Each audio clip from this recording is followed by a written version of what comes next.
We got Logan Sama and F Word in the building for the 2020 season final coming to you live. I want to break down the matchup we have between these two titans for their region, Rumors versus Somniac. We've seen these guys go at it before in a qualifier where Somniac actually fell short against Rumors. You could not have had a bigger pendulum swing if you tried in this match. Somniac won in grand finals and reset the bracket 3-0. He only lost one round. I thought it was over. It was a sweep. He went straight into that grand finals and opened up with the first game as well. And we thought it was done. Somniac, he's going to Capcom Cup. 4 straight at that point. He's cruising. He kind of approached the set with a bit more aggression when he came into that first set, and it really worked. And then Rumors just changed it all up. And he won 3 back-to-back-to-back. And it was him that took it in the end. Huge surprise. I mean, you went through the effort of talking to a load of the local talents there, you know, including Somniac and Travis, and Rumors didn't really come up. Somniac is known, you know, we've seen him beat top players in events. We know he could have won this. It wouldn't have been a shock if he won this. But Rumors, like a breakout player out of nowhere, and I imagine he's only got stronger off the back of that, because imagine the confidence he's grown winning the biggest event of his career. This is his first season competing with Cody. If you look at his history, he was a competitive birdie player. Yeah. And it kind of makes sense because although birdie is looked at as a grappler, he doesn't rely on his command grab to win. He's relying on neutral domination, whiff punishing, hit confirming with long range buttons. But with Cody, he's found a character that sits in with his neutral style, but also still has that comeback factor. Big time. Let's call it what it is, the robbery factor of that V-trigger, looping command grabs. If you guess wrong, the damage is horrendous as well. Cody's a really exciting character. Super fun to watch. With all things considered, who do you think is going to take the W in this exhibition? I think Somniac has taken the time to really study all the things that make Rumors good, all the things that make Cody good. And I can't help but feel like now he's had that chance to study it, he'll be the one making the adaptation, and maybe the next time they play, it'll be Rumors who's able to adapt again. But I'm going to go with Somniac for that reason. You know, I like to try and go by the numbers. And the only matchup data we have of M. Bison and Cody playing each other is these two playing. They have an exactly 50% round win rate against each other. They have both won 8 of 16 rounds that they played. So this is literally the most even matchup we could start off this weekend with. Wow. I'm really looking forward to it. You know, I toss a coin. We haven't seen a Cody in ages. Just give me some Cody. I want to see some fun Cody. So he's going with Rumors. I'm backing Rumors. F Word, Logan Sama, I do appreciate you guys giving us your input for the Oceania region, and a fantastic breakdown nonetheless, because not a lot of information can be found sometimes, and you guys always do the diligent work, so we do appreciate that. Paraneuro device expansion completed. Pseudo personality asset is imported properly. Biological brain connected. Dawn unit 0. Startup sequence to begin. Well now, little piece of junk. Time to wake up. Dawn unit 0. Activated. Well, Jody, who is a piece of junk?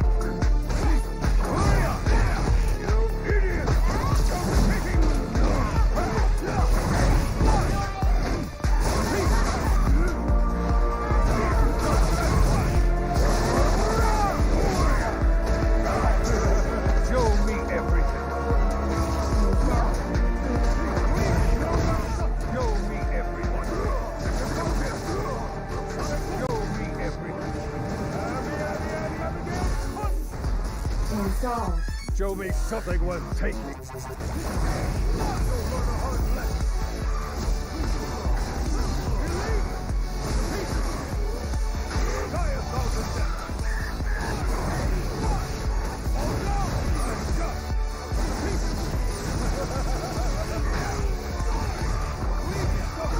Your data is now useless.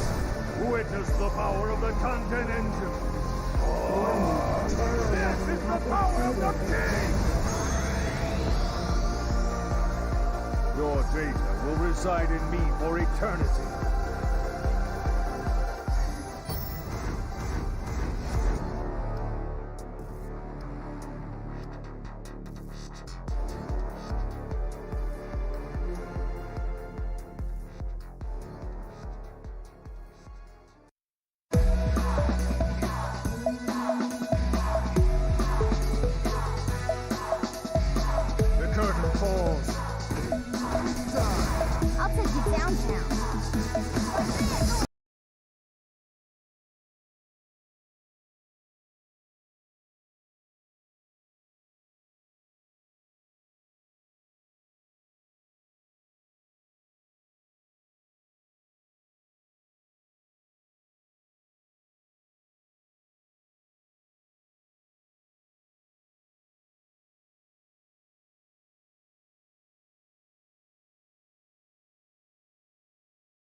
cardio burns fat, right?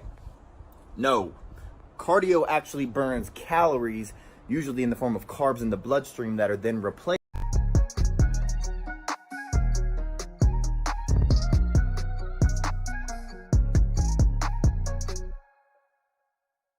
Going into the North American East region, we have DR Mandrake going up against CJ Truth. Now, F-Word and Logan Sama. Can you tell me a little bit about the history between these two players? Well, they've never faced each other, I don't think, in top 8s at least. And this season, Mandrake hasn't faced any Camis at all. But CJ has definitely faced a lot of Urians. He's got a 70% round win rate against Urians in tournament at CPT. So it kind of shows you that the matchup is definitely in the favor of Cami, and I'm sure every Urian player would agree with that. It's one of the more tricky matchups for Urian.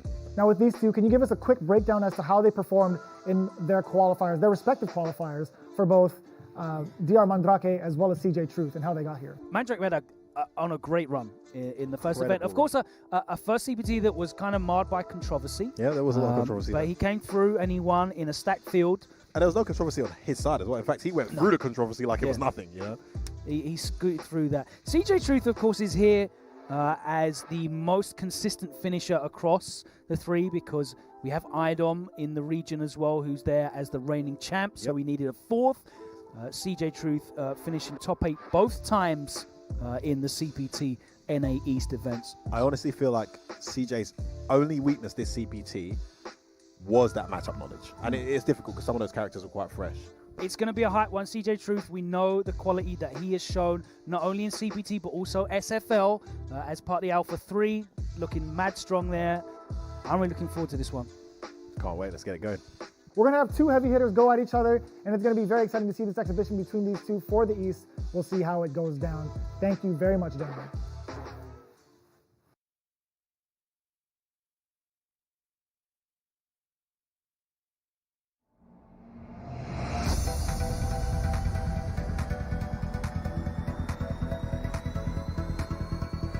Go beyond the battle. Get ready! Destroy! Begin! Let's go! Disappear! Kneel!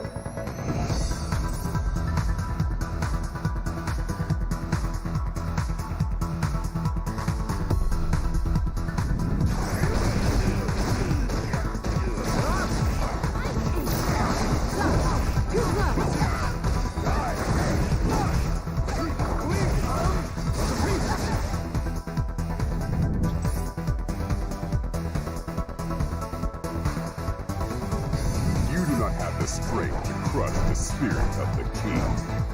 Alright! I really like to exercise. And sprint is a lot of fun. Time to meet your death, vile insect. Pull out all the stuff!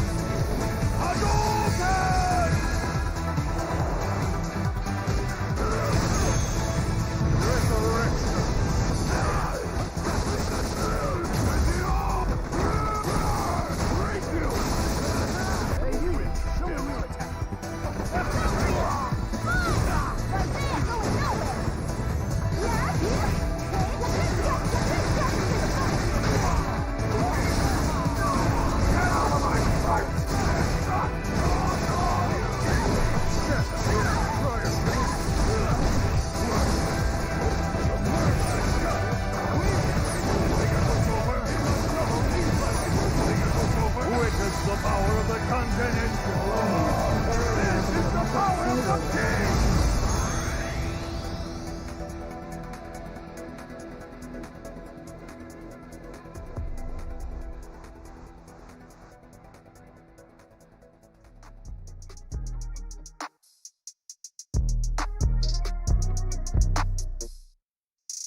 getting into the next region, we have China up on deck for the 2020 season final and back at it again with Logan Sama and F-Word.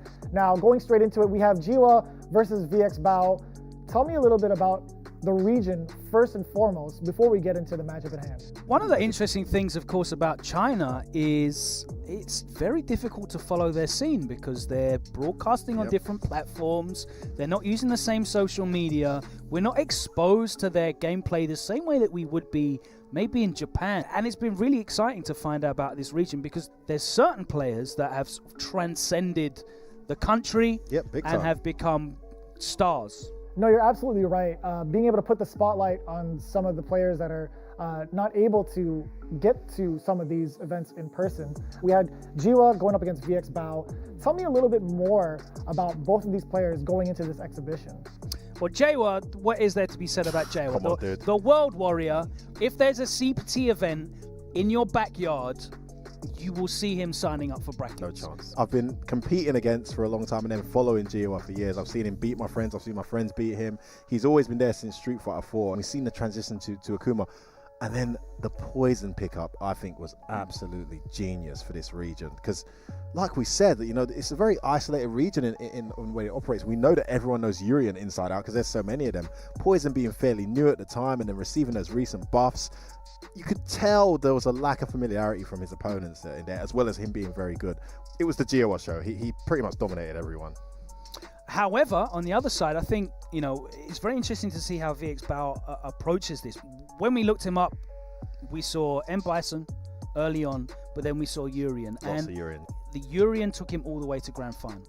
Now, the Grand Finals of this tournament in China, the 3-0 between Jawa and VX Bao. I'll be honest with you, in the time that we've been speaking, you could have probably gone on YouTube, watched the whole Grand Finals, and had time to go and get a drink as well. That's got to be the That's shortest how Grand Final fast this it season. was. That was a complete So bluff, the unfortunately. real thing here that we're looking at is what is VX Bao going to come with to deal with Jawa. Yeah, because don't fix it if it ain't broken. I think Gio is in the driver's seat right now. Very interesting to see them go at it for this run back, specifically in this format. So again, F-Word, Logan Sama, we appreciate you guys taking the time out to give us the breakdown on the China region and these two players.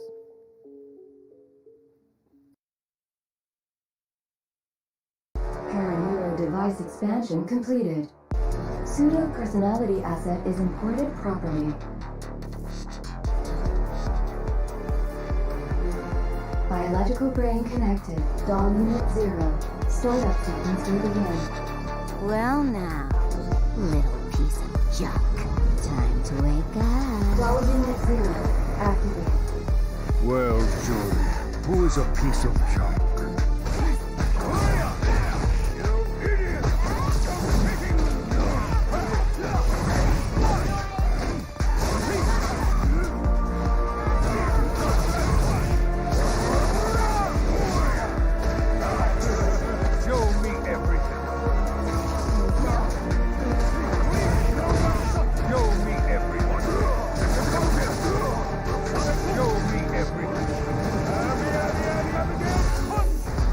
Installed. Show me something worth taking.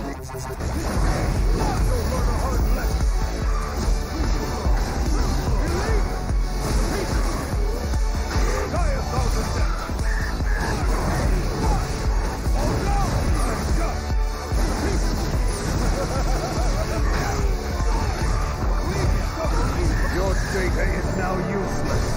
Witness the power of the content engine. This is the power of the king! Your data will reside in me for eternity.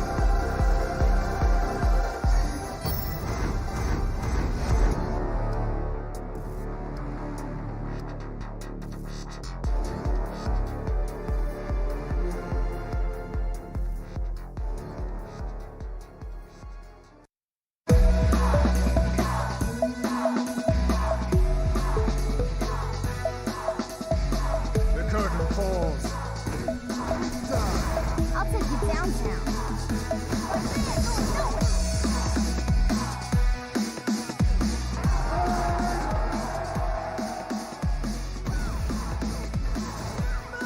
That's how you start the fight and finish it quickly.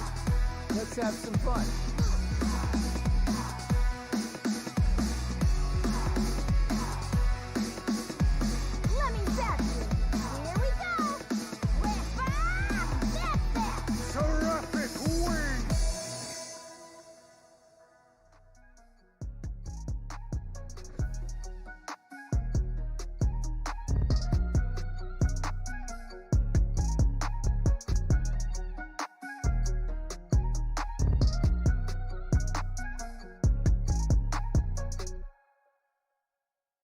We got the South America region coming up next. F-Word, Logan Sama back as always. We have Piccolo versus Jaleshe. Now, of course, we have to get the full breakdown for the South America region, as well as your thoughts going into this exhibition between these two players. Before we even get into the players and the player matchups, Yeah. Logan, what a freaking scene, right? There's like 2,000 active competitive players.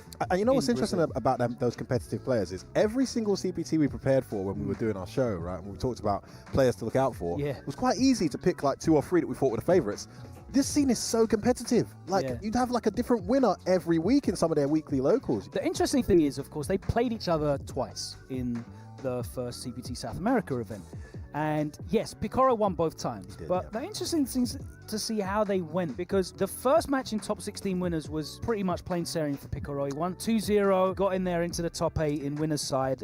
We kind of almost overlooked Jaleshe a little bit. Jaleshe went on an incredible run in the losers Insane bracket, run. really impressive. And he met Picoro again in losers finals. That time it was 3-2, a lot closer. So clearly Jaleshe has illustrated an ability to adapt. He does have a particularly bad record against Bison in general, just over a 1 in 3 round win rate. Bison's got Bison this swings that big, right? fierce. And it just covers this huge, and it's not just the fact that he's going to whiff punish it on reaction almost every time. I've seen Problem do it a million times, right?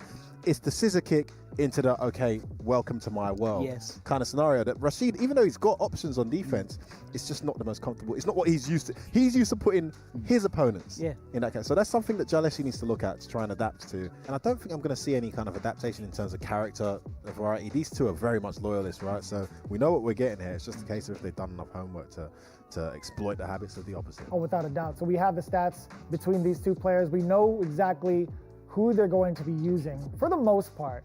And it all comes down to this exhibition. Let's see who's going to take it between Jaleshe and Piccolo.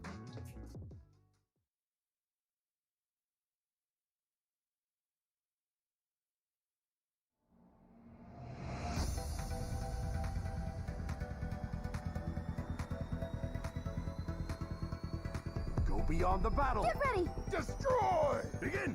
Let's go. Disappear. Kneel.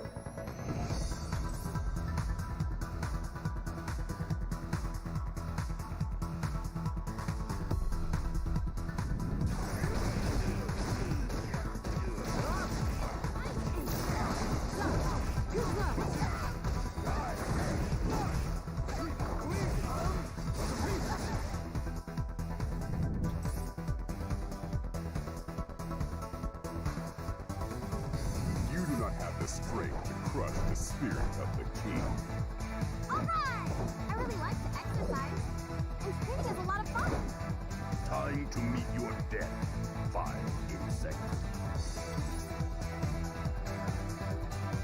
Pull out all the stuff. Hadouken!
device expansion completed.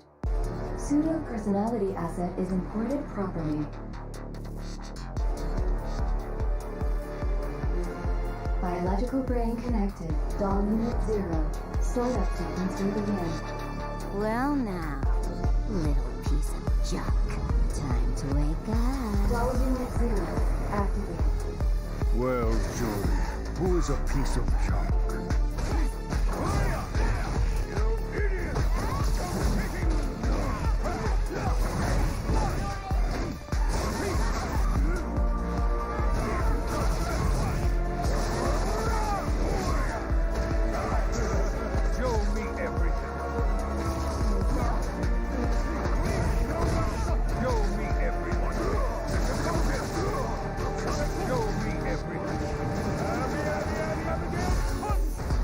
Install.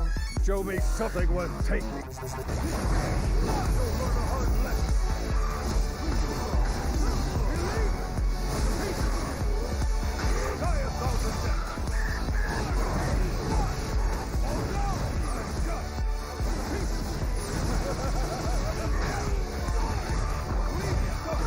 Your data is now useless. Witness the power of the content engine. This is the power of the king! Your data will reside in me for eternity.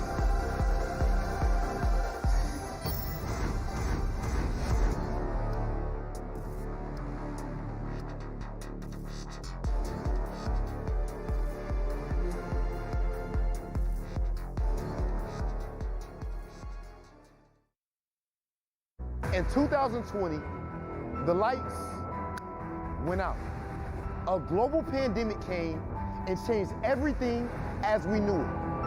But like any true champion, we are choosing to find a way and light a path, even in our dark times.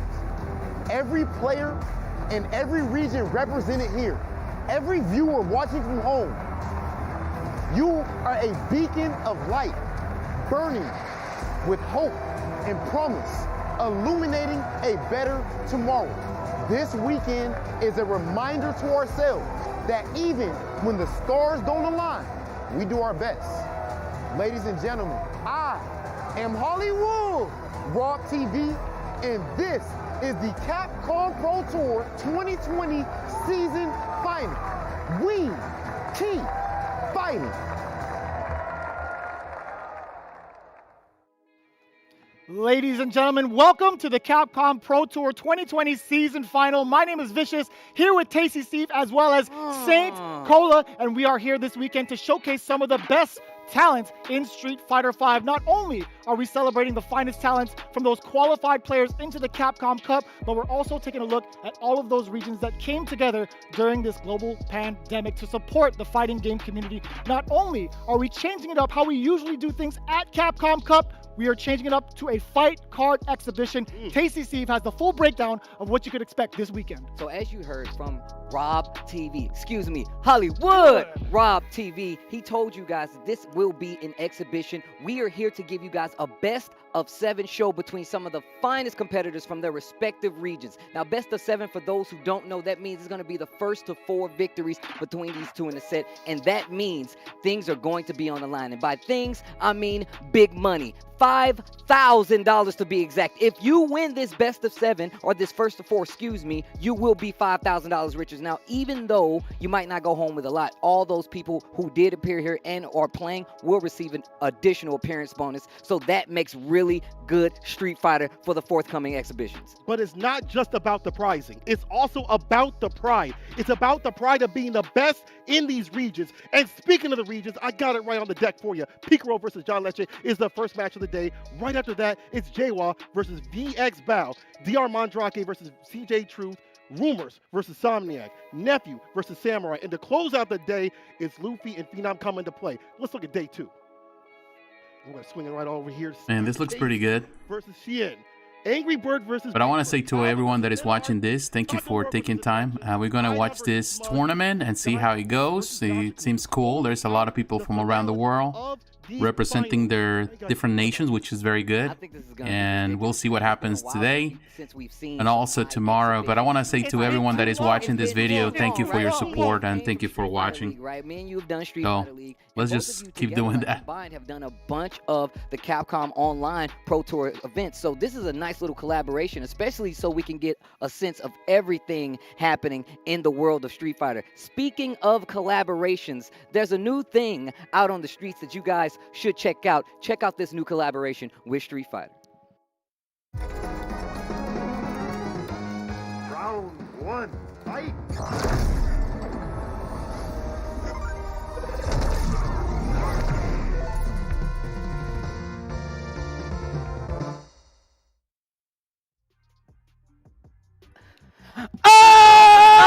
Oh my God! Is this how you do Look it? at the movement! Is that how you Look do at the movement! I don't know how to do it. I'm in my 30s. He did that all without meter, by the way. No meter. It was None. raw. It was cooked raw. Listen, I don't know if I did it right. I'm in my early 30s, I should say. But you know what I do know is that this collaboration is sick because we might actually get to see Sagat with a shotgun finally. Look, we've been looking for it's about time. Look, It's about time. I know we know why this collaboration happened. Capcom wanted to make the people at home happy with their memes. They want shotgun Sagat. Sagat with a shotgun. No matter how you slice it, it still looks good. Bring the meme to life. Hopefully, I don't even know if it's in there, but if it is, I want it. That's all I'm saying. I think it's really cool regardless. On top of that, the nice little, intro video we got. We saw Fortnite guy in 2D form. In pixel form. Yeah. That's actually cool. pretty like cool. that. They do that every time. They bring him into whatever world he's coming from, and they digitalize him and make him cool. Of course, we saw it in the full-blown Street Fighter format. I think it's really sick. We were actually looking at some of the animations for it yesterday, and it looked pretty cool. So. But with that being said, we're not the only guys here talking to you about Street Fighter. I believe we have some pretty esteemed analysts over here. Let's take a look who we got waiting. Can someone send St. Cola to a dentist? I feel like he's never flossed in his life. Welcome to the analyst desk here at the season final. My name is Ultra David. With me, two very strong players and content creators in their own right, Brian F. and Rob TV.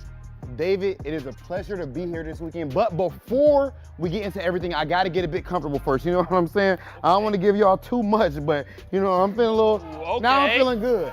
Now I'm feeling good, guys. You know what I'm saying? Cameraman, don't give him too much. You got to show him the shoes, though. Please show him the... Hold up. All right. Now, with that being the case, in all seriousness, it is a pleasure, it is an honor to be joined here by Ultra David, a legend in the scene. If it wasn't for people like you, from the bottom of my heart, people like me would not be able to do what we do today. And of course, I have my guy, my brother, Brian F., the skip to my Shannon. And this weekend, the matches, man, we have people playing for what? Pretty much $5,000 money matches? That's insane. I mean, imagine what people will do for that. I've heard of Brian F. doing much worse for much less money. So this is gonna be a wild weekend. Rob, you're bringing tears to my eyes, not only with your beautiful intro, but the lies that you're telling these people. But anyways, I do gotta say, I gotta reiterate the same point. David, you're one of the first people I've seen coming to the scene, so it's an honor to be next to you on this stage. Thanks. Rob, you've been killing it, Street Fighter League, one of the best hosts we've ever seen in the game. And I'm just excited to be here to talk about Street Fighter, because that's what I know, that's what I love, and I just want to be here to break down the matches for you guys and explain to the viewers why these players deserve to be here competing for this money today. Yeah, let's talk about what we are going to be doing today, why we have this analyst desk. Obviously, we have all the matches that you can see right now up on your screen. Which one, Brian, stands out to you? What are you looking forward to? I gotta look forward to Luffy versus Phenom, because I gotta say, these are two of the strongest players in the world. Luffy's qualified for every single Capcom Cup that there has ever been. Phenom just came off that top 3 finish in Capcom Cup 2019. Two of my favorite players to see, and I'm just ready to see how many command grabs these guys throw at each other. I would have to say, for one, that matchup, of course, that matchup is got, like, it's probably the most marquee matchup that we have here as far as name-wise and things of that nature.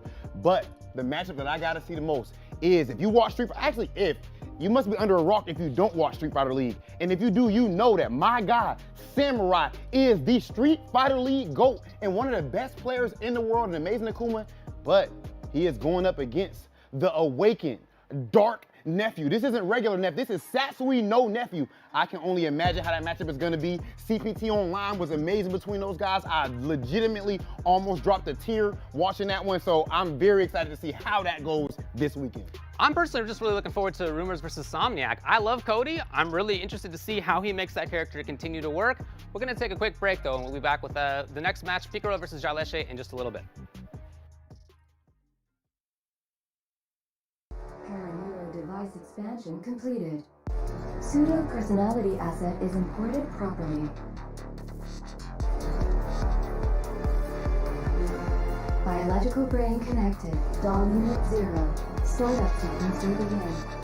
Well now, little piece of junk. Time to wake up. Dawn Unit 0. Activated. Well, Jordan, who is a piece of junk?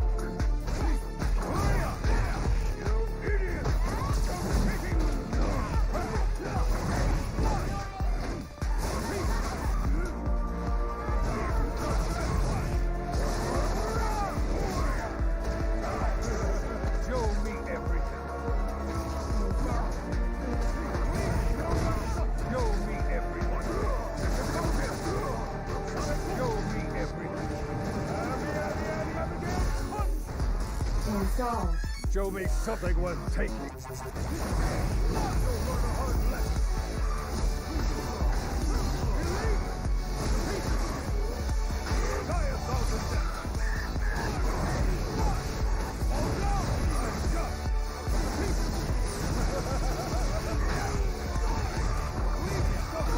Your data is now useless. Witness the power of the content engine. This is the power of the king! Your data will reside in me for eternity.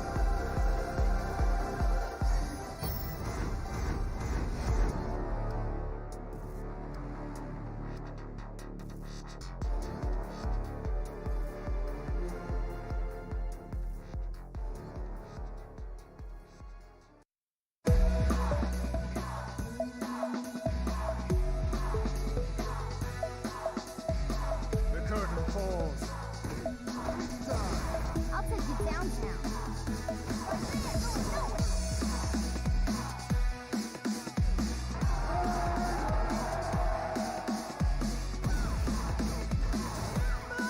That's how you start the fight and finish it quickly. Let's have some fun.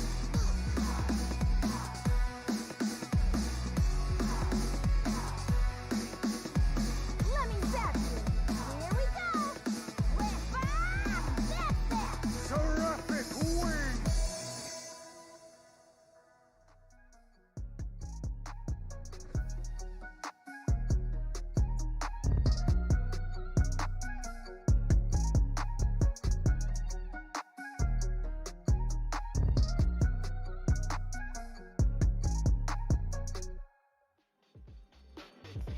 Welcome back to the CPT 2020 Season Finals. We are live with that Street Fighter 5. And my name is St. Cola, and I'm joined with Vicious and Tasty Steve. How are my dogs doing today? Excited as ever, to be honest with you. I've been waiting for this moment to come. I know we had Capcom Cup postponed just a little bit and then it changed up entirely, but the fact that we still get to have these fight card exhibitions is still something that's near and dear to my heart for the fighting game community. So I'm absolutely excited to see it. Word. Definitely true.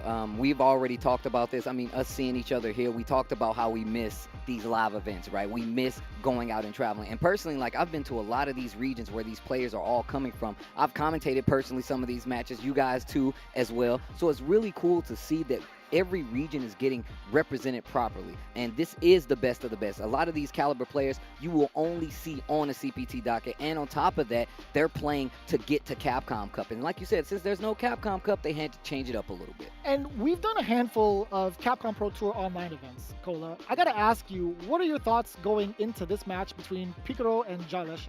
So Picaro and Jaleshe is going to be a Rashid versus Bison matchup, right? And Picaro has the edge.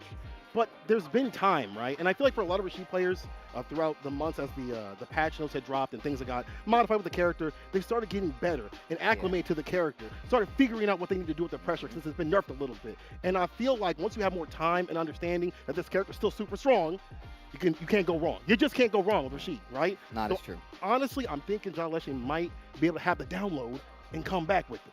I'm just saying.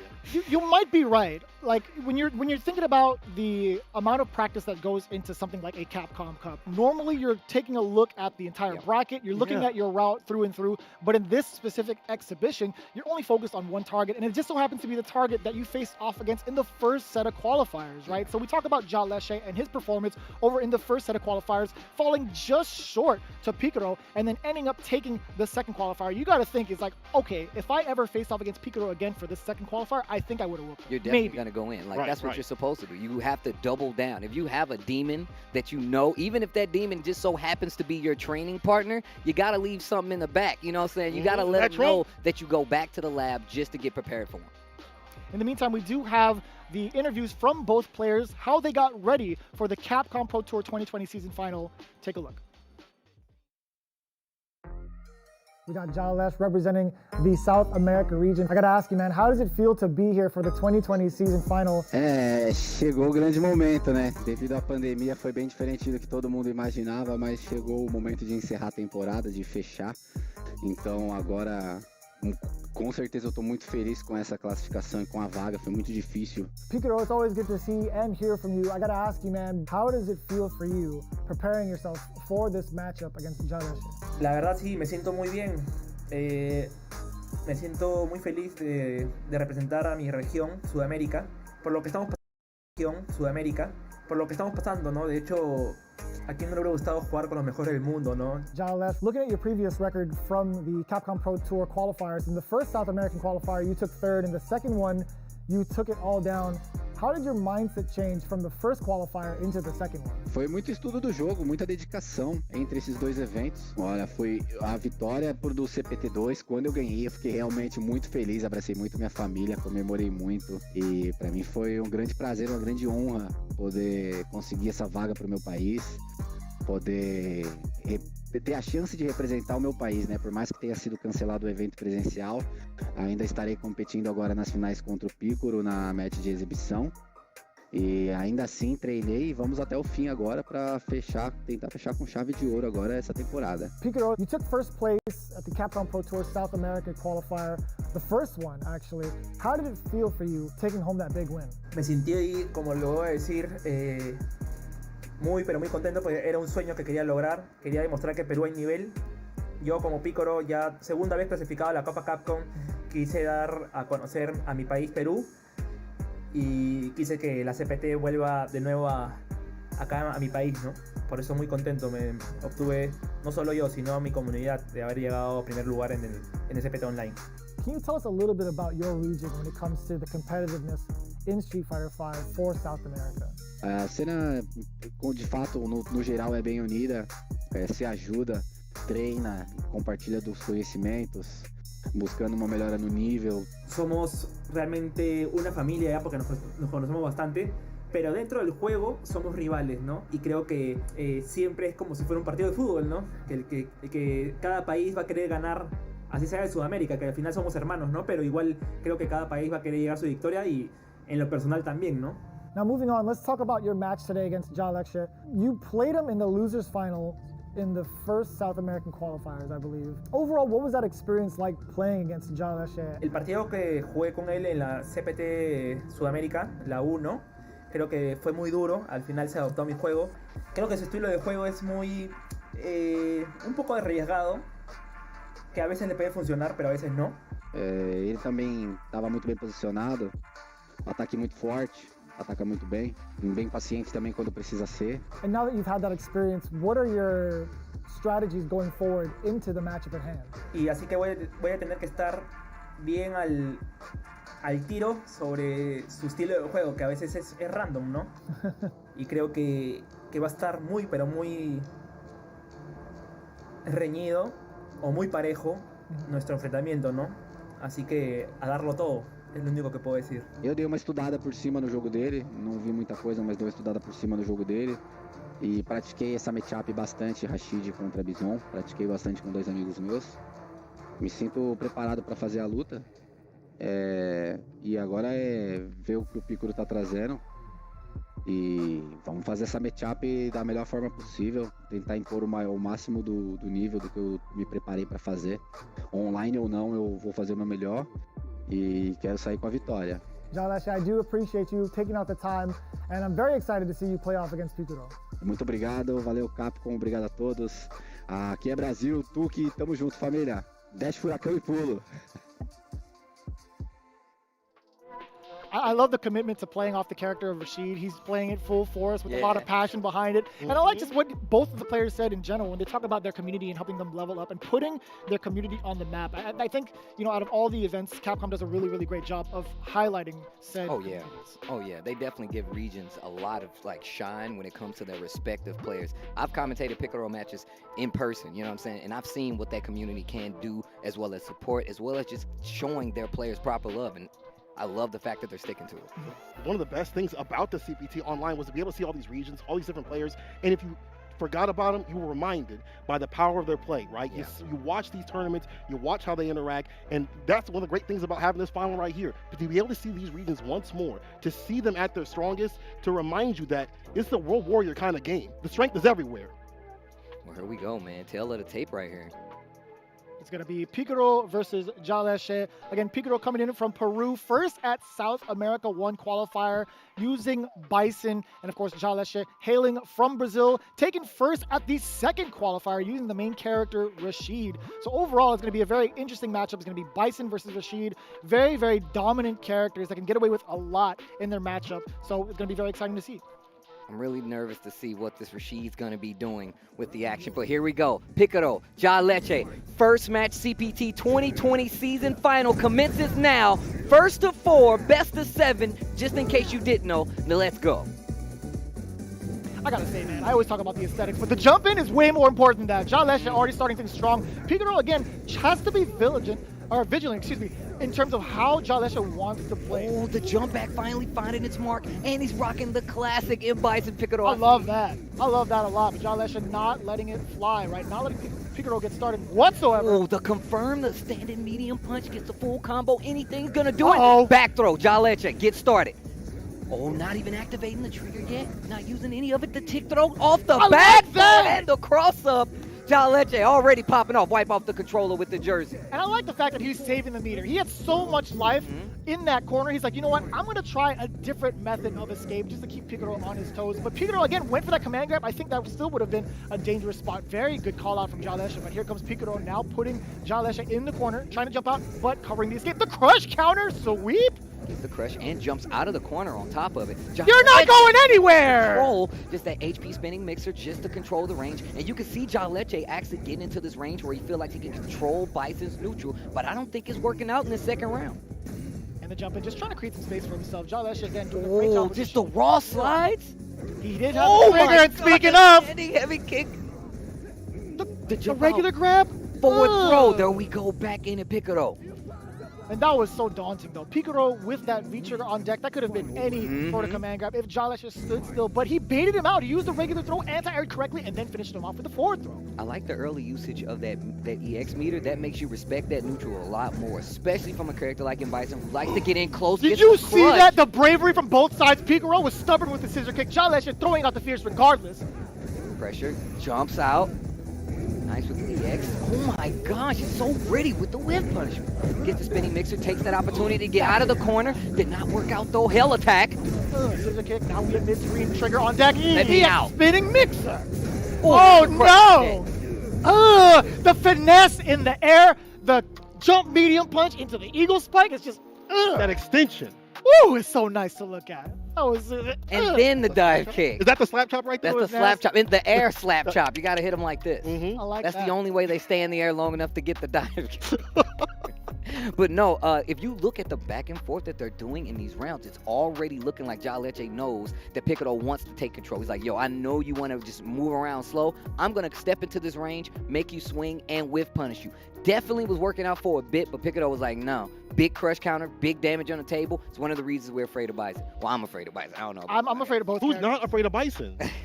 Name one person. You out home? Are you afraid? Yes, of course. You don't have to answer that. You are afraid of Bison. Everyone is afraid of Bison. Even Bison players are afraid of Bison. But here's the question. I'm just Like, saying. I know this is not going to pertain to the matchup, but I guess I got to ask you guys, who would you rather face off against, Bison or Rashid, right? Either way, it's kind of messed up. It's kind of scuffed, if you ask me. Yeah. I don't even know. Why would you ever put me in It's that a position? rhetorical question. Either way, we already know the answer. It's going to be both. Jaleshe, Picaro into game number 2.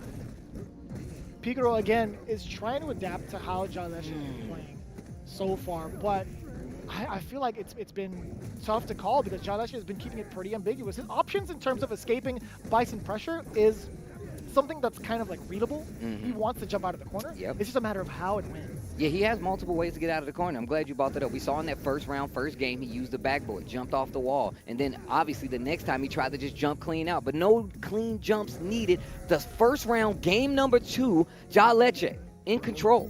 We didn't even get to talk about the match. We didn't. That was my fault. I'll totally own up to that.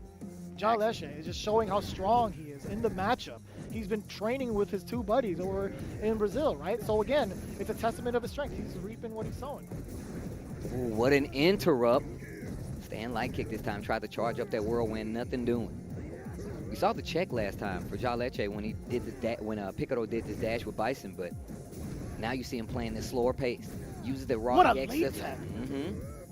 Checking with the roundhouse, jump in, raw, roundhouse, coming from the side of Jaleshe. There's the activation to make the sweep safe, but now chasing him down. But Jaleshe is creating a lot of space for those pierces to hit. Why did he hit it right there? Gets to throw in the corner. This is looking good for Jaleshe this time.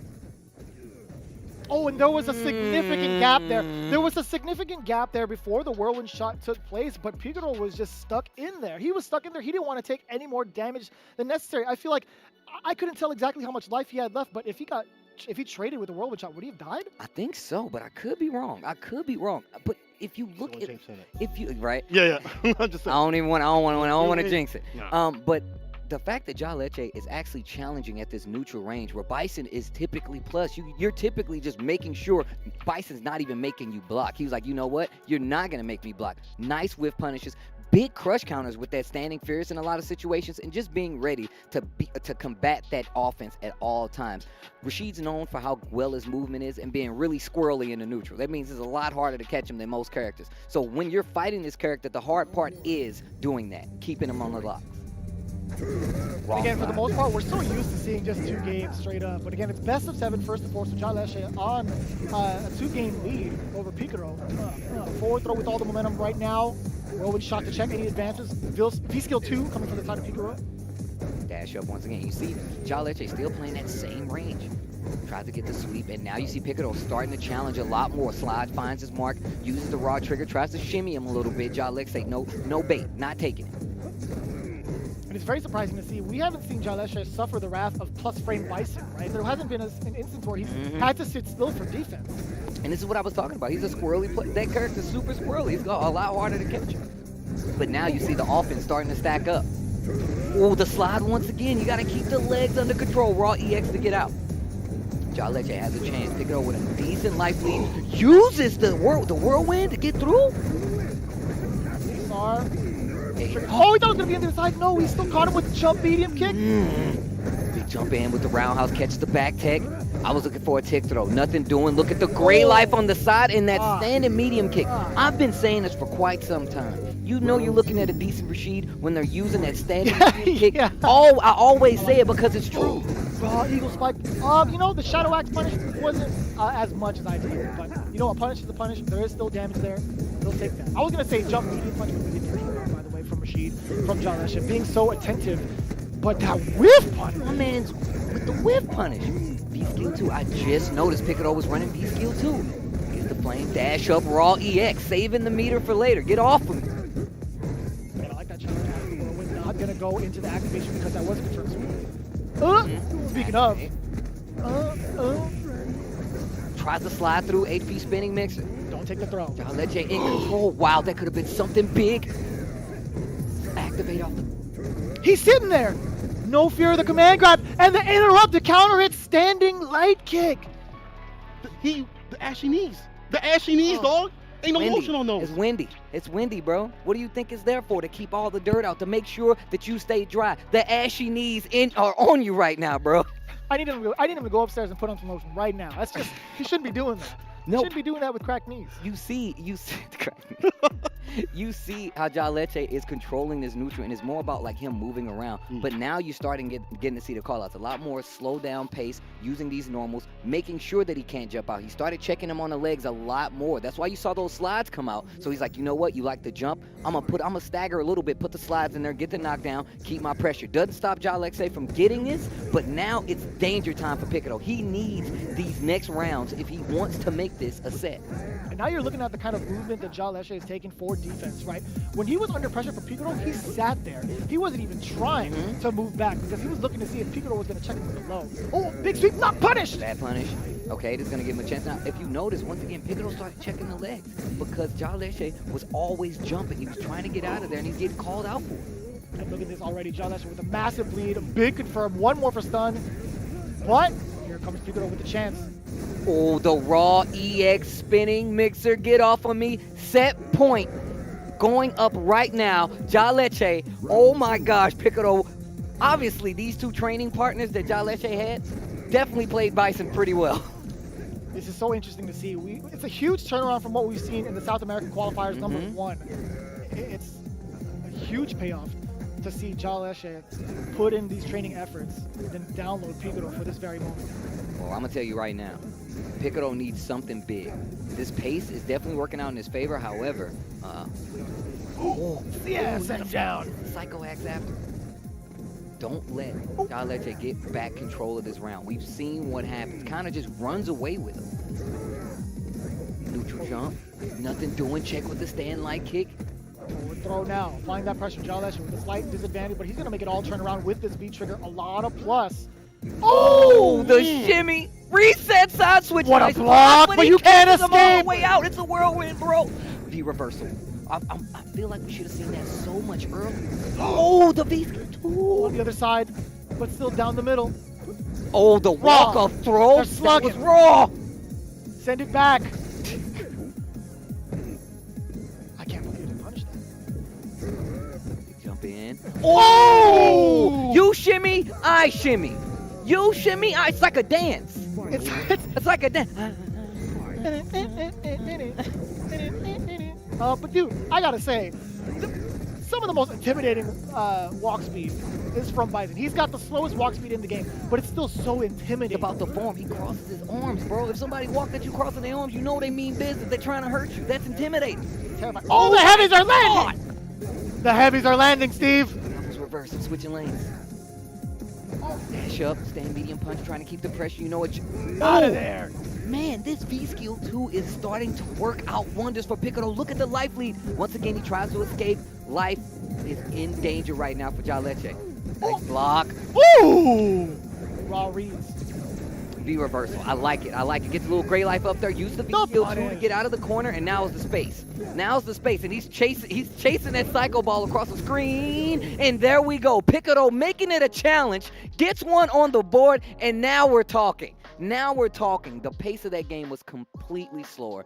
And on top of that, that V skill 2 really got him out of a lot of situations where he was like, you know what? I want to get out of this corner now. I know you're going to try to get out of this corner. Make him second guess some of those games where he's like, you know what? I'm going to use the wall. I'm going to just do an EX spinning mixer to get out of there. I like him challenging in these instances. He needs to keep it up if he wants to take control of this set right now. I'm just thoroughly impressed with the way Piccolo has been fighting out of the corner. Honestly, he was at such a deficit right out of the 4th game. He was looking at defeat when Jaleche again was at match point, stuffed Piccolo in the corner, but managed to fight his way out using that V skill 2. The cape is on. Now you know it's Alpha Bison. Actually, one of my favorite designs, Bison, by the way. I think it was because of the Psycho Crusher, but I could be wrong. The fact that they made that a super instead of a normal move in Alpha. That's how you know how powerful. Scissors kick to answer back. I like that medium kick right there, just to make him respect the space. Walks under the cross-up attempt right there. Another one. Okay, just as efficient, right? Crouching jab is just fine. We saw him go for it a little earlier. It didn't work out, but still committing to it and working out this time. So I like it. Oh, he thought he was going to get a grab in. You saw it, the startup on that, but still catches a roundhouse instead. Now stuck in the corner once again. Jaleche with the pressure. EX dive, or excuse me, head stomp out of there. Another jump once again. I like the neutral jump to try to catch something, but it didn't work out. Raw activation. Hits him with the chimney. Yeah, this is trigger 1, by the way. Oof. Oh, you're dead. You're dead. Put him in the blender. Finish! John Leche once again set point.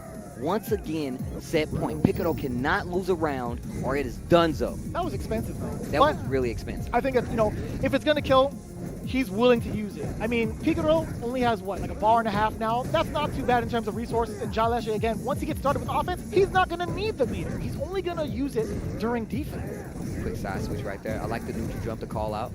That's going to catch either slide or scissors kick. In some situation, tries to go for the throw, evades the V-skill too. Once again, the shimmy working out, makes him hold it raw. It's so smart for him to do that after plus frames, especially after the V-skill too. You're not allowed to contest, but you have to be, if you're Piccolo, you have to expect that on the neutral jump. This is not looking good. This situation can spell death. Baits out the V-reversal. This is not looking good. Ooh, and that will be that. John Leche takes it over Piccolo 4-1. 4-1 was the set, and man, he made that look like it was nothing. Like he just came out, brush my teeth, beat up Piccolo, done and done. Very impressive play, honestly. Again, using the meter where it counts, I think was the story of the entire match, right? He didn't let Piccolo get started whatsoever. There were some shining moments from Piccolo, but for the most part, it wasn't enough, especially considering John Leche does want to spend that meter. If you don't suppress that offense and let John Leche get that turn over and over and over again, you're not going to see the light of day. And you can see right here that he's standing outside those max ranges until he gets going, just like this. And that's the way that Rashid wants to win. This is how I win. Get that corner pressure going, the throw pressure going as well, and all that good stuff. And I'm telling you, people at home, you can call me now, you can call me Miss Cleo, because I called this right here. John Leche taking the victory and taking him to the corner. As you can see, this is how you got to win these matchups. You put Bison on the back foot, you got to hold all that. That's true. That's definitely true. I mean, we literally having a discussion about fighting Bison, and I'm like, look, I don't like fighting Bison, but you definitely have to knock him down. If you knock him down, it becomes a lot easier to deal with it, right? You have to make it so he's not able to move around freely. He has a slow walk speed, like you pointed out, and even more so, this V skill too gives him an opportunity to get out of some of these situations. So I like what he was trying to do, but man, just John Leche just looked like he was so prepared. And as much as we kind of talk about trying to suppress the options on defense against Rashid, right, it's still very difficult to do. EX spinning mixer, you can't call it, right? And even if you just let it slide just a little bit, if you hesitate and block just a little too long, Rashid still has the light kick to challenge and get everything back, right? He's got so many great defensive options, and John Leche's timings on those defensive options were absolutely perfect. I mean, rarely did he get checked, or rarely was they baited. So at that point, it's like, I'm gonna keep running my game plan, and I'm gonna keep running what I need to do to get the victory. And also, I'm gonna run y'all over to the analyst to get that deeper dive. It was John Leche over Piccolo 4-1. I want to point out this quote that we heard from John Leche. I briefly studied his gameplay. I didn't see much. Yo, see, now I feel like the preparation for those two might have actually been a bit different in the sense that John Leche lost to Piccolo. He was the only person to beat Piccolo in the CPT Online. I mean, Piccolo was the only person to beat John Leche, that's what I mean. He double jeopardized him. And I feel like even when you win a close set, like that loser's final set that they had in CPT Online, it was 3-2. Right. But I feel like when somebody wins a close set, as long as they won, they might not have the same drive towards that preparation. They might feel more confident than they should. John Leche right there, it seems like he had all of the answers. I mean, his reads were completely on point. Clearly that had to be preparation. I mean, EXDP is what, 6 of 6? Every single time, and that was his way of stopping the tempo. And I think that's what this match was really all about, was 100% John Leche dominating the tempo from the beginning. And I mean, you heard Piccolo, his play style is a bit random. But what does that really mean, right? So if you pay attention to that and you don't break it down, it might just seem like he's going offensive, he's going crazy. But really, look at the spacing he represented. Every single time he started out the round, he would sit right outside Bison's range for those large normals, all those plus frames, within his own fears, waiting for you to interact with something. Oh, you're not giving it to me? I'm going to dash. I'm going to whirlwind. I'm going to jump. And at any one of those junctures, Piccolo's response just wasn't enough. He might have had an air-to-air here and there. He might have checked 1 or 2 of the dashes. But over time, the tempo was totally dominated by John Leche. And not even just over time, but straight out the gate, with that opening with the jump fierce. It landed. Yeah. Instantly, right? It was immediately into offense. Yeah, he went for that crouch light kick, and that's a theme that we saw represented throughout the entire set. The jump-ins were extremely important, And I think a big issue was that Picoro, he would try to go for either crouch jab, anti-air, or he would try to go for his air-to-air. But air-to-airs, as we know, playing in tournaments, things of that nature, it's very hard. You have to be just looking for that. Right. And when he realized that Picoro was just looking for the air-to-air, then again, like, as you said, he will go and represent that dash up. And one more thing that I want to bring up that Jarlaxle did amazingly was that stand fierce from Rashid. He timed him so beautifully. Every time they were up there, Jarlaxle was up close to Picoro and hitting him with a block string, he would hit that fierce and catch him try to do a down forward fierce or catch him try to do a reversal scissors. And he just wasn't able to change his timing up to stop Jarlaxle's download. Right. And you got to see that every single time Jarlaxle was actually on the defensive, he played defense. It wasn't just offense. Yeah. Every time that Picoro got an opening, he blocked him out or he landed that EXDP. Oh, so random. But no, that defense, those blocks were there. Bison has some of the best throw range in the game. He had many opportunities to apply that, to apply the command grab. Jarlaxle knew the moments to step on the gas and when to apply the brakes, and that allowed him to get so many more openings than Picoro could get, and the damage just added up too fast. Coming up next, we're going to have VX Bao versus Jiwa. How do you think that's going to go? Honestly, this is no disrespect. VX Bao, he's a very strong player, right? He's a very strong player. Actually, I saw him going up against Xiao Hai in 2019. This is an offline tournament, and he beat Xiao Hai 3-0. Xiao Hai is one of the best fighting game players of all time. That being said, history often repeats itself. And in CPT Online, I saw one of the fastest grand finals that I've seen in a long time. I mean, the video is about 5 minutes, and it was a first to 3. Picoro, I'm still thinking about Picoro. My condolences to my brother. But in that, the J-Wall match, he did not even drop one round when going up against VX Bao. And I just don't think that there's been enough time for there to be an adaptation. Evolution happens over millions of years, not a few months. So I don't think that he has enough time to beat Father Time and have a new strategy. They are training partners. How do you think that's going to affect this? Yeah, listen, I'm not going to say that Jay was his sensei, his master, but if that's the kind of situation going on here, I know personally I've been in that situation. You have a chip on your shoulder going into that match. We caught some words with Bao, and he kind of mentioned, I feel no pressure going in. It's just another match. I'm going to do my job. But I don't know. Is that really the case? I feel like when you are in that sort of situation, you are pulling out all the stops to get the W, and if that gets to your head, if you feel like, oh no, it's just happening again, this guy has the download on me, he knows my every instinct, it can be detrimental, and that might have been what happened in that CPT Online match. So I'm hoping to see a change and just completely flip the script on the dynamic here. Well, we're going to take a short break. We'll have that match, Jiwa versus VX Bao, after this.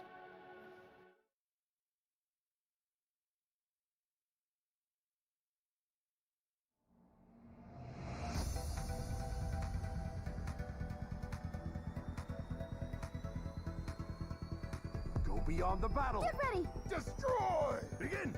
Let's go. Disappear. Kneel.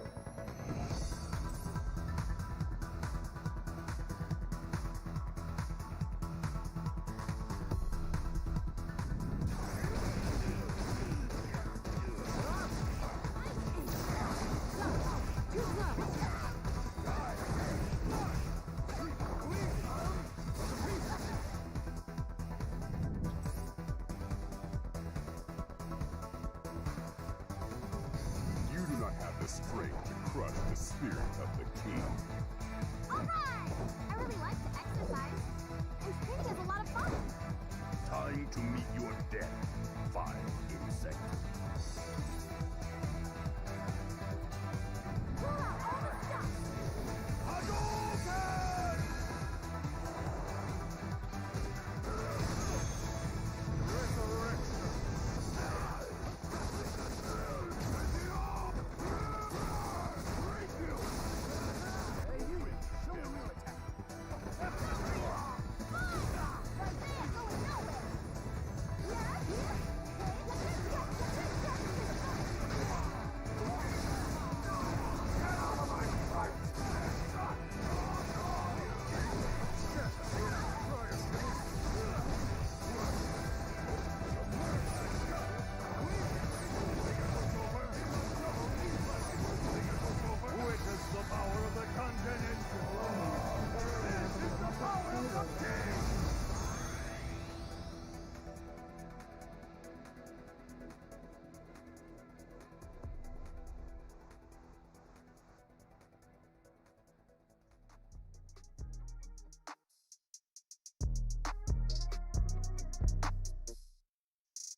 Welcome back to the Capcom Pro Tour 2020 Season Finals. Vicious, St. Cola. We've already identified some of the best players in the South America region, and this is all about highlighting all these respective regions. Next up, we have Jiwa going up against Zhao Bao. We're going to highlight that China region, but give me just some quick snippets real quick. What do you guys think that's about to happen? So I think the analysts highlighted it the best. Yeah. When it comes to Jiwa versus VX Bao, it's a case of master versus student, and we have a long, steady record of Jiwa, not only in Street Fighter V, but being a seasoned veteran in other iterations of Street Fighter, being able to travel around the world and get the download on so many different playstyles. It plays heavily into how he performs into Street Fighter V, especially with a character like Akuma, right? Being able to have the Swiss Army knife of Street Fighter, the jack of all trades, and also knowing the download of the player you're going up against, the person you've tutored, you've taught, pretty much fathered into Street Fighter, right? I feel like going into it, Jiwa has a heavy advantage over VX Bao, but that's just my personal experience. There's a lot of time that has passed since then, but Rob over here talking about evolution, who knows? I think a couple of months is just enough time. To hit the lab? Yeah. What about you? What about you, Seikola? Give me your thoughts real quick before we talk about China some more. The thing is, I watched that match at CPT because I commentated it, right? Yep. I was watching that washing firsthand. It was clean, pristine, precise. Jaywall was in there, and he wouldn't leave. And my man with the Akuma pick had every answer for everything that VX Bao wanted to do with his Bison. And to be honest, unless he's got something in his bag that we haven't seen with Bison or whatever, or changes the game, we may be seeing something like very similar, like very close to this. Because, and you also have to, as you had put it, he's been traveling around the world. Jaywall has, right? He's been trying to qualify for Capcom Cup for years. For not only Street Fighter for actually years. But also Street Fighter V, right? You done been doing this for this long. You definitely got, you know, the idea of how to play this game at a deeper level and really understand how to bring out the most in your character. And once he's finally got this victory, he doesn't want to let it go, right? He wants to hold on to this. He wants the crown and keeping it in China. You know what I'm saying? And I'm glad you also mentioned the fact that VX Bao is well versed in not just Urien, which we might expect, but also Bison. I feel like that's going to be still tough either way. You have Urien and Bison versus an Akuma. No, that's definitely true. I mean, and you were talking about Jiwa. I remember when I was seeing Jiwa out and about when we were able to travel, like they called him Dark Jiwa, because no matter where we were in the world, he would just pop up there. I was in basements in another continent, and Jiwa was there playing games. That's around, he's right there? I was like, he's right there. 100% accurate. I'm looking right now. Is he here right now? He might be in the building right now. Hold on now. But that's the power of somebody like Jiwa, right? And they're saying, like, let's talk about what Brian F. was saying. This is one of his training partners that we're looking at, right? That means this person knows the ins and outs of this gameplay. I kind of touched on it earlier, but this is kind of what I was leaning towards. When you're fighting somebody that you train with, you have to go a little further into the repertoire of moves. You got to save something for later, especially in a situation where it's $5,000 on the line. And I'm just kind of curious as to how many other people Jiwa has taught, right? I feel like if you are able to master the game to a certain extent and pass on that knowledge, I feel like once you've downloaded different playstyles, once you start applying it in different regions, or like not different regions, but different avenues of like taking people under you, I feel like you still grow even stronger, right? So you're taking someone like VX Bao, and who knows how many other people in his region he's tutored or has taught how to play Street Fighter, right? It's been how many years now that we've been playing Street Fighter V? It's been about like what? Well, it's about 5 years. 5 years now. Yeah. Without a doubt, I feel like Jiwa again is ascended to that extra step to becoming one of the best. I mean, he is one of the qualified players for Capcom Cup, right? Yeah, clearly. I mean, at this point. But at the same time, I don't want to count VX Bao out. I don't want to say he's free or anything like that. If you watch the qualifier that VX Bao was in, there were many 6 setups that he had. Not only with Bison, but also with Yuri. But going back to the Bison that he had this great setup during that during one of the CPT matches where he called out a V reversal. It was ridiculous. And you know what? Didn't you have some ridiculous words from the man? You know, we actually had the time to take for some of these regions as well as the players. In fact, we have the full breakdown of what they said and how they prepared for the season final. Take a look. Yo, Jiwa, it's always good to see you, man. I gotta ask you, you've made it to the final stage here. What was the journey like preparing for your final matchup against VX Bao today? 我非常期待这个比赛，我为卡普空杯准备了很多，也练习了很多。在中国有很强的 Bison 和尤里安，所以我对这2个对局很有信心。然后，因为我的小组赛有 Daigo， 所以我也练了毒药，用来打骨裂。我相信我能赢。We got VX Bao in the building. Big congratulations to you for making it here. Let's talk a little bit today about your match with Jiwa. What was your experience like playing against him? 我和杰瓦有非常多的比赛经验，胜率的话是相对比较接近的，双方都是差不多的。他的比赛风格呢，就是熟练度真的是非常非常的高，尤其是他的阿库玛，真的是非常的强劲，以及他的那个心理博弈也非常好，猜拳猜得非常准，比如说起身奥利升龙之类的。Now, with all that in mind, all the information you have against VX Bao, can you tell us a little bit about the matchup at hand in terms of the character aspect as well as the strategies going against him as a player? 我觉得小宝的打法非常的先进，因为他年轻，然后反应很快，而且他是属于比较主动的，我很欣赏他的打法。然后有时候会出一些非常有想象力的招，比如说尤里安的蹲重拳，很远距离就按一下，但能打中对手就足够了。Or what does it mean to you being one of the representatives for China in this event? 就是今年大家可以看得到，中国的街霸舞水平也是越来越高了。因为什么呢？因为中国的玩家都相对比较团结。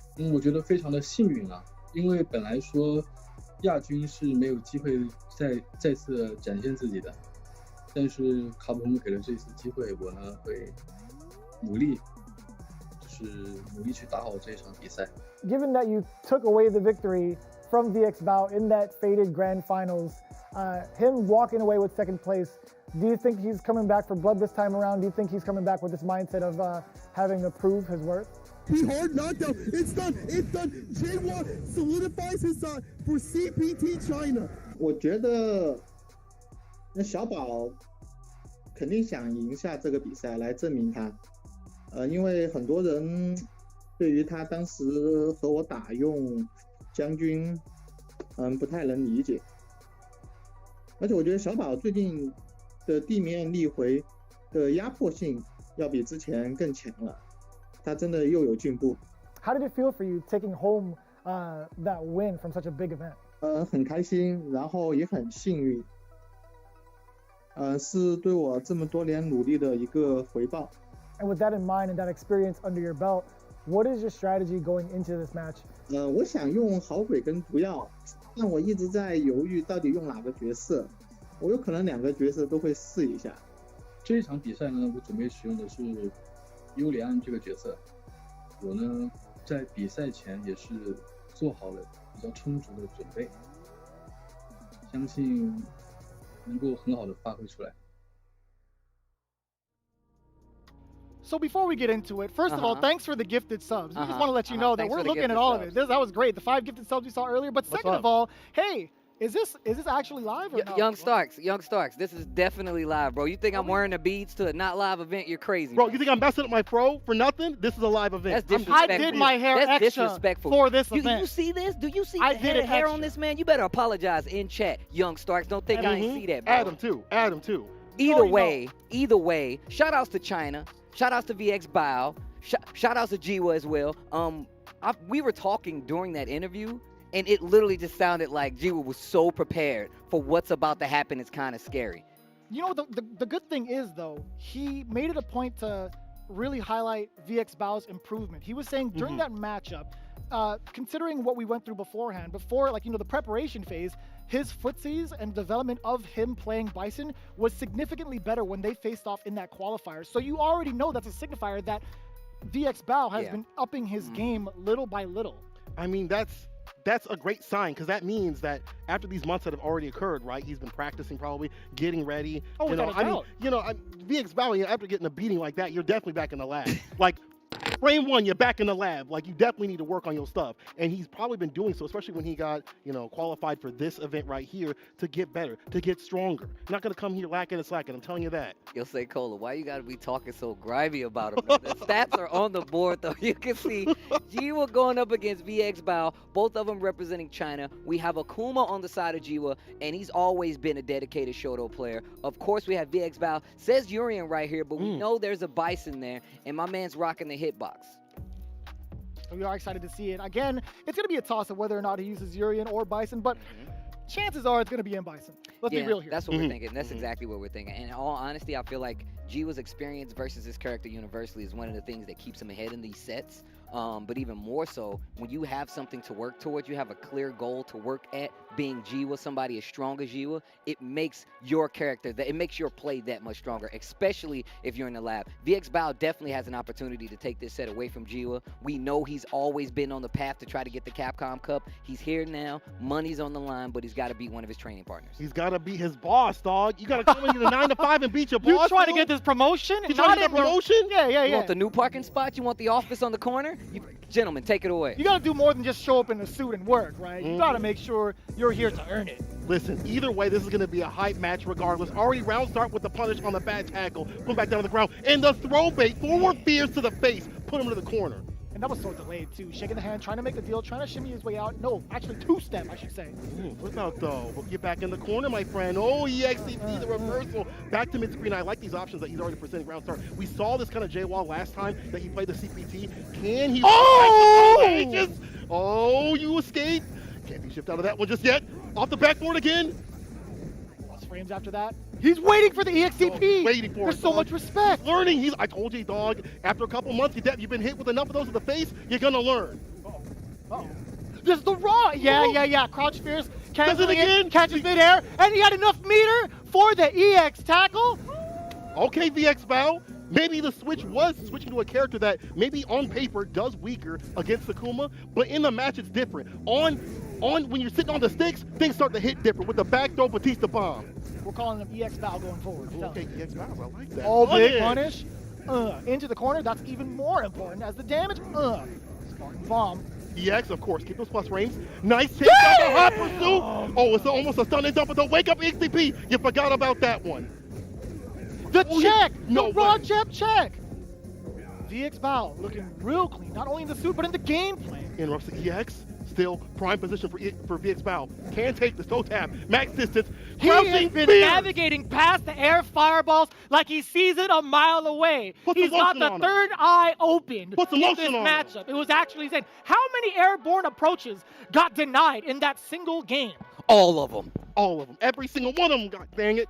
Listen, I told you, all it takes is a couple months. You're feeling unusual after you got your butt beat. You want to get that run back, and here on this stage, this is what you're getting right here. J-Wall, I'm gonna need you to turn it up, dog. I mean, to turn up whatever back in the basement, bro. Back to the basement, back to the lab, learn more. That's what you did. You gotta turn up that Sasumi no Hado, dog. It's like a temperature in the room, like you just gonna click that up a little bit, put it to 75 degrees. Feeling a little cold in here, gotta warm up. Tatsu round start to beat the fireball. I love these options. You can tell that he knows how to fight his student, right? He's like, I know what you're gonna do. Round start, I got you.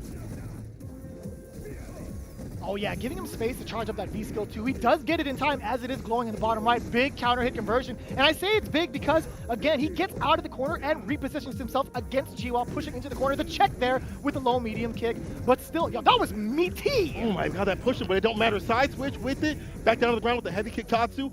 Stuck in the corner. Is not where you want to be as Urian. He just walked out of there. Oh god, in the crouching fears again. EX connects. That was roll. Roll. Don't jump into it. Okay. Oh, that EX fireball able to just let him glide and slide on through the ages. That Indignant Thunder, the V skill 2, we're going to call that Ignite Thunder because it's going to rule the neutral. It's going to delete the fireball. Careful, cancel into it, plus frames.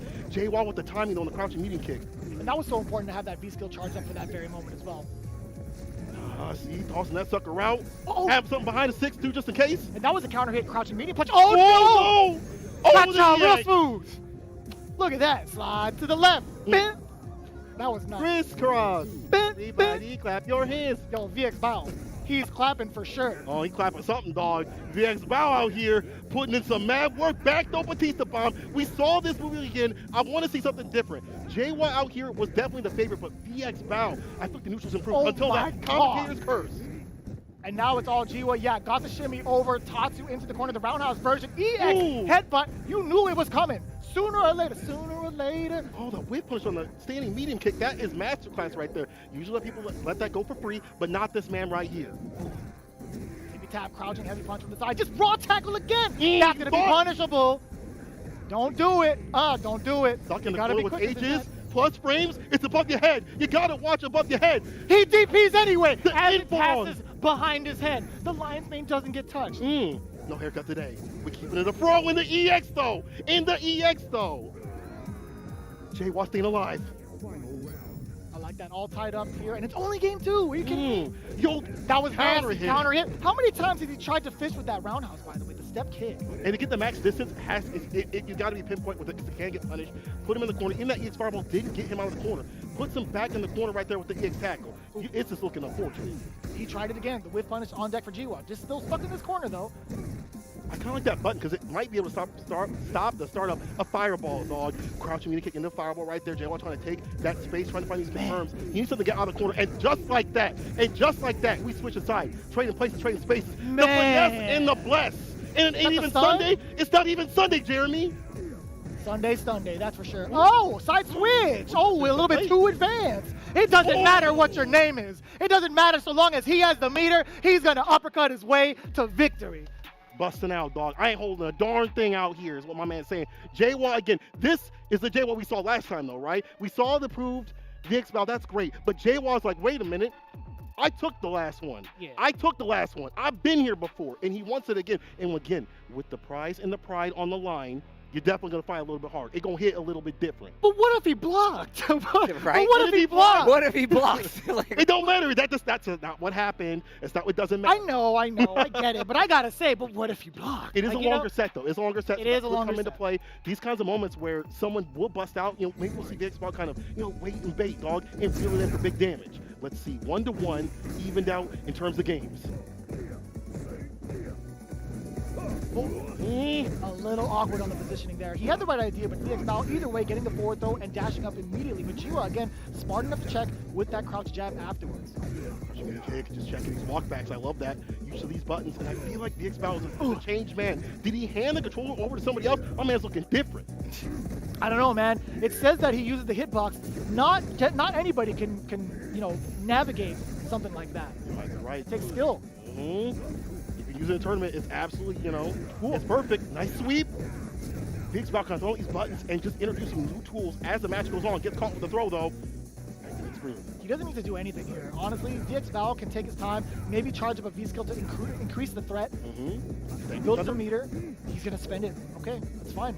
He's going to be big chilling. But, Jiwa, once he gets started on offense with all that meter, any solid confirm, it doesn't matter yet again. The coconut head, dog. You hear the brain rattling around as soon as he hits that. And coming from the Congo is VX Val, I'm telling you. In the bushes, my man, you see the birds in the distance? The trees are rustling, dog. He's coming through the Congo. Back throw. Access on the toe tap. I feel like it's really hard to get that pace just as I say that. Commentators curse back down to the ground. You go mid-screen and gets the knockdown. Counter hit conversion. Medium kick Tatsu to set up for the Oki. Now pushing, again, with that low medium kick. He fishes a lot with that. Yeah, J1 kind of backing up from these toe taps, too. Just knowing that the coral kick, you don't want no beef, dog. Staying vegan with the nice cross-cut DP. EX DP, though. Play with the fangs, I'm like, me too. Activation time. Time to guess. No! He guesses correctly. The best way to guess is to not guess at all. Dang, that was... That's profound. Y'all can have that one for free. Next one, you got to pay for, though. Activation does it raw. Jump in, get the win. Is this going to be enough? Yes, sir. The chop. You see that? That was disrespect. Yeah. You can finish it with some other thing. Game show host Urian, let's make a deal. Make a deal? Yeah. Straight up. Dun, dun, dun, dun, you hear how Urian dun, yells dun. when he does the chop? Yeah. He's been doing Yeah. that since his He's on the chariot. My man a rapper. He like, yeah.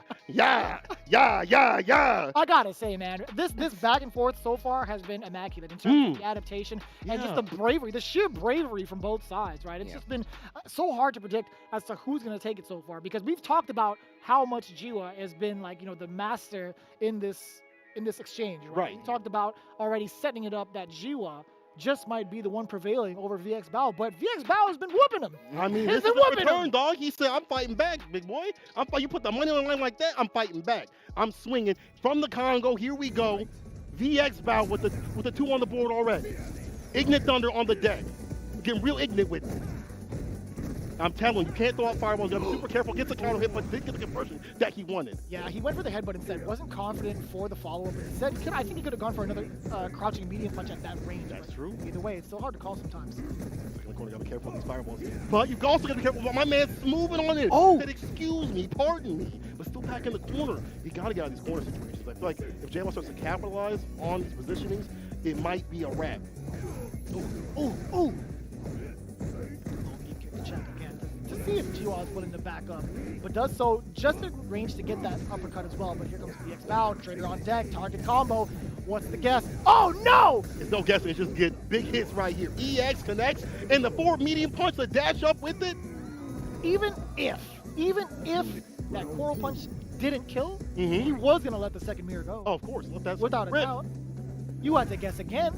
VX Bow now in the lead. And the Thunder and finds the crouching medium punch, falls to the fireball, able to build up some V-bar2 in these exchanges. That's perfect too. That means closer to V-trigger, and you already got the lead in health. VX Bow is looking so strong. Trying to get Oh no, but he dropped it! He dropped the V-skill combo. Oh no. Double! No vegan! Side switch is coming. You already know. But here's what's gonna trouble GWoww now. You didn't try to stop the lights! The lights are in full effect. You weren't gonna stop any of it? None of it? None. You're just gonna toe tap? Nothing troubles my man. Nothing troubles my man. It could rain on him while he's walking to work. Nothing troubles my boy right here. VX Bow, fighting back, dog. All he needs is one more.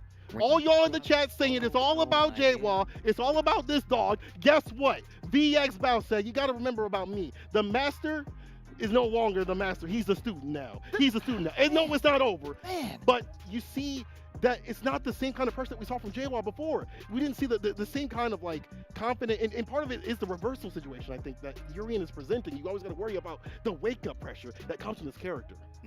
But that's the thing, right? If you're playing this matchup, Akuma has a great time against Urien. Even in that knockdown situation, there's so many instances where you could pressure with the light meaty enough for it to recover in time so that you cover so many of Urien's options on wake up, right? Even if he has bar, you could still make the EX headbutt whiff. I have not seen that kind of pressure against Urien's wake up from GWoww yet. This is definitely on a paper situation. Anti-air light jab, again, it takes a champion of like VX Bow's caliber to be able to get these things going, but anything that's going right now is going in JWoww's favor right here. Wakes up, what a great decision. The challenge.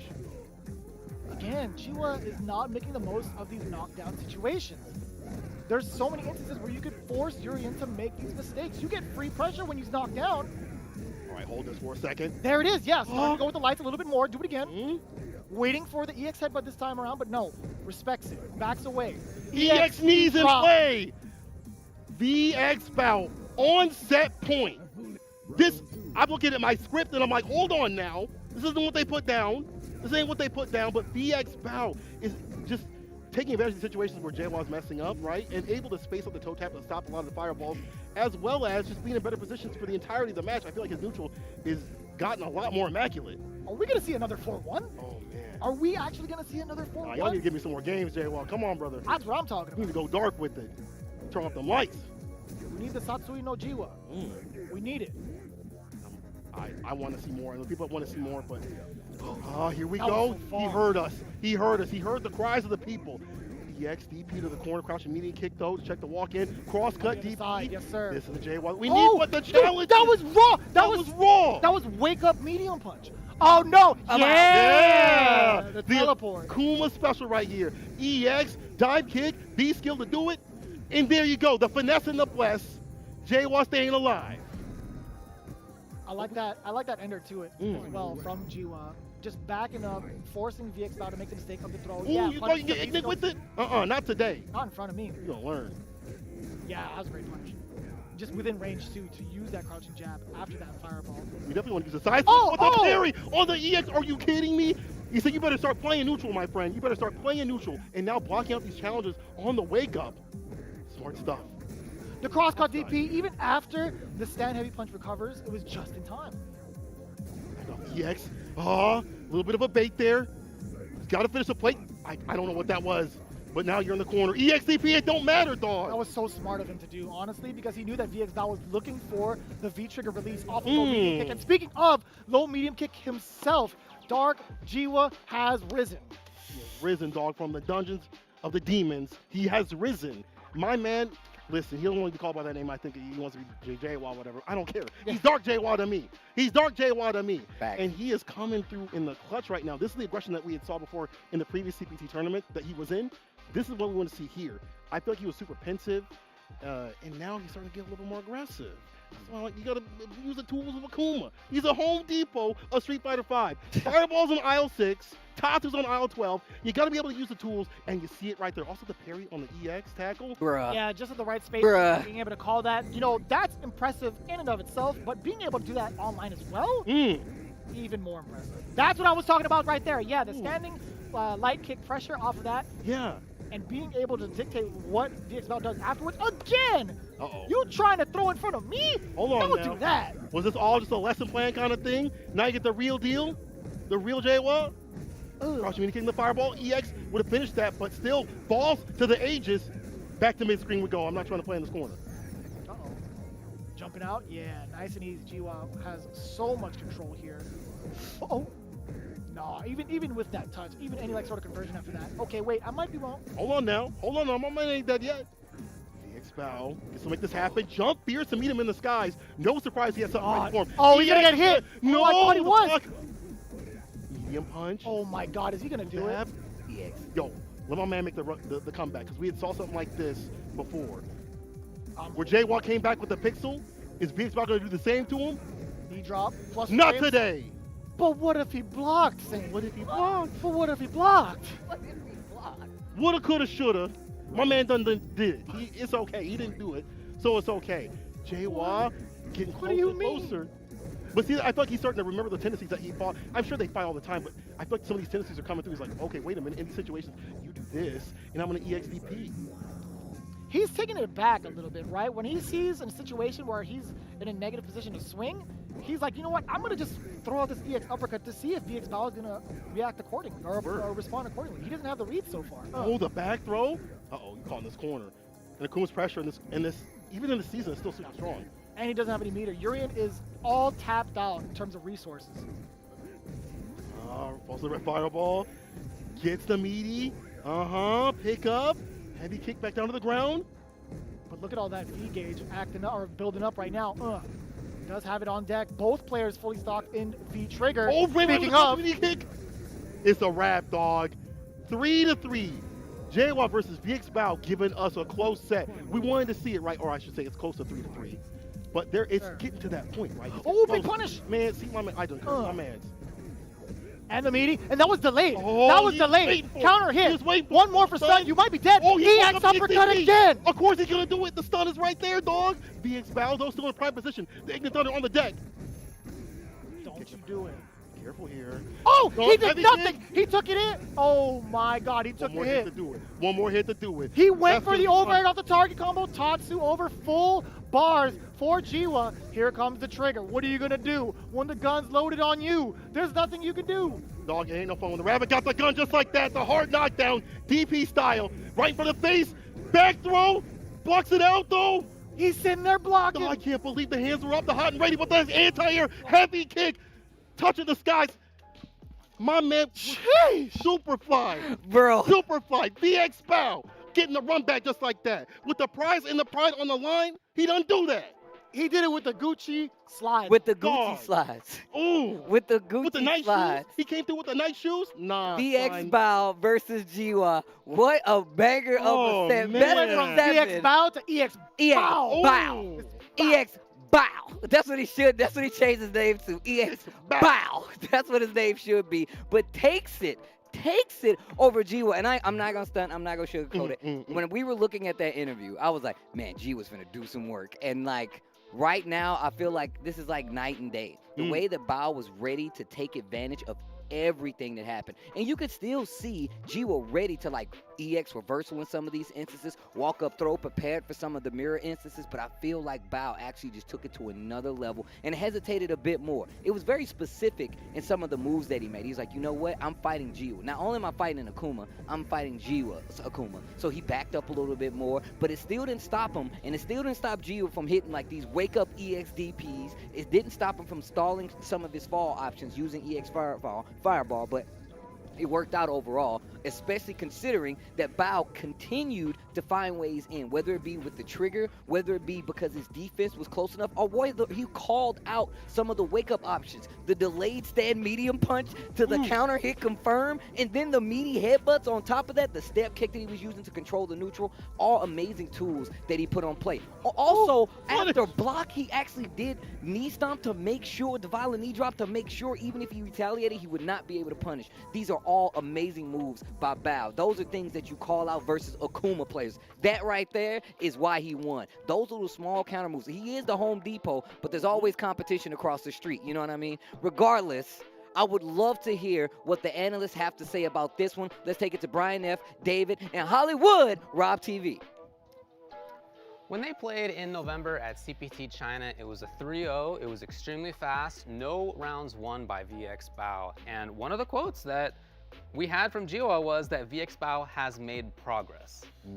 Yeah, you could clearly see that. I mean, I think the big thing about that match was the adaptation between the two players and the answers to the situations presented. They were blowing my mind. I mean, we were over there reacting to the matches. I was shocked at the things I was seeing. First off, Bao representing the crouching fears amongst all the air options that Akuma has. Akuma with like 30 million ways to approach in the air. He had the right answer out of the gate every single time to kind of establish that lead. We saw the adaptation back from Jiwa towards the end, representing a lot more jabs, fireballs to kind of control the situation. But it was just too little too late. Bao came out swinging so hard from the beginning, and that gave him what he needed to close out. Well, I actually want to start out, I have to start out by apologizing to VX Bao. You are a bad man, and I mean that from the bottom of my heart. I did not know that your Urian was that sick, so let's get that out of the way. Now, moving on, his answers in this matchup, as Brian brought up, that crouch fierce, and even outside of that, there was two amazing moments that I want to mention. In the first game, he does an Aegis, and Jaywad does a V reversal after he blocks the Aegis, and Bao goes for an EX headbutt, and it punishes the V reversal. That was ridiculous. And then there was another situation where Jaywall activates his V trigger with Akuma. He just does raw activation, right? Right. Raw activation, and Bao goes for a jump in immediately, and he perfectly reads the fireball. I do want to mention that I think that what Jaywall should have done differently, we did see a lot of adaptation, right? I feel like what Jaywall should have done differently is Bao didn't play like a regular Urian. There wasn't a whole lot of dashing and so on and so forth until the end when it was an adaptation. He represented a whole lot of buttons, controlling the space in front of him. That quarrel kick, crouch medium kick, things of that nature. And he just hit him with a whole lot of pokes and controlled that space.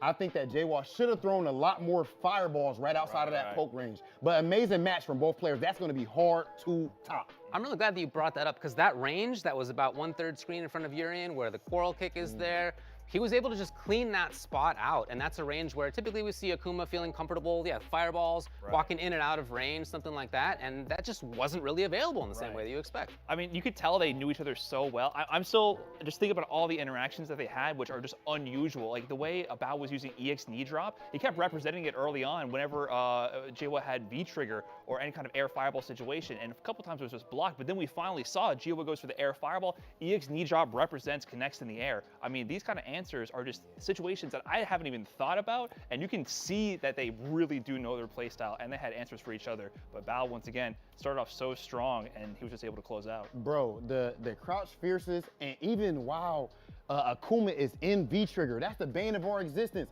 Akuma V-trigger, just throwing that air fireball out there. It didn't apply. It did not matter at all. And then even outside of that, once there was some type of adaptation, and remember we seen Jaywalk go for the EX Demon Flip Palm. Right. We seen one time the back heavy kick from Urian. Just at the end, he was perfectly ready for it. I mean, that was simply amazing. I would have liked to also see Jaywalk.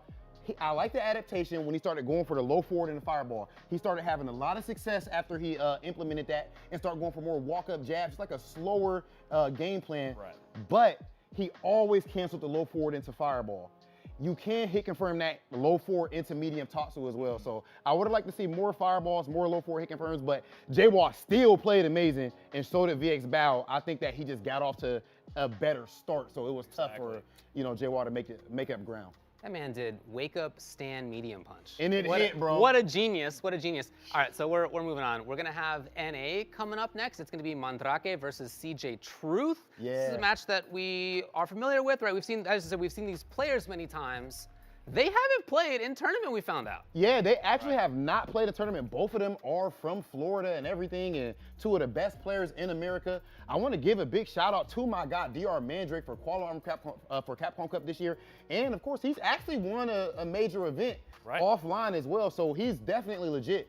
As far as how I think the matchup might play out, I have to give the edge to CJ. I would not be surprised if Mandrake wins, but I have to give the edge to CJ. And the big reason is this. Most Urian players don't play that slow pokey style that we just saw from VX Bao. They want to dash all over the place and things of that nature. And Mandrake does have the nooch. I'm sure you can speak to that. He does have the nooch. But the wild style with the Urian, when he does want to sprinkle that in, CJ Truth is from Florida. And that means he's comfortable with Florida man this, Florida man that. When you're from Florida, then Urian isn't that strong. But when you're not from Florida, then it can be a bit dangerous for you. Give me 10 words on this match, Florida man. This match will be wild and crazy, just like Florida. Just like Florida. That's 9. Almost there. All right, yeah, that's almost there. We're going to be back with the next match very soon. Paraneuro device expansion completed. Pseudo personality asset is imported properly. Biological brain connected. Dawn unit 0. Start up sequence will begin. Well now, little piece of junk. Time to wake up. Flower unit 0. Activate.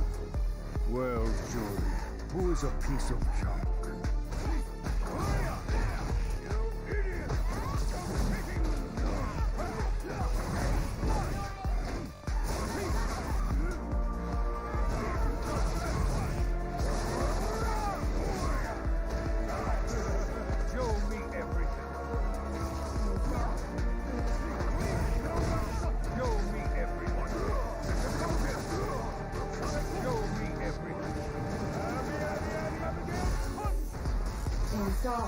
Show me something worth taking.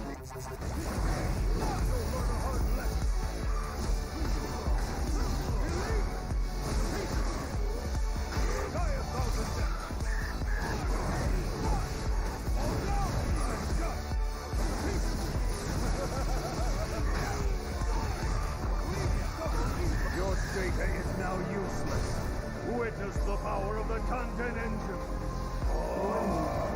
This is the power of the king!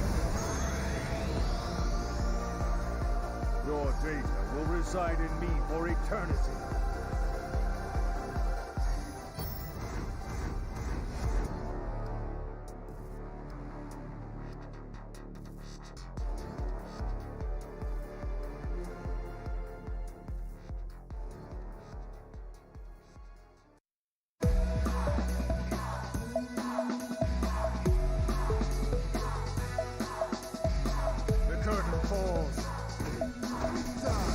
I'll take you downtown.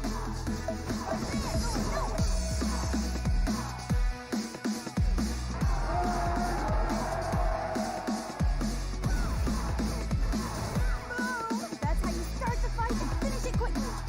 Let's have some fun.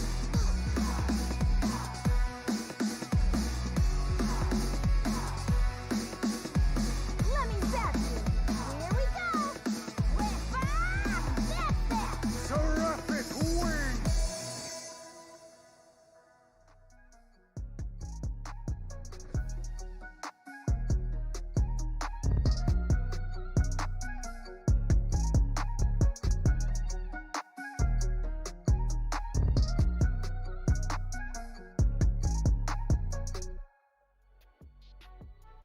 I demand a recount. I feel like that was 10 words. But I feel either like way, it was 10. welcome back, ladies and gentlemen, to the Capcom Pro Tour 2020 season final. Vicious here with Saint Cola as well as Tasty Steve. They are going to be commentating this next banger. It's going to be North America's own East Coast Throwdown, right? It's going to be an East Coast affair. Hey. It's going to be DR Mandrake going up against the youngin', but always the truth, CJ Truth. How are you guys feeling about it? Man, I think it's going to be ridiculous, actually. CJ Truth is one of those players that I've been a fan of for quite some time, so much so that I call him CJ, you can't handle the truth. That's what I call him. But also, you have to look at Mandrake, right? Mandrake is one of those players I've also been keeping track of for quite some time. Personally, I feel like CJ Truth is one of those players I look like as the next generation of Street Fighter. He's got the neutral, he's got the understanding, he can play multiple different kinds of characters. You look at Mandrake, he plays Urien a little differently than most, and I would love to see how he's going to slow down what CJ Truth does, because CJ Truth likes to hit the gas, so. I mean, at the same time, my man Mandrake Mandrake loves to hit the gas too. He's so active. You look at other Urien players, they're not as active as my man. He's always pressing buttons, but it's for a reason. There's a purpose behind every button press. And man, his activations and his V-trigger setups are ridiculous. You don't see many Urien players do crouch fierce activation like my man DR Mandrake. Let's see what the analysts have to say about this match coming up. Now, in fact, I also think that we got DR Mandrake coming in from his qualifier over in the East. First of all, it's great to hear from you. Second of all, how have you been preparing yourself for this 2020 season final? It feels like the 2020 never ended. It's been a long year. CPT season ended a long time ago for a lot of people, and it's not over for me yet. CJ, you can't handle the truth, as Tasty Steve likes to say. How does it feel, man, to be here in the 2020 season final, preparing yourselves for your exhibition match? Oh, it's exciting. It's going to be a fun end to the season for sure. You've competed in both North American East qualifiers. You hit top 8 in each one. Tell me a little bit about your competitors in the East Coast. It's really fun because there's so many good players. Like, we have a large quantity of really, really strong players and a lot of guys who play like, very unique characters that are, I think, different than a lot of other scenes. And with that in mind, do you feel that the East region is one of the strongest regions in the world? I don't know if I think NA East is the best region. I think that might be, I think like Japan would have something to say about that, but I'd say it's up there for sure. Japan and NA East could go toe-to-toe, in my opinion. I definitely think that if you get like the top 5 players from the NA East Coast against the best players in the world, they could just easily take it. So as you know, there's no Capcom Cup this year, but despite all that, we still have this exhibition. With that much at stake, are you still as excited as ever going into this exhibition? I'm really excited, especially against an opponent like CJ. He was actually the first international player I ever played, and I remember that was 2017, and he beat me 10 games straight. I was just learning the game, so I'm really looking forward to this match. Oh yeah, DR Mandrake, he's strong. He's tough. He's a tough guy to play against. He seems like he's one of these guys that always just gets better. I remember the first time, I played him and I was beating him pretty bad, and then maybe a couple months later we played again, and then he was starting to really. He was putting up a fight really well. Like it was unbelievable the amount of improvement he made in just such a short period of time. It's gonna be really fun to play against him. Tell me a little bit about how it felt to take down such a big tournament. It's been a dream for me to compete in the CPT. So when I qualified for Capcom Cup, it was like, oh, I did it. My sacrifices, my grinding finally paid off. And I went to my mother's room and I just gave her a hug. I said it. I did it. I qualified. Mandrake solidifies his spot into Capcom Cup with that headbutt taking away the throw against Metro. What a call out, what a read, and what a way to end it. Given your performance, your top 8 performance in both of the East qualifiers, do you feel like going into this you have something more to prove? I don't know if I have something to prove. I'm not sure if I look at it like that.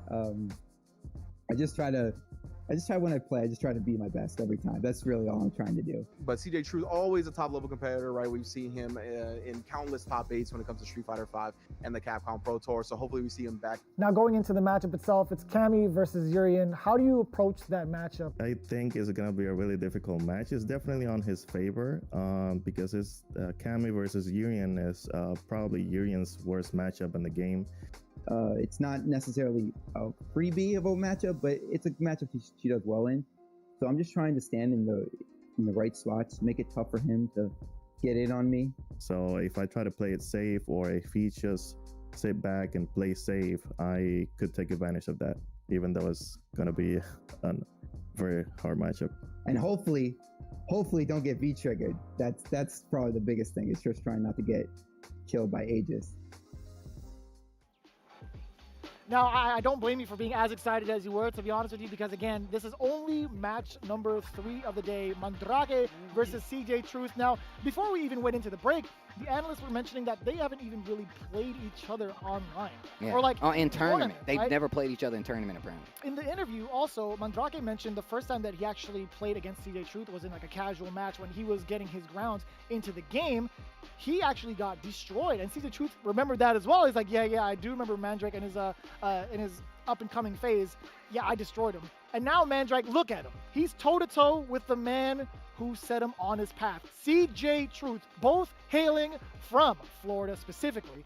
First at the NA East from Mandrake, and then third at NA East for CJ Truth. And you see the main characters on the docket, Urian versus Cammy. Now, we got a little tidbit of how both players feel about the matchup, but I got to ask these guys, what are your thoughts in terms of Urian versus Cammy?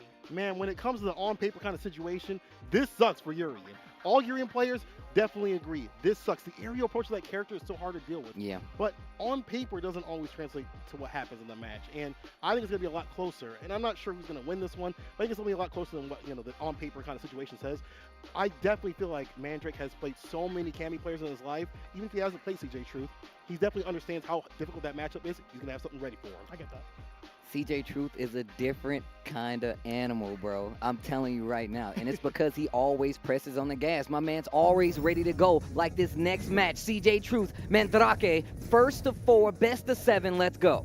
Listen, people, I need you to get hype. I can't see your shining faces, but I need you to get hype. If you got to punch the drywall and get hype, do that. But I want to see all that love. I want to feel that love for this great Street Fighter V action on the U.S. side of things, on the East Coast side of things, dashing up with the lights, trying to get this man to the corner. And I feel like that, you got to kind of put the pressure on this character, round start, and keep it going, because things like this happen where it's taken away from you. I'm going to tell you right now, like CJ Truth definitely likes to play a lot faster. So when Mandrake was like, yo, if he's going to try to play slow, then I'm like, he's definitely not going to try to play slow. He's definitely going to be in your grill. And you can tell right now, Lively definitely in favor of CJ Truth. He's okay with getting those little pokes and then cashing out later. Mandrake is going to get triggered and get big damage on the table. So I feel like it's kind of a race. You already talked about that air approach. It's really hard for you to get a read on what Cammy does. Man, can we poke that button? Excuse me?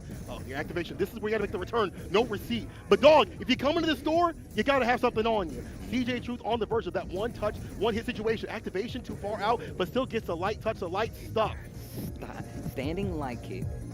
Great call out right there. Look at the neutral being played. You can see Mandrake trying to inch his way in there. He's like, nah, man, you're going to eat every one of these pokes on the way out. And I feel like those little small life leads is what's really going to help out CJ Truth. Needs that, right? Nice. You can't do that for free. At that distance, the spiral arrow coming through in the clutch and pushing Mandrake to the corner. Not where you want to be as Urian, right? We've seen how that can happen in other matchups where they push you into the corner, and Cammy is known for that. Cammy right here.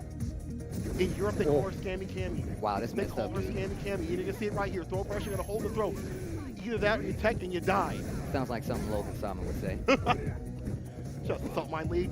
Gets the throw, though. Batista bomb. Holds the throw again. EX. Dangerous. Oh, this is what I'm talking about. That's the CJ Truth classic right there. Crouching heavy punch, activate.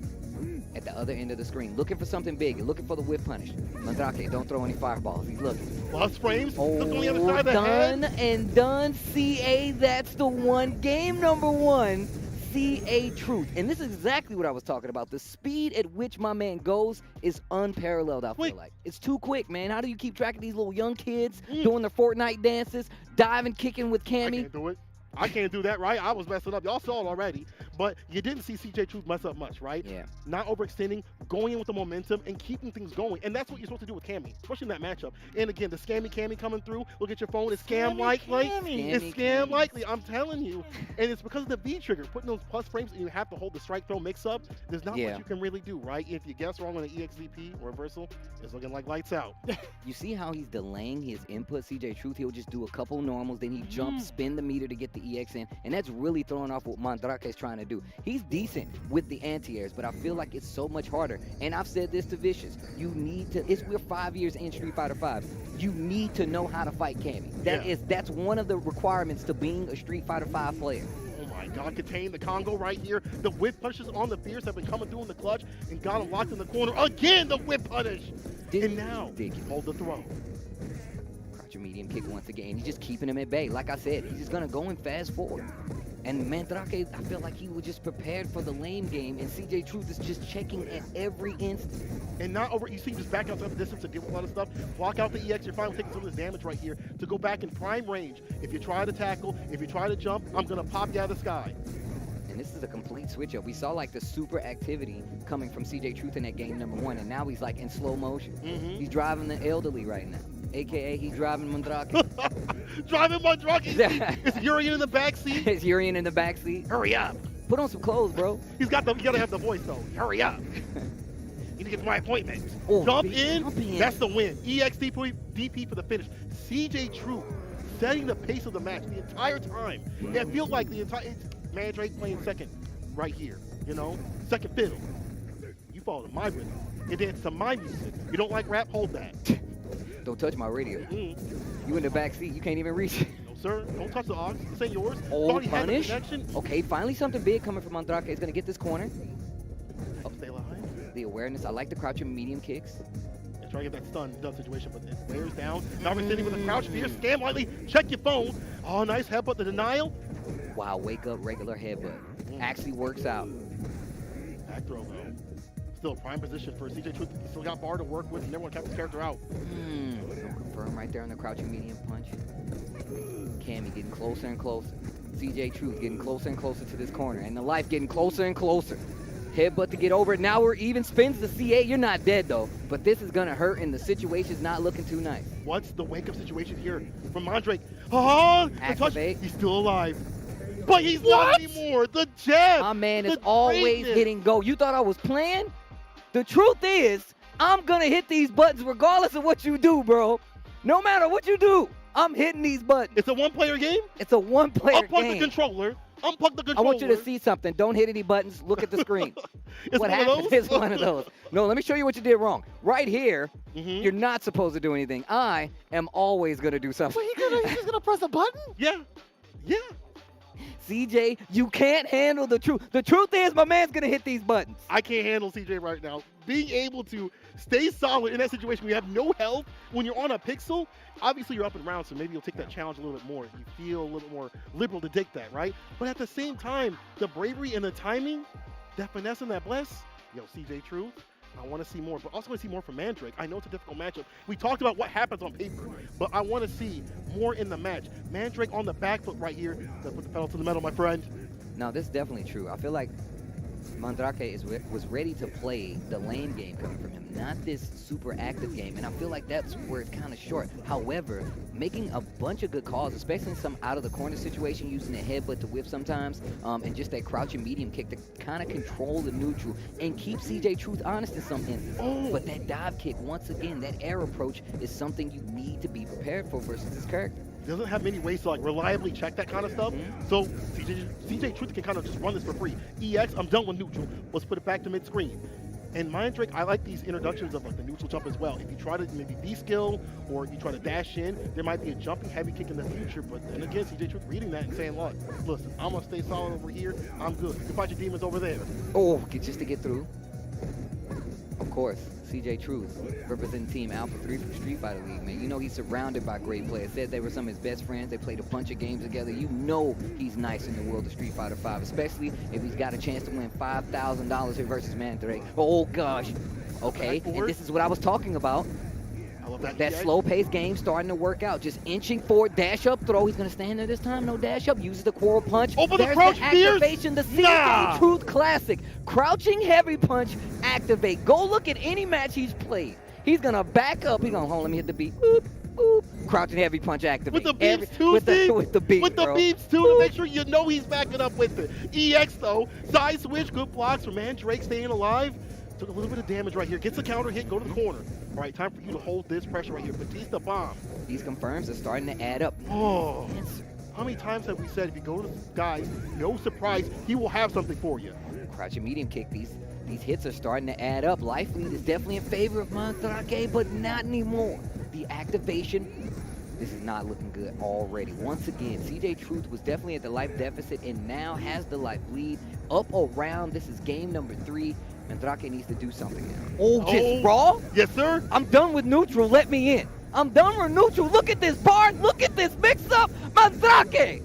Mandrake. That's what I'm talking about with the Urian. That's DR Mandrake. DR. We got to make sure to put a little respect on the name after that one. Coming back in the clutch right here, DR Mandrake knows that he's got to make a stand. He's got to make it right now. You cannot let these games keep going in CJ Truth's favor. And as you said before, get the momentum. But only momentum's coming from CJ Truth right here. Get that confirmed. Going back to mid-screen. Back to neutral. Look, the thing about this is now you see what Mandrake is making adjustments, right? This isn't a tournament. This is an exhibition. Slowing the game down a lot more, giving CJ Truth a lot more room to hang himself. Gets around on the board. Still needs one more if he wants to get a match on the board, though. Sir. EX connects again, stays in front this time. Great blocks, you gotta hold the throw. This is the propaganda of scamming Cam. You gotta hold the throw. EX though. I said I'm done with neutral. You said all I have to do is put this armor on and then I don't have to, really? Slather and lather, okay. Right, okay. You say it's like lacquer for the tackle, huh? All right, Look at this, doing every damn button. Every single button on his controller to make sure, like, if you press something, if you get hit, it's your own fault. I'm going to be swinging right here, and if you get hit, it's your own fault. But CJ Truth, max distance DP. Can't take any more hits. He can't take any more hits, and he's getting close to CA chip out. EX connects, max full screen. EX hooligan? Full screen. That hooligan EX style? hooligan? Scammy Cammy and the EX hooligan? That sounds like a children's book. CJ Truth wrote it. Listen. That was a ruffian kind of thing right there. That hooligan style stuff. You tell him to come home at 9. He comes home at 1 in the morning. You got a curfew. CJ Truth don't care. Round. Just back it off of that round to get the EX hooligan. Are you kidding me? The switch up that happened there was the fact that CJ he's been playing super active this entire time, slowed it down a little bit to get into this range, started playing full screen again, and that's when the EX hooligan came out. Nobody saw that was nowhere in my mind that he was going to do EX hooligan. It was nowhere to be seen. That's the strength of this kind of play, like where you start putting things in your toolkit, right? Yeah. And start pulling them out when you need to. And things like that, they're maybe like other players might do of a lower rank or whatever, but because they're off the table, you're not thinking about that. And then bam, he ain't reacting to the EX. Yeah. That's the smart stuff right there from CJ Truth with another one on the board. 3 up. Game point for him if he can make the win. Yeah, this match is very important for Mandrake. He needs to get something on the board. If we want to see more games, Mandrake needs to make something happen. Oh, almost got to confirm. Tired with the fireball. Mandrake again buffering that medium. Said if you come into here, you get hit with that medium, it's your own fault. Right. Nice. Wow. Oh my God. Wow. Catches the V skill, and CJ Truth loves that V skill. Big friends with that. EX reversal. Yeah, we busted out, dog. Busted in, to be honest. Put him in the corner, dash up, though, the check, the return. And the side switch for CJ Truth blocks the headbutt. Back to the corner you go. Crouch medium kick. Check right here. The dash, the forward medium punch, the quarrel. Punch. That forward medium, he got beef, dog. He got beef. They're static here in the punch of quarrels. Let's see if I was going to say, if Magic can keep things up, but round start already looking pretty dire right here. Back throw was right in the fierce to the face. The throw puts him in his place. And the course not where you want to be. He says, I'm out of here. I'm not paying rent, dog. And once again, you can see that CJ Truth is like going back and forth between these different paces of play. Right now, he's playing a little bit further back, but out of range so he can still react to that EX shoulder. Of course. Crouching medium kick's becoming a more prominent tool, and you see CJ Truth accounted for, but he's backing up. He's going more to the corner. Side switch this time, goes for the throw. That's the third option we've seen. He stayed in front the first time, switched sides the first time, stayed on the second, and this time goes for the throw. Word, but now Mandrake has the trigger on the deck. It doesn't matter. The CJ Truth special. What did I say? Dog. Back up, boop, boop, boop. Crouching heavy punch, activate, and it hits you. You gotta watch out for that, because right now, CJ Truth is on set point. Mandrake, let me see some more games. Let me see some more Street Fighter V action, but easier said than done. You see the things that happen on paper start to come and seep into this game right here. Not being able to anti-air, proficiently, not having a 3-frame, and just being on the back foot for so long makes things so difficult against his character. It gets super annoying to fight a character like Cammy when you don't have answers for even like half of the things that she can do, right? So it's like, and it's not saying that he doesn't, but it's a lot harder to keep track of this character with Urian because of that, you know? Right here, back to mid-screen again. We've seen this so many times where CJ Truth will just wait for that moment to pop the question. He's waiting for that moment. He's waiting for that. He's waiting for that exact moment. This is not looking good. He's not looking at a trigger this match, right? Well, he can still get it, but he's gonna have to play very, very safe. I feel like finally gets the combo into the corner. V reversal. Crouching medium punch. The V reversal gets CJ Truth out of the corner, and he has no problem backing up to the end of the screen. I like this play right here from CJ Truth. Nice and patient. Again, wait to pop that crouching medium kick. Confirm that question. Will you hold this throw? Full CA on the table. You got to be careful. This is all a bait. You better stop dashing in on this little man. Look at the time winding down. We're going to see a timeout right here. Look at Mandrake. He's so on the back, but he knows one to confirm is going to hurt really bad because it's going to be an Oki situation. Is it going to be a super into Oki? Okay, here we go. Batista bomb. Another one. Going. Oh, he woke up crouching jab. Oh, crouching fierce. No activation though. There it is. DJ Truth going for the what super. What did I say? The CA. Nah, I'm going to see you out of this tournament. CJ Truth with the time over. Wow. The style, dog. You said scammy Cammy. She was scamming the time. That's what she was doing. Dog, I'm looking at my phone and I don't want to pick up, but it's, maybe I should. As soon as you answer. press it, as Maybe soon I as should you answer. press it, she has meter. She takes away everything from you. She got my credit card. Right. She took it all. The house, the keys, the car, everything. It's all gone. My kids too. They even talked about it earlier, about how aggressive DR Mandrake can actually be. Usually in the games, he's the person that's washing people, right? He's the washer. But the way that CJ Truth, he was playing dry. It's washer versus dryer. He cooked him up. He became the air fryer. I'm telling you, man. Bars. CJ Truth, he's knocking out your tooth. He's taking out my God. I'm telling you, bro. He just went in on Mandrake. You know, they talked about how they first met. Mandrake was like, he washed me. But you know what? I learned the ways, and I became the person to do the same. But CJ Truth was just like, no. I am here now. No, that's true. This is definitely true. Mandrake did not have a lot of opportunities to keep that momentum in his favor. He had the life lead for quite some time, but even still, it was more about the fact that, CJ Truth, you said, Mandrake can be super controlling. Yeah. Mandrake's used to getting that lead and being like, now what are you going to do? But the roles were reversed. CJ Truth was like, I got the lead. What are you going to do? And that's what changed the entire escape of this match. I cannot believe that it was this much of a wash. This much of a wash. Like, I was expecting a little bit more from Mandrake, a little bit more in terms of the V-trigger activations and things like that, the cool setups and things like that he's been known for, and that aggressive style just didn't work out. It's like, that's cool. If you're going to swing over there and fight your demons, I'm going to stay over here and stay solid. It's hard to, because you're thinking about the matchup on paper, right? Urian versus Cammy, there's so many things that go into that matchup, right? Specifically, you have CJ just hanging out, pressing medium kick, keeping away as much as possible. Then he has even further normals, like the heavy punches, like crouching fierce, while he has V-trigger. We've seen how many times that is activated over. Yeah. But personally, again, there's so much that we could actually say about it. Instead, we're going to take a trip over to the 9th floor and see what the analysts have to say about that matchup.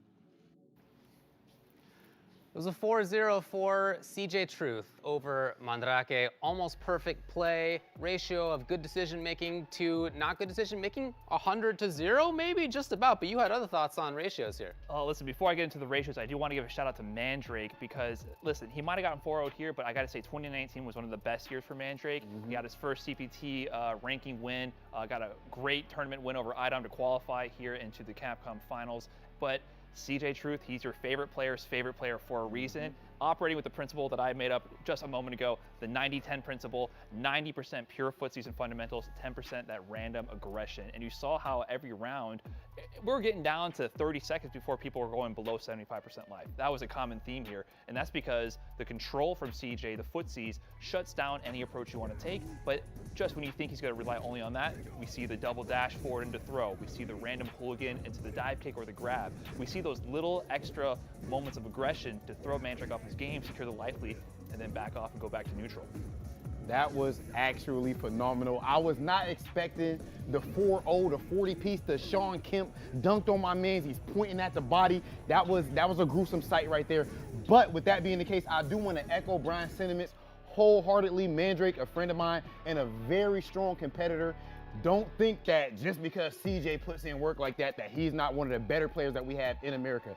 That being said, I want to point out something very important for all the newer players and even some, I guess, intermediate players. When you walk back and forth in neutral, this has been a thing for as long as you can remember in Street Fighter. You're trying to bait certain things out, right? A lot of players just walk back and forth and they're not looking for anything specific. When you see CJ walking like that, he always has something in mind. That's why when you see him doing that, anytime Mandrake goes for, or Mandrake goes for a fireball, it's an EX drill. 9 times out of 10, if he goes for a regular jump in or a neutral jump or something like that, it's going to be anti-air. And then of course, playing neutral like that and then being able to just sprinkle in, as you said, that 10% of dashes and things of that nature is hard to stop. And one last thing I do want to mention is the timing and the reads. I noticed that, I want to say that CJ Truth, when it comes to Cammy's crouch fierce V-trigger activation, he was almost 100%. Right.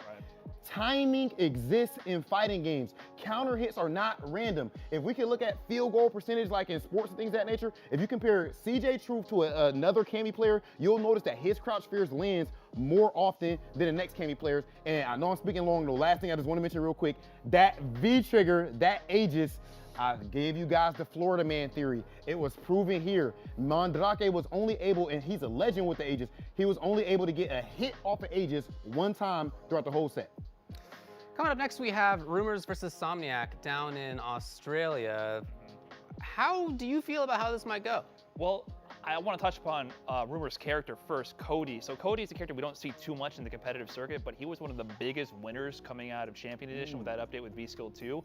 So Rumors was one of the people who really dug into this, previously a birdie player, and dedicated a lot of time to this character. And if you watch how their matches played out in the Australian CPT, you can see a lot of those new tools come into play in the matchup, the way V-Skill 2 sways around a lot of Bison's extended strings. You can't just head stomp and EX Devil's reverse for free.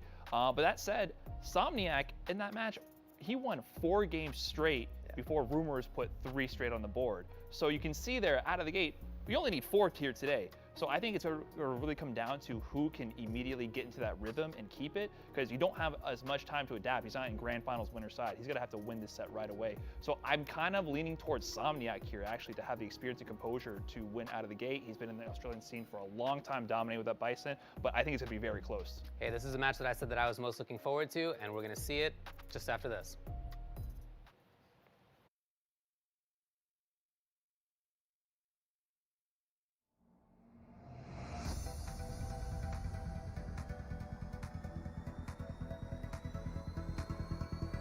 Go beyond the battle. Get ready. Destroy. Begin.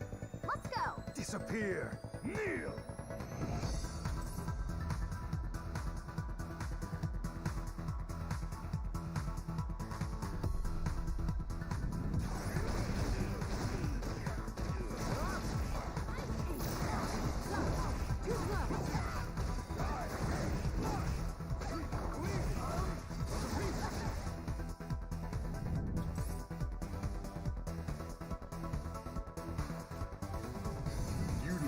Strength to crush the spirit of the king.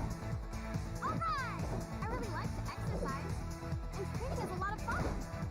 Time to meet your death, vile insect. Pull out all the stuff. Hadouken! Resurrection!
Capcom Pro Tour 2020 Finals continues right now. We just seen an electric set, especially representing in a Capcom Street Fighter, actually. But we go on to another region. Oceania is going to be represented in this next one, and we've already seen a couple of these players before. They talked about rumors and that Cody. You know, I'm a Cody lover. One, two. Yes. We've seen Somniac before. What do you guys take away from what we're about to? We've heard what Brian F has to say about not seeing Cody, but what do you guys think about this upcoming matchup? Bison versus Cody. We don't see that many Codys. We've seen Somniac's Bison before. Well, we're watching this. I want to say thank you. Thank you to those who are taking time to watch this video and this live stream. We just co-streaming with Capcom, and very interesting. So far, very good matches. Really looking forward to what's next. Somniac, again, he started off that grand finals match against Rumors. If you guys take a look at the tapes behind the qualifiers, he actually reset the bracket 3 straight and was like, all right, I think this is a dance that I'm used to. I figured it out. I think it's going to be easy breezy. But Rumors came back with full force and full adaptation, something we've never really seen before in terms of the playstyle and the pacing that Cody presented in that matchup. With that said, there was a lot that Somniac actually talked about after that moment. He was saying, you know what, I came into the matchup without fully understanding Cody, but I can guarantee you that in due time, I will study the matchup and I will prevail. Man, when you say it like that, like when you see the run back too, you're like, dog, this time I know. This time I know maybe to stagger my shots a little bit better. Because the V skill too, the sway, the smooth on through, that was an issue. That was a problem. Will it be this time if you're just kind of peppering your shots here and there with the stagger step? And I'm telling you, like when my man Somniac comes through a little bit different, someone even as studied as Rumors is gonna have to put a little bit more pressure. So, Vicious, I think you might have some words to tell the people about Somniac and Rumors come up on the deck here in this interview. Rumors, it's always great to see you. I got to ask you, man, how does it feel for you being here at the end of the 2020 season final, preparing for your matchup against Somniac? It's definitely the biggest stakes event that we've played, I think. So it's as fitting an end to the season as it gets, really. Yo, Somniac, how does it feel for you being here preparing for this matchup against the likes of Rumors? I'm really excited to be able to compete in the Capcom finals. I'm feeling good. You know, it's good to get back in there and get another chance at fighting Rumors. Luckily, I've been resurrected for another shot, and I'll definitely do my best. Looking at your prior performance over in the Capcom Pro Tour Australia qualifier, you took second to Rumors in a very, very close match in the grand finals. Walk us through that journey. I went to top 8 losers, and I had to run it back all the way to the grand finals. And both of them, I think, are reset as well. Luckily, with this exhibition, I won't be starting in losers. Both of us are on the same footing. So the first day of the CPT was actually involved getting past my own training partner, Sio. He's a good friend of mine, so sending him to losers, it hurt, but it had to be done. When I named the people I played in top 8, it's like 3 of the 4 or 5 biggest names in Australia. How did it feel for you in that big moment when you took that W over Somniac? When I was looking at the final minutes of those, I think when I was up 2 games, it was like a case of, hey, I'm almost there, but there was a bit of a roller coaster in emotions in that last round even. The comeback factor is real. The adaptation has been set to 100. This man has been taking those L's, biding his time, only for that extravagant win against Somniac. What are your experiences like playing against Rumors, and can you sort of describe his playstyle to us? I've known Rumors for a very long time now. He's been one of the mainstays in the Sydney scene. He's always been going to the locals over there. We've run into each other at tournaments fairly frequently. He's always studying and training, and he used to be a Birdie main, and he's swapped over to Cody recently, so he's figuring out all the new Cody tech. So he's a very dedicated player. Tell me what your strategy is going forward against this run back for Somniac. So player matchup, I'm one of those people who prepares really hard, like in advance. I'll watch replays, I'll make notes. I have like an Excel spreadsheet. I've got like a lot of players, and I take notes on all their play styles and habits. And obviously from a character perspective, you need to know the matchup by this point. Can you talk to us a little bit about your growth and your journey and the time you've taken to improve and prepare yourself for the specific exhibition. I actually didn't expect to make it as far this time around, but I decided to just see how far I could go. I had a lot of match footage to review, and because of that, I could see where I could, optimize on situations and make sure I get the most out of situations. I've been preparing a lot to fight him. The first time I didn't really know that much about Cody, but I put in some lab time, and I think I'm ready now. He was always like the benchmark for me in a way. Like for the first few years of Street Fighter V, he was the person I set my goal to, right? Like he was the player I wanted to beat, and getting the chance to play against him in grand finals is like it's a way to prove yourself against someone you look up to. Let's talk about the matchup at hand. You have to face off against Rumors in the run back, but in the grand finals of the Capcom Pro Tour Australia qualifier, he managed to take it over you in a very, very close set. Tell me a little bit about how that match went. When I first got up against him, I think I had a lot of momentum going my way because I just played like a ton of people in a row, and it had a lot of really close matches. And I was really sure of my strategy. I managed to 3-0 him. I won the next match in the reset as well, so it went to 4-0 my way. He was able to get me out of my momentum and kind of bring it back. Good thing about today is it's actually a first of 4, so if anything goes the same way, I'll probably win. So. Do you feel any sort of like intimidation coming from him going into this exhibition? Look, Som is always fighting hard, so I have no doubt that he wants to win in general, but he wants to win especially because, yeah, I did beat him in the grand finals, and he's got to prove that he deserves this more than me. Well, I can't really change the fact that he won, but I can make it sting a little bit, so I'm looking to beat him this time. Wow. So first off, I gotta say, shout outs to the entire scene. Oceania is actually ridiculous. I've been to Australia multiple times, and I've ran into Rumors as well as Somniac. I'm telling you right now, super nice people. They always put on for the scene, and 100%. completely nice the entire time. And even when I see them outside of their respective territory, they're always respectful. Nothing taken away from anybody else, I'm telling you guys right now. But I remember specifically every time I go, I've seen both of them in the trenches. Literally, Rumors is like, yo, Steve, let's play some games. Like, that's actually happened, you know? So I know these guys mean it. And he even pointed out that he felt like... Yeah, looking forward to this match. Which is crazy to say about somebody, especially when, you know, the person says it before, I've made it a lot further than I thought. So a lot of humbleness coming from both of these guys, even though they're from the same region. And so we see the full breakdown between the two, again, both hailing from Australia. We see how they qualified into the Capcom Cup, and you see the main characters there. M. Bison going up against Cody, against Somniac being a character loyalist with Bison. Rumors actually had a birdie coming into Street Fighter V and has made a transition into Cody and has really put that character on the map, but like not only for the CPT, but for his region. Right. Definitely true. I feel like, you know, when you watch that play, when he did what he did at CPT Online, like to be able to qualify with Cody, it kind of put that in people's minds like, yo, you can make this happen with your character. If you put in the work, you put in the study, you're going to get the results. Obviously, it's going to be difficult, but he faced many matchups that were not in favor of that character and still came out on top.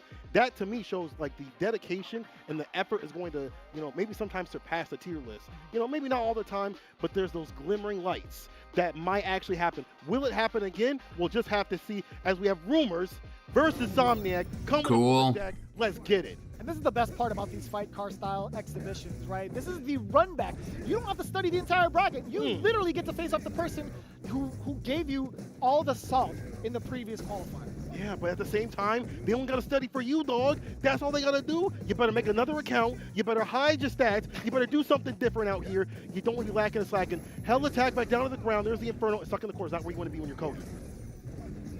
He's going to be hitting all these plus frames, and Somniac willing to spend the bar to get all the gray life and the chip damage, right? A single strike will take out so much life from Rumors, and again, being able to dictate that pace, no pun intended, is Somniac's specialty. I see you with that. And you look at him staying away from that activation. Without EX, Zonk is going to be a little bit harder, but just jumps on in, gets the activation, hold this throw. All right. There you go. EX. Nice, try to do something there, but the bass and the train combo! Pockets in. Oh, off the backboard, put it through the drywall. Put it through the drywall. Let him meet his maker, his neighbor, all of them. Tim the Toolman Taylor. He's giving him the full home improvement. He's gonna get him. He's gonna get him with it. Jump in, block. These lights. Boomers. Grab him by the nape of the neck, baby. Tell him something nice. Tell him something nice. Gets the ball release. Check the hand. Check the hand. That's the first one. The best part about that animation, after the scissor kick, he just grips his fist. He don't even look at you. Not at all. He don't even look at you. He breaks the fourth wall, looks you in the eye, and smiles. Dog, he knows that he's nice with it. And right here, Somniac not letting that comeback happen. Rumors was definitely gunning for him, and he still gets the win. Somniac coming through in the clutch. And so we saw how much of a threat Cody can actually be while in V-Trigger 2. Somniac did a great job on defense, being very active and staying away from that kind of pressure or threat of the command grab. But as we talk about it, Rumors already changing up the pace for the second round. All offense, not a single strike from Somniac. Like the challenge. In that plus range situation, saying, bro, I'm pressing, dog. We out of this corner. Command grab CD from this character. Hold this bomb setup. Ooh. It's a wrap. Put some chicken and cheese in it, maybe some lettuce. It's a wrap. That's the first one. It's done. EX scissors. Wait. Cut through the neutral. Can we talk about the fact that the situation that happened in the first game, we literally talked about it outside. We're like, yeah, man, if he can punish swing at V-Trigger 2 activation, all this stuff. I was like, you can't react to that. That wasn't a reaction, by the way. It wasn't? That was definitely not a reaction. It was definitely a call out. It was a call out. That was a preemptive. You're right. Right? I mean, am I crazy? I was on that side too. They were literally doing this in the green room. We were actually practicing. Can Bison actually swing against the pipe? And that wasn't necessarily the case, but it is possible. It's very much so possible. But again, that was a very interesting start to the game, I would say, to the set from Somniac as well as Rumors. We're starting to see that little adaptation being made from Rumors, but still Somniac making the most out of it has been pretty evident, right? Right. We're going into the second game now. Go ahead. I was gonna say there's a lot of that denial of V-Trigger activations, especially a lot longer in the match. He's been taking a lot of stuff from him. You see Somniac kind of backing away when V-Trigger's at play, like saying, I'm not going to let you get this thing off. But here we go. Swing with the median kick. The sway, we've talked about this before. Careful with the sway. If Somniac starts to catch that, is a big punish on the way. Yeah, you're thinking about the normals you want to sway away from. Fierce, definitely one of them. Down forward, Fierce, the cycle axe, also another one. And I like that idea to neutral jump just in case Somniac wanted to use another forward advancing move, but here comes Somniac with Trigger 2 activation, just walking him down. He's not going to dash up until he gets into the appropriate range, right? Doesn't need to, actually. That's in. Yes, sir. EX. And now stuck in the corner. Now it's my turn to play. I got V-Trigger on the deck. Oh, you play with the things? I'm like, me too. Goes for the Cycle Crusher. Tries to follow up. Very, very smart. Although he is kind of close to the corner. Yo, you reacted to the rock? Nah, son. My man with the no-dos. He's awake and aware. Anti-air, no-go. And you see the frustration there from Rumors. He tried to get that anti-air with the pipe, but it doesn't swing all the way back, right? As great of an anti-air it is, against Devil's Reverse, it's a risk. It's really funny. You definitely want to anti-air better when you don't have the pipes. You see a lot of Queens players trying to get rid of that. He needs to get rid of himself out of this corner. You don't want to be here. Great life adding up. Sway, though, the trait, you're still stuck here. Got to find the exit sign. Yeah, if you miss your exit, you're stuck in this corner for a minute. You're in that car for a little while longer before you reach your destination. Google Maps said it was 7 minutes. Why is it 70 minutes, dog? What the heck's going on? Activation runs right into Crouching Fears. Upswing. Oh no, this might be stun. It is stun. And it's done, baby. Rock says, so sick. Oh wait, no, the scaling, hold up now. Now hold on now. Now it's done. With the throw for the finish. The light touch of light stuff right here. Rumors keeping on the pressure. I like how you didn't let that become a comeback factor. Didn't let it become an activation into a high fight clip. Oh, either way, someone's gonna get clipped. Oh yeah, of course. I mean, someone. We'll get that caught some way. He actually caught, what was that movement? Was that backdash? He caught him on the tail end of the backdash? Exactly. Sonic Sam says the distance. If you throw a fireball, you're going to give him an enhanced version of his own fireball. And really lock down the neutral. And shutting down the toolkit is what Bison's really good about. In this matchup, doesn't get the confirm, but still finds himself pushing Rumors to the corner. And I like this. So again, Rumors is just kind of hanging out around the ranges of Somniac's heavies. When he finds an opening with that Zonk Knuckle, yes sir, that's going to be big business for the V-Trigger, the mayor of Metro City, conducting business as usual, cleaning up crime in the city. Counter hit the stun? Yo. Oh no, oh, the drop. I thought it was over, but there it is again. Put him to sleep. Respect the pipe. Respect the pipe. This pipe. We learned that in the streets. He went straight for the spine, dude. He knows where to hit. He's The making dirty sure he stuff. doesn't walk against. Dog. He always says that. It's true. Do you see where he swings? It's right down the middle. Vicious. What's the name of the game? Street Fighter, right? Street Fighter. You gonna aim for the right spots. I'm surprised my man pulls out a pipe out of nowhere. He's like, He yeah, said, we hold up street now. fight now. You know what time it is. Where'd that come from? Where'd that come from? What? Hammer space, baby. That's where it came from. Also, where'd that comeback come from? From Rumors out here, dog. He's definitely putting the pressure on and not letting a lot of the V-Trigger stuff happen. And also just saying, if I put you in this corner, you're gonna feel it. We were talking about this earlier before the match even started. I think out of all the matches so far, again, we've seen a lot of blowouts, like 4-1, 4-1, 0-4. Right. This, I feel like, is going to go down to the wire. Yeah, it might just. We're supposed to hold on to that victory. Very studious, but you can't count Somniac out. But commentators curse round start. Oh, and that was a great counter start. hit conversion, too. Or no, actually, he just charged it. Yeah, I he take just back. had charge. He just charged his Zonk Knuckle. No, that was way past the It's unfortunate. Last, though. Attention, EX. You gotta avoid these EX situations right here. Stay outside the distance of Zonk and let him come to you. Walk up, throw, doubling down, EX. You're put in the corner. Hold that. Even after the plus frames, he still walked back. You're not quite dead yet. The light, though. Reverse the situation. B reversal denies that activation. Not gonna try to throw that fireball right now. Just gonna jump in. Oh, denying the V trigger. That looked Denying it. That looked very similar to what we saw them play out in their qualifier match. Honestly, Rumors, again, being so patient with that life lead, doesn't want to overextend, just jumping back and catching Somniac, overcommitting. Nice. Pressing the button after that's a bad deal. Crush. Now, Smart. Rumors having some of that V bar too. Gonna be able to get him himself in that V trigger situation a lot quicker. Oh, air to air, even better choice. Straight to the mark. Psycho Axe again finding Rumors trying to move back a little bit too far. Here comes the activation. Trigger 2. No rock setup. Put him back down to the ground. No EX was reverse for you. It's up the rock again. Falls to it. It's okay. Just looking for the activation. He was willing to take the rock. It's fine. He got the knockdown, right? All right. Damage right here, though. Oh, it had to be an input error right there, Somniac. Able to stay alive, stay away from that command grab. That could have been real bad. Real good, though. Rumor still with that health. Oh, I like that. Yeah, dashing forward. Oh, he crushed the Psycho Crusher. The fear's coming through in the face. Still, Somniac's still alive. You gotta finish off your plate. Oh, anti-air. Yeah, the trade there. Counter hit as well. Finish your plate. Oh, he whiffs the command grab. What are you grabbing, Casper? What was my man grabbing? You can't grab what's not there. You can't grab what's not there. There's nothing there. That's not how it works. He's in the astral plane now. He's already no gone. way. It's the end of the movie. He's already gone. I still can't believe he crushed the Psycho Crusher. Yeah, right dog. on the psycho sign, right on top of his head, bro. Right on top of the Psycho forehead right, Right. here.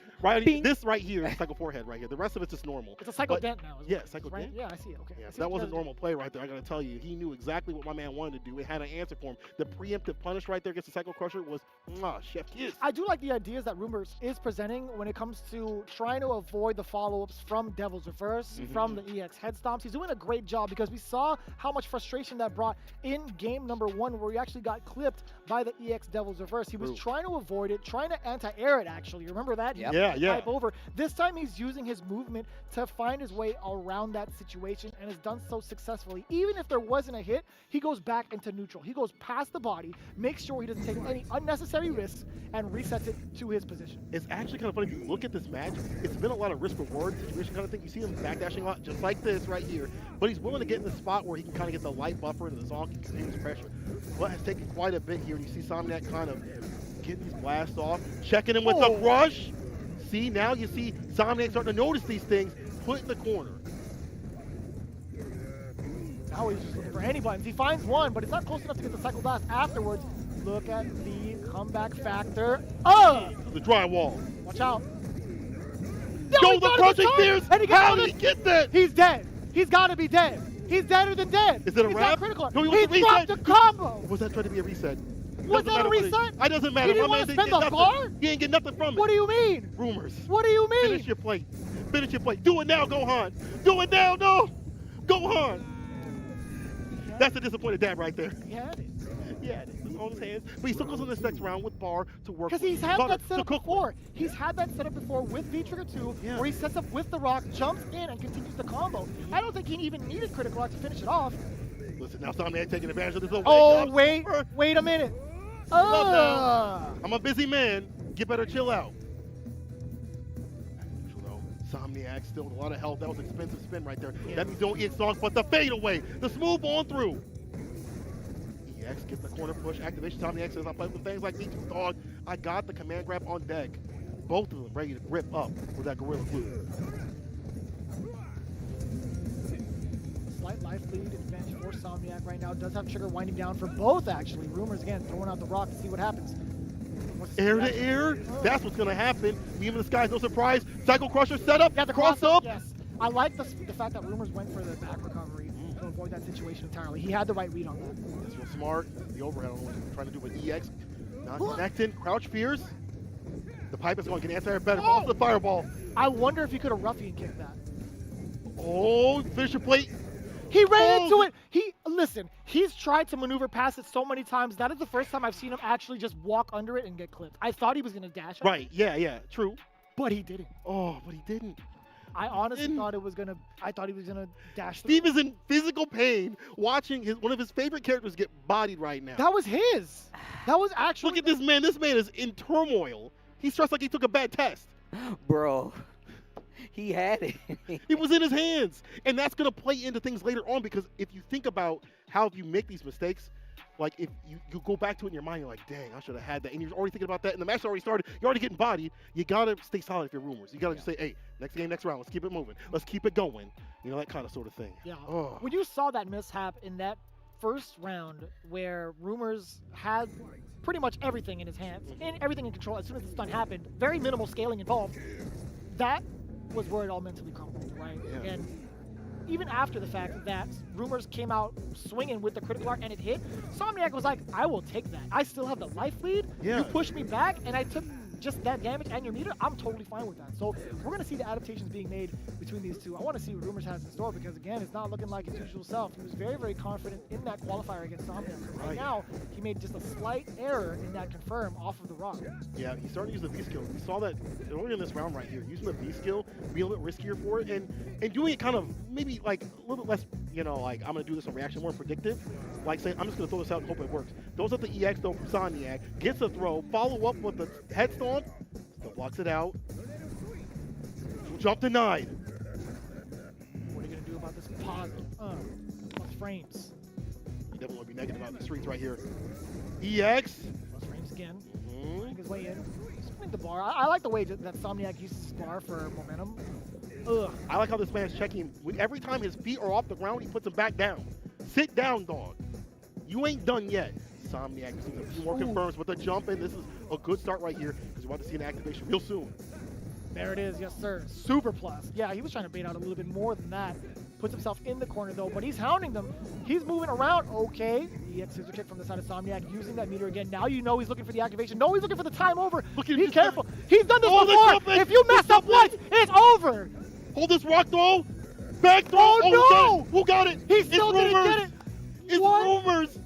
Rumors took it. Rumors scratched his head in frustration. He's like, nutty. He was looking at it. He's like, I thought that was going to do more damage. But that's the thing, is like you probably wanted that to be a little bit close or less close. That was still ridiculous. Rumors putting in his mental bank, saying, okay, I got to play a little bit better, more solid. He stood the gun. Again, this matchup is not fun. Crushing when he kick into the scissors, down 4 fears. Another the corner, read on the down running 4 this through. He's backdash though. We out. Absorbing the fireball, using it for later. He's got some leftovers. Oh, there it is. Yeah, checking to see if Rumors is going to press a button between the strings. Very solid. And again, yeah, the delayed tech there for Rumors, trying to find his way out of the corner. The kick finds its mark. What is that, forward roundhouse? EX connects, up pipe, back down to the ground, side switch. Uh-oh. So you got to make a return, no receipt. Make that return. Oh, yeah. He already knows he's looking for the V-trigger too. Oh! V-trigger is going to be the equalizer. I feel like those are fake shin guards, man. If you're getting damaged by the rock that high up, those are fake shin guards. I need to return those. Those are some Amazon essentials right there. Upswing. Throws out the rock the mid-distance, though. He said, oh. He's never played American baseball before, clearly. Well, you know, I'm loving to see the back and forth of this match. I'm loving to see the sways. I'm loving to see, even if it's not working out all the time, just introducing that option is so smart. However, Somniac, on the other hand, is like, wait a minute now. Wait a minute, you're messing up a little bit. The delaying of his normals is starting to also catch Rumors off guard too as well. The play back and forth between the defensive and the offensive is Absolutely beautiful right here. I feel like when you're really looking at the match, I feel like Somniac has the upper hand when it comes to offense, but his defense has been exposed just a little bit more in comparison to Rumors, who's been doing a great job on defense and making those clutch comebacks as well. Again, not too shabby on offense. He did miss a couple of things that were noteworthy, but at the same time, I feel like the defense in this set has been very important. Back and forth we go. But this is game point for Rumors. All he has to do is stay solid. Can he use one more game to take down Somniac and get that double peat, that 2-peat, I should say. Yeah, checking the advance from Rumors. He was trying to jump out of the corner, but does it again. Being stubborn about it. Speaking of escapes, and I like that. Yeah, dash back under, still facing the corner. Somniac is going to try to take full advantage of that. I like that medium kick being introduced. If you walk back, I got something for you. Activation though, backs away from the throw. Jump back, heavy punch. Nice little fadeaway shot. Like, oh, see, you gotta be careful with these angles right here. Even though it's predicted, crouching heavy punch covers a lot of range and will hurt. Yeah, and the rock was still active. Us, my friend. So smart. Oh, have some fun. In the normal throw for the finish. Rumors. He gives him the McConaughey. All right. Set point. One more round. Somniac. Got to clean things up. EX for an EX. Trading the fireballs, getting out the screen. Smart stuff. You don't want to deal with what comes next after the EX fireball mix up, so good for him to not hold that pressure. Rumors again start to acclimate, but guess what's off his feet? The medium kicks being pressed from both sides, too. Rumors is trying to hover around any sort of normals that are like crouching medium punch, but I feel like Somniac, again, missing the opportunities to even throw out some of those heavies. I like that, the release on the Zonk. That was ambiguous. Oh, man. What a block. Yeah, I'm surprised Somniac honestly blocked that. Y'all home didn't block He that. takes that trade. That's so smart. He deters Somniac from moving behind the bubble, the Psycho Blast. It's these risk-reward situations that he's so smart about in calculating, like, okay, this is not that bad for me. I can take these hits. Let's follow the fireball extension right there off the ruffian. And he's so smart with the fireball. Oh, trying to jump back. He's still following it. It's still so active. A light combo, but it's still damaged nonetheless. Trigger activated for Somniac. Still plus. Rumors backdashing out back to safety. Yo, you see how he thought the fireball and let that just kind of fade away? Oh, right in front of the face. You can smell the breath. You had garlic for breakfast, huh? Somniac. Deterring all the vampires, huh? Yeah, dog. Oop. Yeah. That's gotta be safe. Wanna get your grab play? Oh, other side? Oh, the flip mode? You gonna switch up to him like that? Get him off the EX? He wants it. But he's, oh my God. Cody Somniac. players only want one thing, and it's disgusting.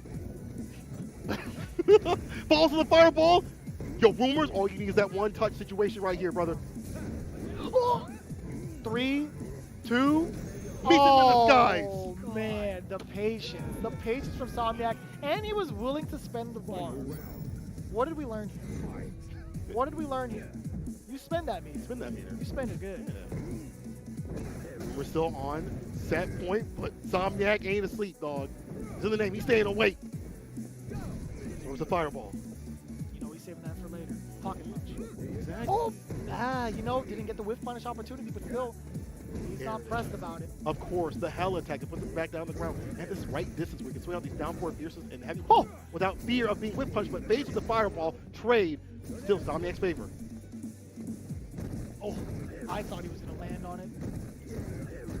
Blast. All right, adding up that gray life. Yeah, a lot of chip damage on top of that. EX. Try to get him off his pace right there. Like, if you dash, we're going to get hit. But speaking of getting hit, E-trigger activation. And he pressed the button on the way down, wasn't fearing the ground mix-up at all. What a call-out, I should say. Give the pressure on. I like this. Anti-crouch fears. Fade away again. Activation going Does it again. The crime sway. Dog, that's criminal. That timing is criminal.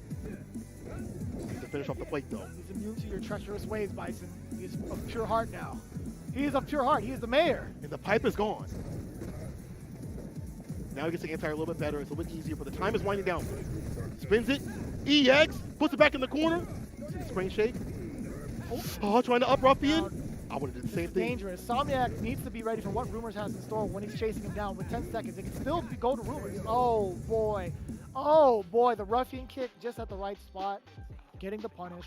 Sorry, I'm clinched right here. My man is so close, right? At that moment, he's at this. All he needs to do is find these final hits to close it out. But Somniac's not letting that happen as much, right? you know, there has been a couple moments where it slipped away. Yeah, from Insomniac. Not you're just right. here, but in the qualifiers. There's plenty of replays on that when it happened. But again, Insomniac choosing to be way more patient when it comes to these timeout scenarios. But I feel like that's just how he is. Right? Yeah. He is a nice guy, but he will torment you in the game. Yeah, I mean, at the same time, I like the sways. I'm loving the sways, that pressure and stuff like that, still being used. I mean, that's one of the, I mean, you guys were talking about it, especially you, Steve, talking about how important sway is in these matchups to be able to keep the pressure on. Using a lot of V-skill too. Using a lot of it. Yeah, criminal with it. We're back. And he does it in such a great way, especially on defense, right? Whenever Somniac spends that bar to use Cycle Pass to move forward, Rumors is like, I'm going to use his climb sway. It's going to trade, but it's going to stop him from getting pressure. Now, pressure in the corner right here. EX. We talk about it, right? Him stopping pressure, but here we are. Yeah. Here we are, right? Interrupts the bad sand, put that back in the pocket. Who would have thought? Not me. Not me. Not me. I didn't think it was going to work, and I didn't think it was going to be this much of a wash in the final game. Somniac. Set point. Situation again. We called it. It's going to be down to the wire. See though, anti-air jab, the blast button. What people talk about on the Twitters, what they complain about. It's such a good anti-air, man. It really is, and it forces you to have to jump in right. And I don't think Cody's jump ins are that good. And you see the challenge right there. EX though connects against the jaw, trying to get the pressure on. Rumors fan is nice and patient right here, not trying to overextend. With punch too, medium on medium. Ooh, screen shaking. I like that little effect. It makes it easier to confirm on. That's true. That's how you know. Anti-air, you already know. Oh, you thought? The throw though. A little rough. Rumors still has a lot of health. I wonder if that was a head stomp. Did you see that? Yeah. That was a little interesting there. Still. Maybe he wanted to move forward, but still fine. Okay. Rumors now in full control with the corner. He already knew he was coming. That jump back heavy punch. Don't ever try to take off in front of me again. Tying it all up. The final round. Look at the amount of meter that Rumor has carrying into this last round. And that's going to allow him to do a lot more pressure, a lot more of the EX zonks to keep things going, a lot more of that movement to the corner that he would like. But speaking of that, never mind, lighting the EX zonk. Was that a counter hit as well? Let's see, but all I see is a lot of red right here. Never mind, on the other side of Rumors, he caught down him 4 again. with a backdash. Where you going? Oh no! There's a lot of scaling. There's a lot of scaling involved in this, but still a lot of red nonetheless. Maybe 2 forward throws, or a crush counter combo. Oh, definitely a throw for sure. Universal EX chasing behind that fireball. Try to sway, no delay. There's the throw. There you go. Somniac getting his run back and doing it just like that. Somniac running it all the way back. That was looking kind of. That guy gets excited quickly. Like, Gets his tense out when he's just talking. Rumors got a small lead in. He's in the game for sure. What, it was 2-1 at one point. At that point, it was 3-2. Yeah, he just kept maintaining the lead in that race. It was super scary though. Like, even I'm looking at him, I'm like, I don't see how much what he did wrong, and it was only because Somniac was making some of the best adjustments to some of the pressure. We saw him get in some of these situations where it's like, hey, you got to hold this rock pressure, you have to hold these jump in pressure, and he just removed it off the table altogether. Stop getting hit by the EX zonks. He took away the pressure of V-Skill 2, V-Trigger 2 in a lot of instances. One thing never stopped being effective, V-Skill 2 from Cody, super effective. V-Skill 1 from Bison, on the other hand, only slightly effective. So it feels like Rumors did every inch of his homework, but I feel like just today, Somniac the better player, especially that Bison. They both said that, you know, Somniac has some of the most experience between the two, and they definitely are ready to play each other. However, it just wasn't enough to stop Somniac. And I'm telling you right now, Rumors, I'm stealing so much of what I just saw today. It will be added to tape play, and I'm going to tell you right now, I'm definitely a fan. Yeah, he did very good. At the same time, I'm still a fan of Somniac. Still, as a Bison player myself, I love the way that he played from patient. Okay. On occasion, I am a Bison player. No. Be honest with it. Okay, fine. No. To the world right now, I am a Bison player, and I am proud to be a Bison player. I'm proud to have close frames, and I'm proud to He's proud of it too. I'm proud to see Somniac working his a different style. Instead of just running these strings that are so easily calculated and swayed through, he was able to keep the pressure on and stagger step with that. And you know what? Bison, a fantastic character, and we're going to see what the analysts have to say about that fantastic match. Final game, final round, it went down to the end for Somniac. It's the closest one of the day so far. And you know what? That match might be the one that's closest to my heart as well, because that Australia scene, that was such an amazing representation of their scene. Two great players, an amazing set. And I feel like in general, I have to harp on it, man. Just this format, even though it's been difficult being stuck online and stuff this year, it has led to more exposure for these underrepresented scenes. Somniac has been putting in work for a very long time. You guys have put me on game for that, from Street Fighter 4 and everything. And Rumor's a new player who's playing amazing with that, Cody. As far as the way that match went though, man, a reoccurring theme that we saw after scissors kick, if you guys go back and watch that match later, every time Somniac landed a scissors kick, he would go for Psycho Axe. And Rumors would backdash each time, and he would read it. He would keep hitting his backdash. I think that outside of that, the big difference there, I think the match went how I would expect it to go. Bison winning in the neutral game with those big long pokes, and Cody having to make those scrambles count, those V triggers, things of that nature.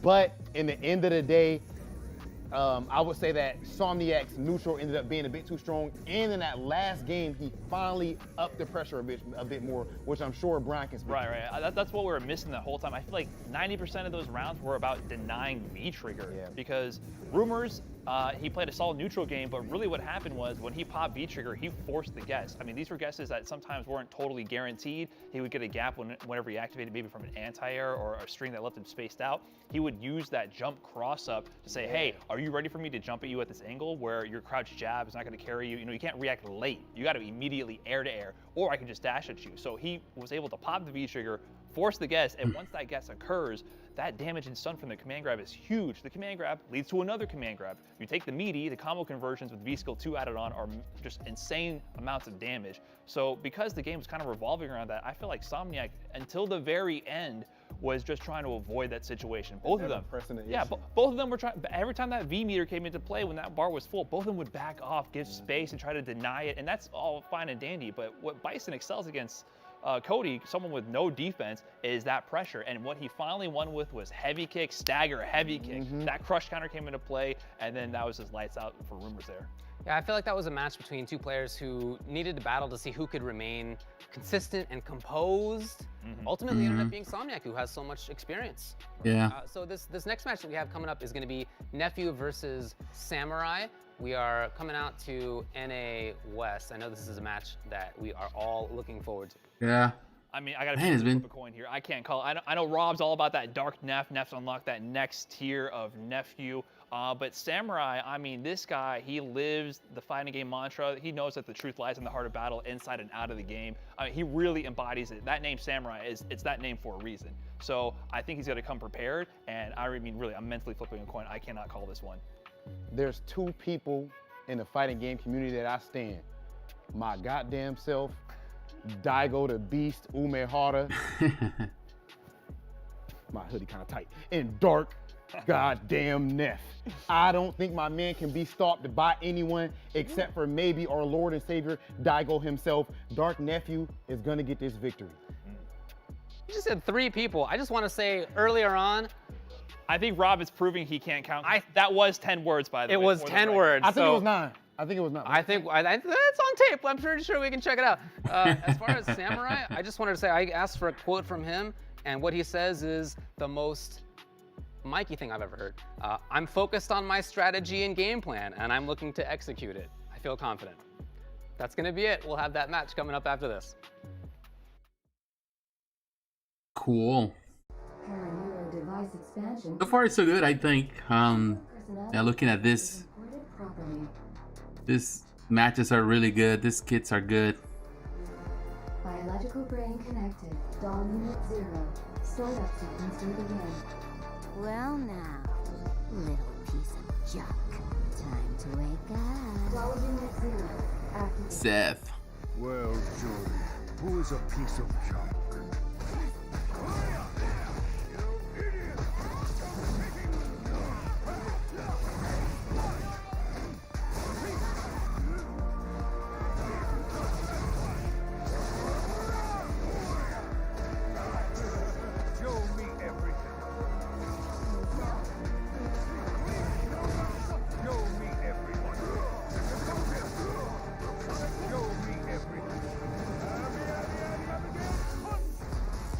Stall. Show me something worth taking.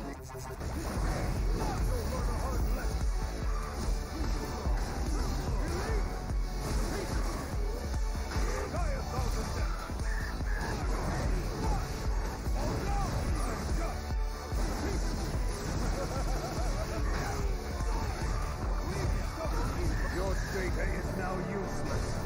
Witness the power of the content engine. This is the power of the king! Your data will reside in me for eternity.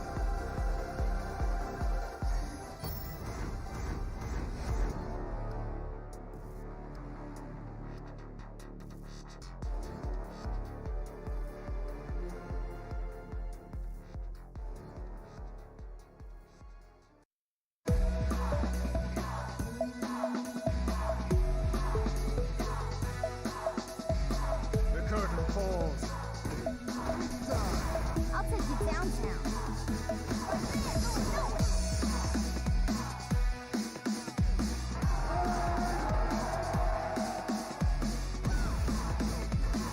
Boom!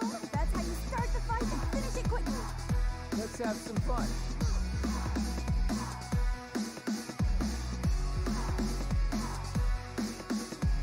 Let me zap you. Here we go. Whip up! That's it. Terrific wings!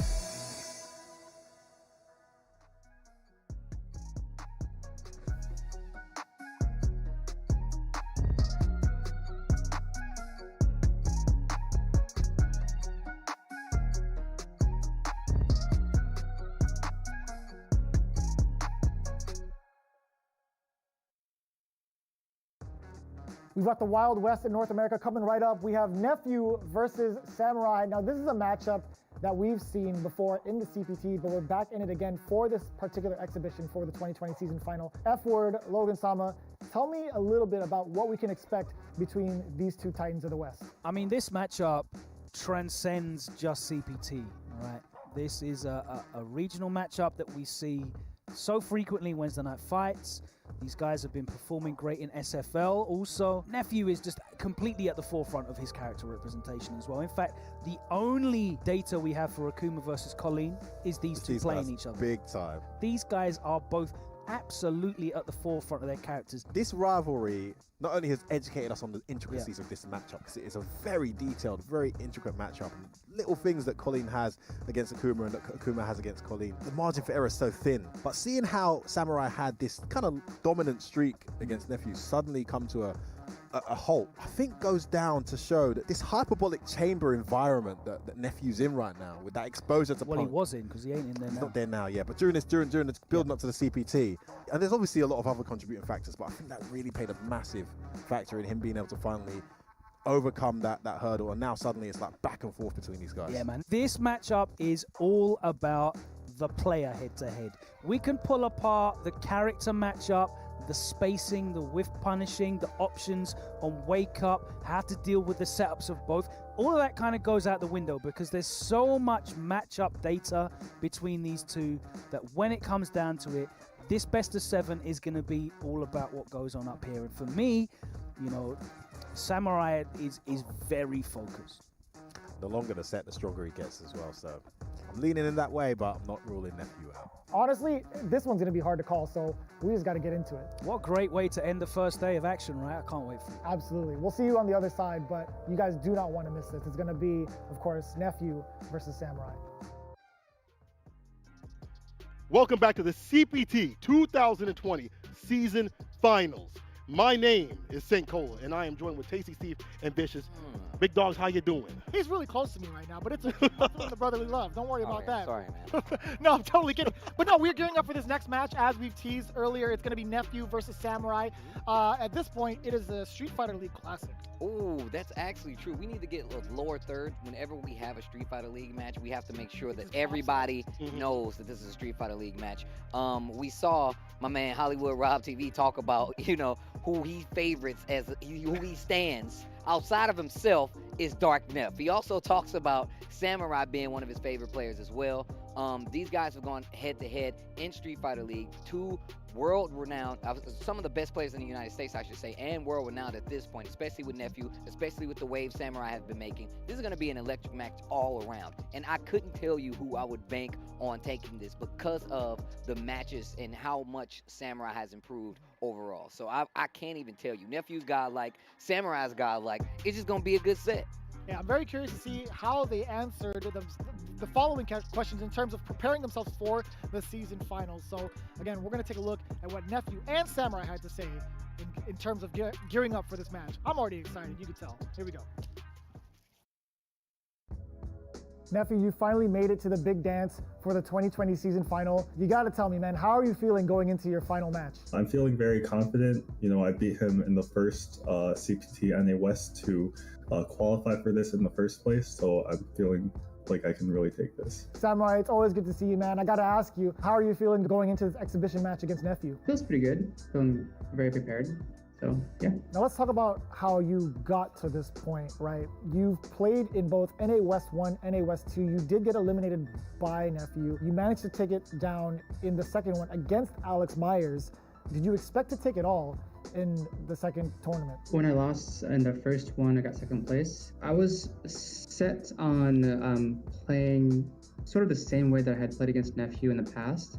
And that was one of my mistakes. Nephew obviously got better, and he always gets better when we play, whether we knock each other to losers or he beats me in winners. But unfortunately, my answer towards the end wasn't enough, and it came down to the mental game. I told myself, do I really want to win? Do I really want to do this for myself? And I said, yeah, you know, why not? It's an opportunity for everybody to compete, but also it's an opportunity for me to redeem myself.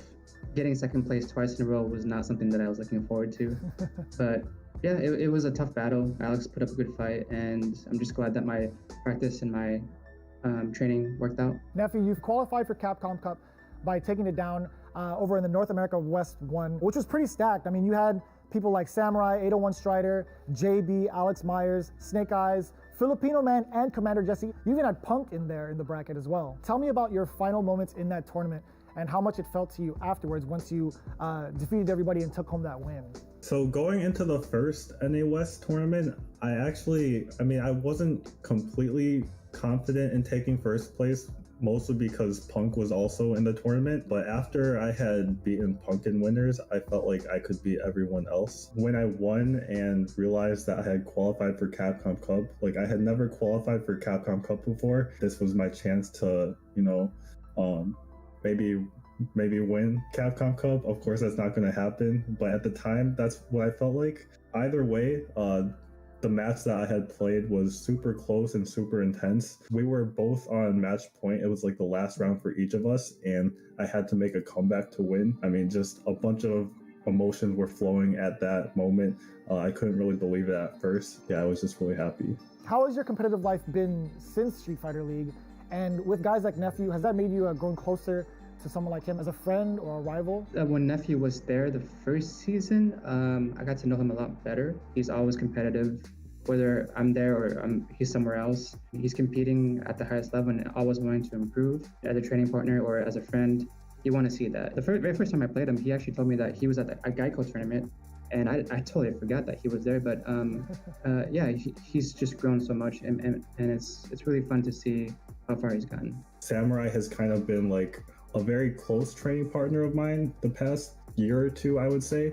We've run into each other so many times in locals like Wednesday night fights, and I think that's just pushed us to become better players because neither of us ever want to lose. We're all trying hard, even in our casual sets, so that just pushes us really hard to keep on improving. Well, it's come down to this. You get your matchup between you and Nephew, him and him alone. Are there any new strategies you're going to implement, or is it just going to be another day at the office for Samurai? Altogether, I'm just not going to focus on anything but my strategy moving forward. I'm just going to play each round in the moment and see it through. I'm kind of curious and I'm very excited to see my new strategy work out and just see how it goes. Yeah, just going to play it out. Nephew, what is it going to be like for your strategy going into the matchup again against Samurai? Is there anything specific you'd want to mention between Colleen and Akuma that you had in mind, or is there something that's specific to Samurai? My game plan against Akuma is pretty simple. I want to get around his fireballs. I want to keep him in the corner. Samurai knows all this. He does his best, and he finds creative ways to play around that and use his fireball game to his advantage, which I think is one of Akuma's strengths in the matchups. Samurai and I have played so much that I feel like it doesn't really come down to that strategy anymore. Like, we're playing that game, but there's all these little mind games that we have to keep adjusting to, and that's kind of why I feel like all of our sets are so close. So you guys got to see a little bit in the heads of the best TikToker in the world versus Samurai, who is just in a different plane of existence. Yeah. I mean, you gotta think about it like this. Samurai is so in tune with the game. He's probably floating in his room, not even hands on the controller at all. But honestly, they play each other so many times, right? They've seen each other in Wednesday night fights on the locals on a consistent basis. They fought. There's been the back and forth, and we've seen them go back and forth. And that's a local though. When the money's on the line, the prize like this on the line with the run back, things might be hidden just a little bit different. Sure. There's a lot more at stake when it comes to something of this caliber, right? You have the season final. It's Nephew versus Samurai. You see the full-on breakdown and how they qualified, where they're hailing from. You see the main characters. That's going to be what's important right here. Colleen versus Akuma. Look, Colleen versus Akuma is one of those things where it's going to be tricky to stop Akuma, I feel like. But Nephew is one of these players who's went through every option when it comes to taking down some of the higher threats. On top of that, he gets to play with Punk on top of that. I feel like he's refined his play so much over the past year and a half. He was already ridiculous, but he's refined his play even more so over the past year and a half. Then you look at Samurai, who, like we just said, who's in the astral plane playing Street Fighter V, right? We've seen him time and time out. And even like you said, I remember we went to a Red Bull Conquest or something up in his area, and he did an amazing job in one of the matches he was talking about. Nephew. Let's get into it. Nephew versus Samurai, the SFL Classic. Here we go. And so we talk about the SFL Classic. These guys have been both teammates and rivals. They still are rivals to this very day, right? Again, this is the kind of matchup that is going to be unhinged when it comes to figuring out what the other person wants to do. It's going to be majority reads than it is going to be on paper. We talked to Nephew again a little bit about how he wants to kind of go about this matchup, and so far it's been playing out well. Pushing Samurai already into the corner. Now we're going back to the fireball game. Trigger is on deck for Samurai. And that's exactly what he said. Nephew said, hey, I want to keep Akuma in the corner. I have to be weary of the fireballs because that's one of the best things he has in this matchup. And that's exactly what I mean. He knows how to categorize what he needs to take care of, what's going to slow him down, and he plays around it actively. And I feel like Samurai is just the same, but on the other side of it, he's just prepared on the sense of being like, you know what, I know what this character wants to do. I've played Nephew enough. I'm going to change my game to affect that. And Samurai is the ultimate in calm, cool, and collected when it comes to Akuma. Speaking of cool, Nephew already busting out the V-trigger. Too big whiff punish. Oh, even not bigger enough. Punish coming from the side of Samurai, but no critical art on deck yet. But any hit confirmed will be more than enough. And he finds it. Kuretsuha. Smoked. Shout out to my bro Yipes. Smoked. That man got cooked. And just like that, the turnaround was instantaneous. It looked like it was over. This dude Samurai brought it all the way back. Again, and that was such a patient effort from Samurai, walking him down outside of the corner. Because Nephew, again, he was willing to take the blocks on the fireball. He was slowly building up that V gauge until he got that V trigger. Oh. Back to this corner once again. In control of Samurai. Fan light kick, EX Parabellum hands, gets out of the corner, gets the sweep cancel, and back to the middle of the You're going to interrupt that? You're going to interrupt a crouch strong like that with the stand jab. Nephew's tick throws coming up. I'm telling you, he loves it. It's like a car wash. Oh. Go on. A car wash and a body wash. Hold up. Nephew's tick throws. What did I say? He activates it's like, yo, you're about to get scooped. No matter how you slice it, you're going to get ticked, then thrown. He needs his own brand of cereal or something. That's ridiculous, dude. It's bad enough that he's on TikTok. Now he's doing tick throws? Is that what you're telling me? Oh, big counter. Tick throws and TikTok. Yes, sir. The damage already pushing to the corner. Samurai getting another throw off. No stopping the jump out against Nephew. And he seemed prepared for it, just didn't pull the trigger on that dragon punch. No cross cut, no back fierce, nothing. Now it's all Nephew. Big damage on the table here. And still stuck in this corner that's going to be stunned and also full C8. Goes for the reset. You're nasty! And that is You're so for nasty! the kill. You're so nasty! We already knew that wasn't going to kill. Unnecessary. He went for a reset for no. That was a perfect unnecessary. Rough. He literally put himself into the corner.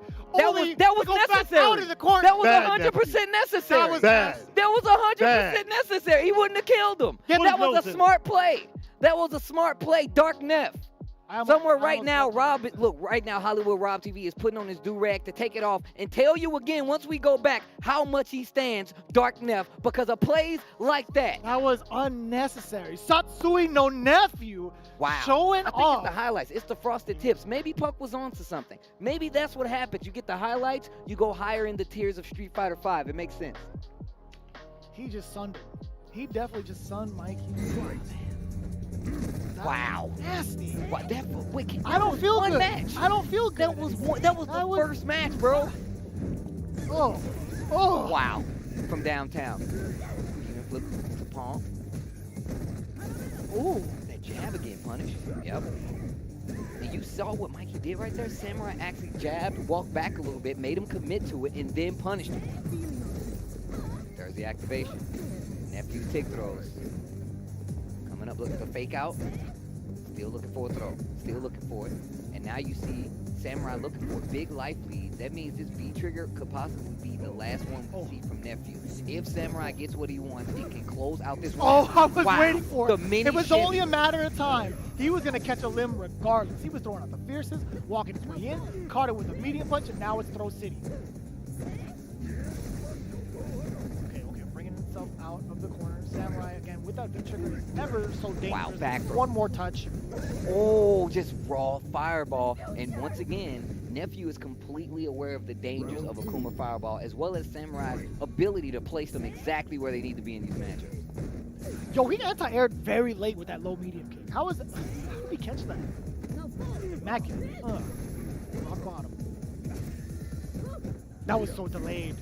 Great defense from Samurai, but even that was a sick attempt from him, trying to beat out a button. You can see like this play is definitely taking another step, right? Now you're seeing like small staggers up close, very dangerous ranges that both of these guys are playing at, right? Colleen has some amazing buttons, especially for the neutral, and they take off chunks.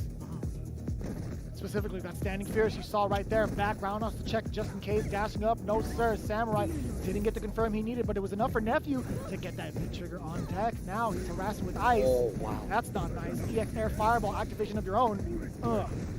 Fireball activation of your own.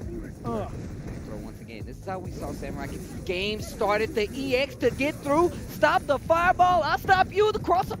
He blocked that? He actually blocked that. Nasty time. Oh! Uppercut. Now stay Watch on for deck. the demon. Oh God! You died. You died. Oh, that was what? If that was demon? I thought that was a demon. I definitely thought that. I was like, bro, you're done. I thought that was medium kick buffered into the demon. To be quite honest, there was enough time. I honestly, damn! What did he hit? What did he even hit? I just saw glass shatter in front of my eyes. There was no movement. Knocked the beads down halfway down his body. That's why he wears them around his body now. First they was around his neck. He kicked them there around his body. It was like phantom limbs. What happened? That was. I still don't know what he had. Could someone clip that? He made Akuma tuck the beads in. You see that? Nephew, tuck your beads in, bro. What beads?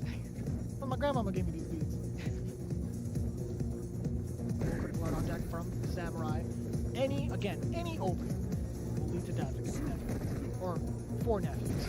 Oh! You've seen it before. You just seen it again. Samurai. The stand light kick confirmed. I know, St. Cole, it'd be like that. It'd be just like that. You see it once and you're like, man, he didn't do it on purpose. You see it twice and you're like, why did he do that to me? You see it a third time, you're like, man, my man is actually ridiculous. How? What plane?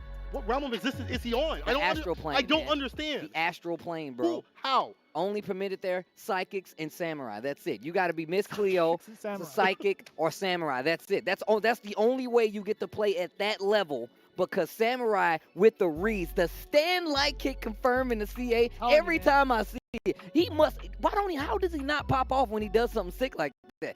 I would run around the house. I would run around the house. I'm like, "Yo, did you see this?" I would go to the mirror. Did you see that stand light kick that you did? I bet you're amazing. I feel like he would. He would look himself in the mirror as he's like, you know, you're actually the best. Thanks, Mikey. I know. He just has it sitting across from him. Yes, he has 2 mirrors side by side. He's like, Mikey, you're the best. Oh yeah, I think so too. All right, on to the next game. Samurai is actually ridiculous. He's insane. He's actually insane. Stand short, buffered into critical art. He was ready for it, and we literally prefaced it by any sort of touch will lead to your demise, nephew. Be careful out there. Oh wow. Take this with you. What do you mean this? This CA dead. Hold that. Okay, there's a throw. I think we need to see a few more buttons in the neutral from Colleen if he really wants to make this get full control again. I mean, it's one game apiece, but it just feels like Samurai just turns these matches around like that. Oh, I mean, we say that when it comes to pressing buttons in the neutral. Samurai has such a good job, or does a great job of placing his normals around set normals, right? He's counter poking, he's whiff punishing, the whole 9. There, and I feel like this is, oh my gosh, the whiff punish. Not good. Parabellum once again. Wake up jab from Samurai, that could have been dangerous. Activates the trigger. We've seen the comebacks before and negates the fireball completely once again. Nephew. Good discipline too, being able to scout out the fireball and not falling for any sort of trickery from Samurai. That could have been an empty jump. It could have been a jump normal, right? It could have been a big deal if you ran into it. But here comes Samurai, completely unfazed from the round prior. Back-to-back throws. The stun is there. Demon flip throw, to be specific. Is it? It's gonna take the damage or raw? Uncooked. Send it back. Oh, this is what I was talking about. This is the range that you need to hit more buttons with Colleen. This is where she's very strong. Backing up a little bit. I already know it. Looking for the escape, and the escape option comes in the view reversal instead. Picking a button at the right time. The damage is coming. But here comes the Oki. What's going to be okay? Another option. Completely negates the V reversal. Definitely not going to get trigger on the table for Akuma. Samurai. Well, he was looking for the confirm with the stand light kick. He was definitely going to go to EX Parabellum. Yes, 100%. That any EX Parabellum will kill. He's trying to beat out. He's trying to beat out a little bit of fireball. He's spent that bar. He's going to get one more back. 30 seconds just left on the clock. Oh, that was a... no! Oh. You know for a fact. That was a drop. Nephew buffered EX Parabellum. Yeah, you know he did. Short. That's what happens when the pace of the game slows. Those nerves start to kick in no matter who you are. Sometimes it happens to the best of us. Nephew had that game in. That was done. Oh, and now he's going back to the fundamentals, right? Swinging as soon as he sees the whiff. Going for the full punish. Gets the Oki as well. Great delayed tech. Low forward counter hit. Fireball, get off me. There it is. The fierce. This is exactly what I was talking about. More of these buttons in this up close range. Makes Samurai respect the spacing. Dive kick, that's the second one we've seen. He only started doing it once we saw that ground play get a little more active from Nephew. Here we go. Side switch. DP? No. Ooh. The jab worked out after the activation. Now he's backing out. He's chilling. Oh, no, he's zooming right back in. Crush counter midair. He uppercut still manages to find the mark. Doesn't have trigger on deck. And he has any combo, any confirm into CA is a possibility for Samurai. Mm-hmm. Spins the last of that trigger. Oh, now he's in prime position to steal it back. I bet you ain't gonna do it again though. Oh. That's what okay. Yeah, I was about to say. I was like, yo, if he does this again, I'm getting afraid. Like, I'm not even playing, and I'm watching. I'm like, bro, he's got CA. I don't know if you want to be that close. Like, if I was radioing, I'm like, nephew, he actually already has a trigger. Don't go in. Leave out of there right now. Just get out of there right now. Nephew. Nephew. Don't go in there. That was actually pretty wild. The frosted tips. No, I'm just kidding. You're thinking about that moment too. Colleen, again, just opting not to walk away, right? Nephew just sitting there and waiting for that medium kick. I think, again, Samurai would have thought, okay, Nephew's going to back away, maybe throw out a light. I'm going to try to whiff punish it or counter poke it. Instead, Nephew just sat there and it forced that that buffer into the red fireball from Samurai. I think he was trying to read Nephew moving back and throwing normal in that instance. Because that is punishable, right? Medium kick into that fireball, heavily punishable. Or at least with the light kick, I should say. Already, once again, Samurai's back to this wall. This is where Nephew said he wanted this character to stay. Stand light kick once again. Oh my gosh! Getting phantom limbs, I'm telling you. again, these little small, little micro steps to get out of the corner to start your offense from Samurai is so important. It's not working out so much because the life lead is definitely in favor of Nephew, but here's a chance. Samurai with the side switch combo after the activation. Oh, had the counter hit, didn't believe, and this is not going to be good. Not going to be able to kill, but this next situation is not going to be the best. Tries to go for the 10. Oh, wow, he just did it again. Again, What kind of similar situation? I don't know, Steve, but I'll tell you what, those slippers do not look comfortable when going through ice. 100%. Yeah, man, those things aren't built for the weather, bro. I'm surprised he never gets, like, frostbite. Oh! After that, maybe. Crush counter. Wow! Clip it. I need somebody to digital scissors that and send it to me ASAP. Thank you. Free shipping and handling? Oh, speaking of handling, throwing him into the, at least closer to the corner. Sends out the fireball, forces the jump, and still ready to check the landing. I like that. Demon flip. There's the activation. And once again, using that vanity step to kind of get the proper spacing so he does not have to worry. Dashing up 3 times over? Nephew's tick throws, bro. The trigger's active, look for the throw. Ooh. And not even spending a lot of meter, just waiting. I love how they're managing their V-trigger meter. They're not spending too much. Samurai, on the other hand, he's like, yo, if I get a hit, I'm going to spin that big V-trigger. I'll spend it all. Yeah, do you see how reluctant Nephew is, like, to press a button? Now that he's built V-trigger for Samurai, now he's a lot more active with his normals, right? He was just kind of waiting, but he understands the situation. He's slightly at a deficit, and time is running out, as well as his V-trigger. So now it's a problem. He has to wait for Samurai to bust out. If not, he's going to have to hit him with his mix. He has life lead now. Barely, but it's still a life lead. Full critical art as well. 20 seconds left on the clock. Oh, he's not. Oh, he is going to spin it. Yeah. No. Butt trigger is still on deck. No, stop that. No snowstorms. Yo, eat these fireballs, though. Oh. Not dead. Not dead. It's 5 seconds left on the clock. He has to do something. Life lead still in favor of Samurai. Yes, so just smart. A waste of time. That There's was godlike. no way that to was stop godlike. that from happening. Samurai with the invincible DP because he's still in V-trigger. There is no stop. That was an awesome play. All right, once again, Samurai, 2 games to 1. Nephew with the lead.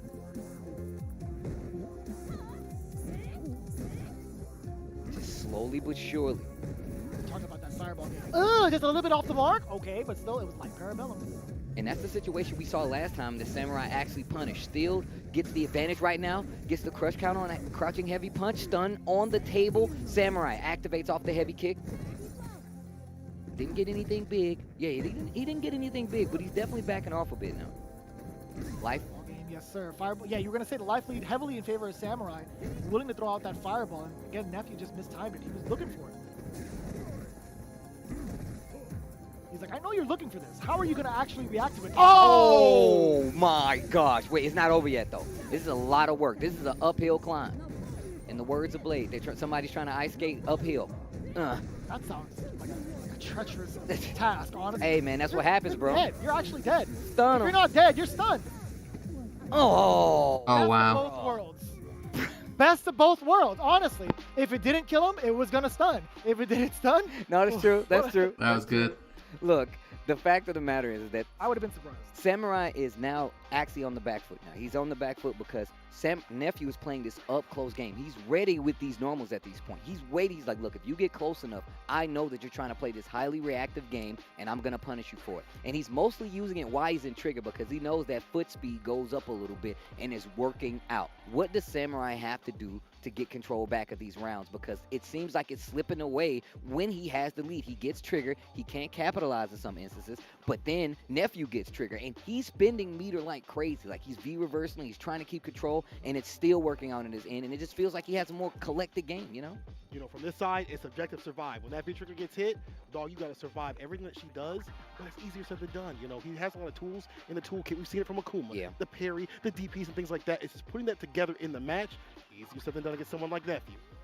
And so we're still continuing on with the match. Again, Nephew and Samurai, this is actually kind of ridiculous in a sense that you don't get these kind of matches often. This is full concentration on one person, right? Nephew and Samurai, you still can't call it, but Nephew, again, in the lead 3-1. versus Samurai. More buttons on the table this time around for Nephew. A buffet of buttons. Oh, yeah, he was baiting that out. I feel like it was slightly telegraphed. He wanted to keep Samurai on his toes. Oh, that fierce always prevails. Dash him twice. Oh, no, instead, make it nice with the ice. I like that. I do see that he jumped back out of that ice setup. I'm a fan. Yeah, just to get through. Again, being able to look out for the fireballs. So important for Nephew. But now, with that life lead, he's playing it out. It's smart text on both sides, though. Oh, not that one.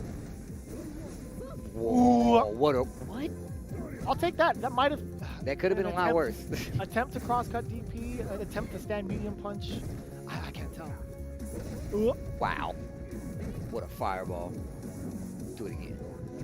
He did it in the air. He called it. Oh, I can shimmy too. You shimmy me, I shimmy you. I'm telling you right now, he hit him with the shimmy last game. He came back. Oh, I got one of those. Put on your dancing shoes. Hit him with the ODB. Shimmy, shimmy, y'all. Shimmy, yam, shimmy, yay. Put in the fireball so I can blow you away. I'm telling you. Bars, Jeremy, bars! I'm in there. Oh boy, the counter hit off the straight jab, pushing him into the corner. Again, the wake up jab instead, counter hit. Okay, I like that counter. I like the option that Nephew presented with the jump out, but the stun is still imminent, and it's there. You're actually, you're living. Yeah. No, I lied. It's Kuma. Who am I to say that he's living? Who am I to be that? I can't say that. You can't say that. Can I say that? Am I commentators? We could be wrong. We could be wrong, but we can tell them that we're wrong. It's fair. Yeah. It's fair. I was never wrong in the first place. I was telling you he was gonna kill. Bam, there it is, I told right? you that. We were all It was a experiencing rhetorical it at the same time, and it was a rhetorical question. That's the best way to put it. There you go. That's what I'm talking about. You got him. No, I gotta say that was a super big blowout coming from the side of Samurai, right? That was a quick, second win for him? Mm-hmm. That was the second one. So what is it? It's 3-2 now. Right. 3-2 now. Samurai going more to that shimmy side of things. Once again, he does like to answer back with buttons. He likes to answer back with buttons, but he loves to play that kind of neutral side. Nephew kind of tilted his hand a little bit, going for more of this up-close range game, going for more of the setups, because now he's starting to waste more of that V-trigger to make that happen. If you notice what's happening, he's spending a lot of V-trigger dealing with fireballs and stuff like that just to get through and keep Samurai honest. I feel like this is the game Samurai excels at. I feel like if he's controlling your resources with his options, he's winning the match. Could the numbers say different?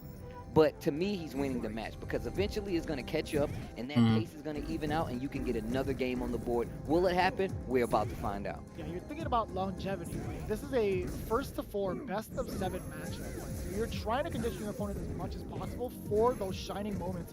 So you're forcing that kind of error on your opponent. You're also stacking mental damage. True. That's what's very important in the long run. But here comes Samurai again. Despite the life deficit being bullied into the corner, Nephew, again, okay, he lost the momentum, brought it all the way back. Now he's just skating on ice. Oh, but what do you do when you reach a roadblock? You said he's skating on ice, seems like thin ice. If Nephew gets started right here, this is going to be trouble. Oh. One more sequence, he's swimming with the fishes, frozen in place. Wow. Ice fishing? Wow. I'm telling you, man. One more round, and it'll be 3 up. Let me get a final game in this Nephew Samurai set here. With a side of fries, please. Here we go. Samurai again, sitting at nearly full critical art, but a big confirm there from that. Well, actually. Ooh, that was big damage, though. Yeah. Knockdown in the corner. The jump out with the light attack, that was really good.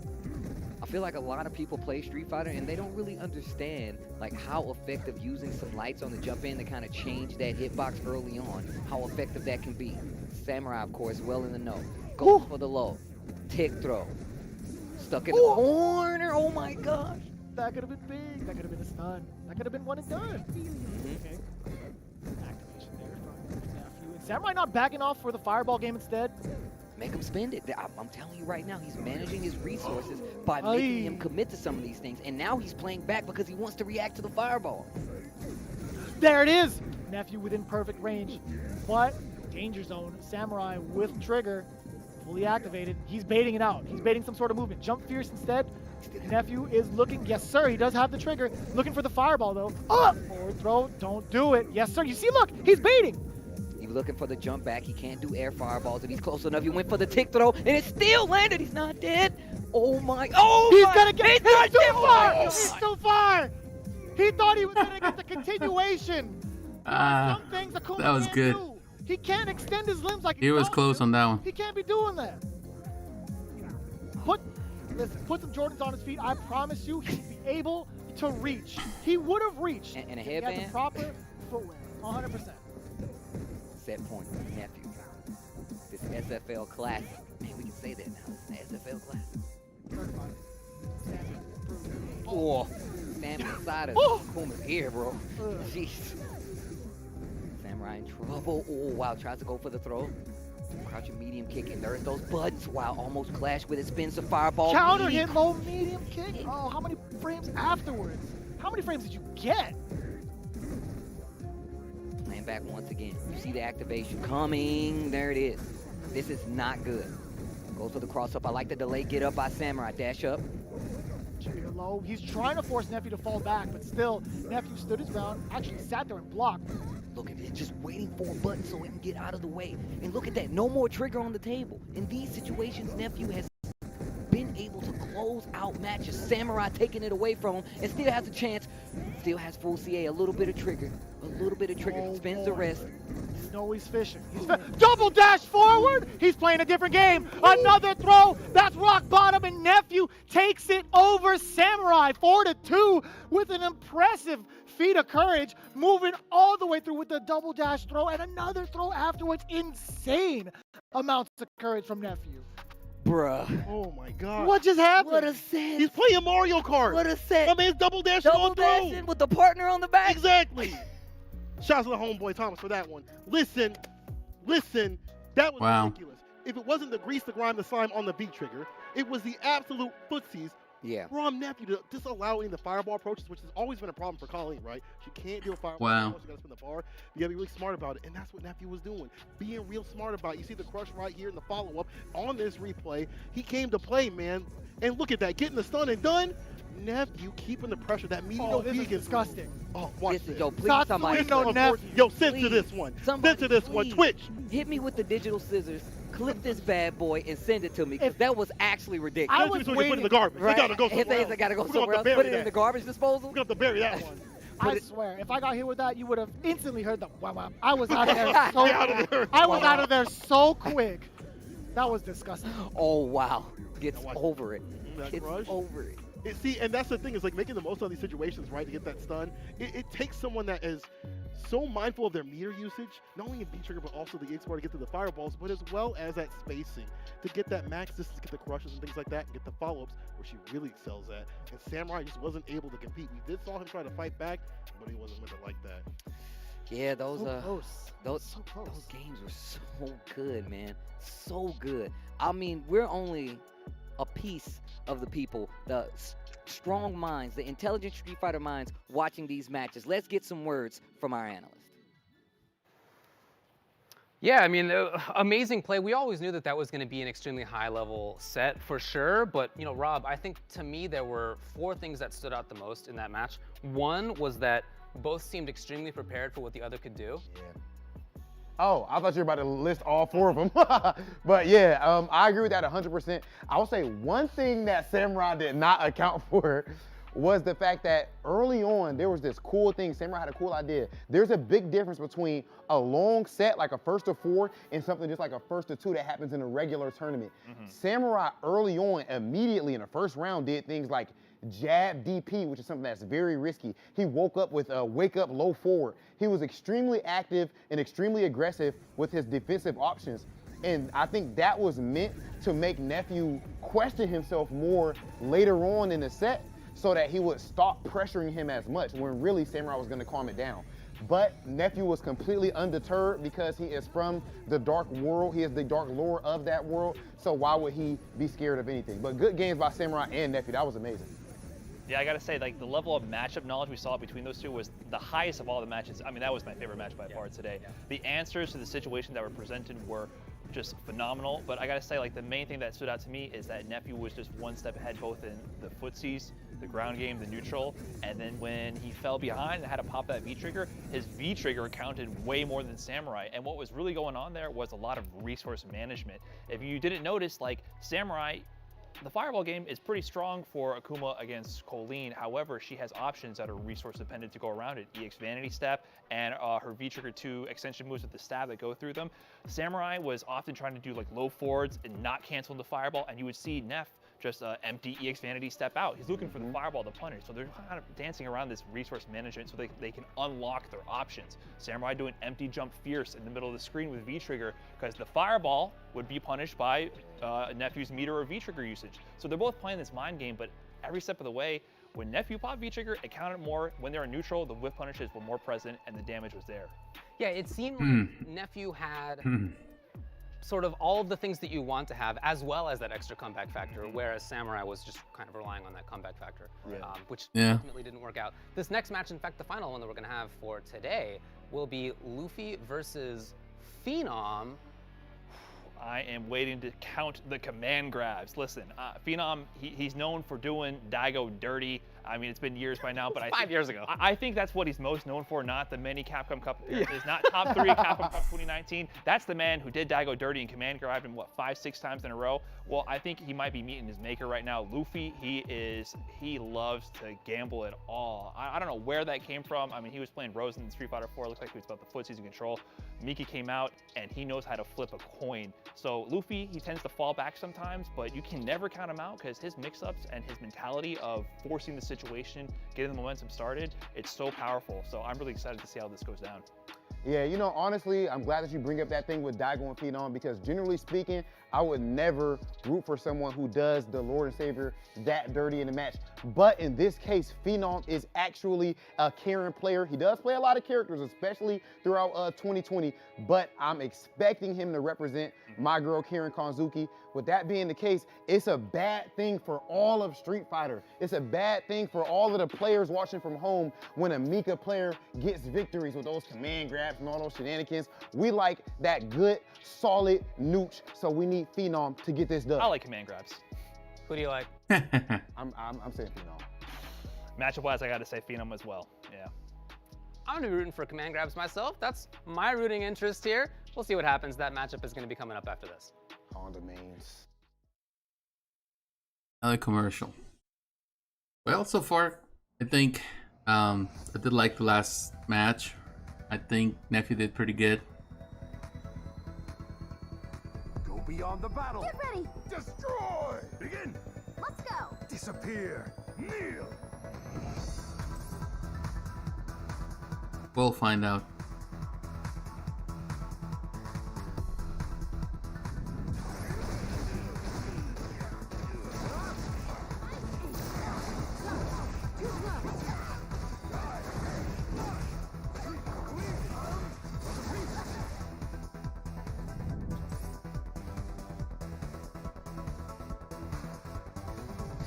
You do not have the strength to crush the spirit of the king.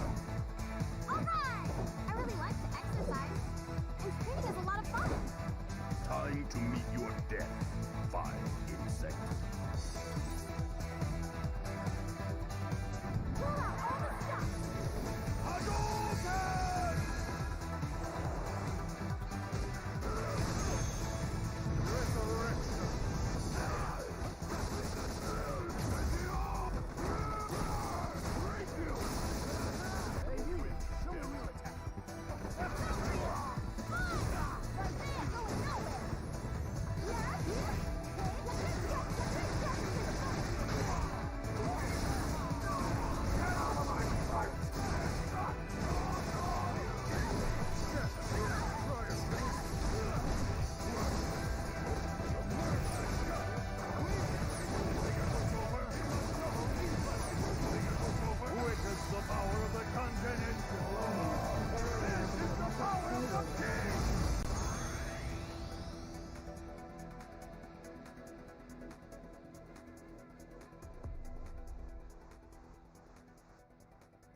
we have the community vote versus the EU qualifier. That is Luffy versus Phenom.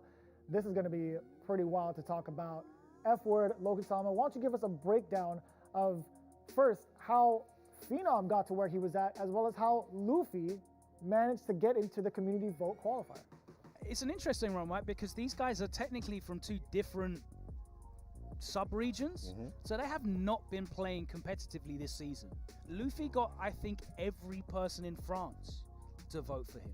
You know, we saw politicians promoting that, big daytime TV presenters, mainstream TV, sportsmen, everyone was getting behind Luffy, and that kind of shows you, you know, it can get overlooked. Yeah, I mean, it's interesting for me because there's obviously a long history here between the guys, and Luffy has just been Mika all the way. He's really struggled to transition away from her. He tried Colleen, he tried Sakura. It just wasn't happening, right? He's ended up just sticking with Mika, and it is his baby. That is what works for him, right? One thing he can't stand, he cannot stand, and he's been very vocal about it, is Karen.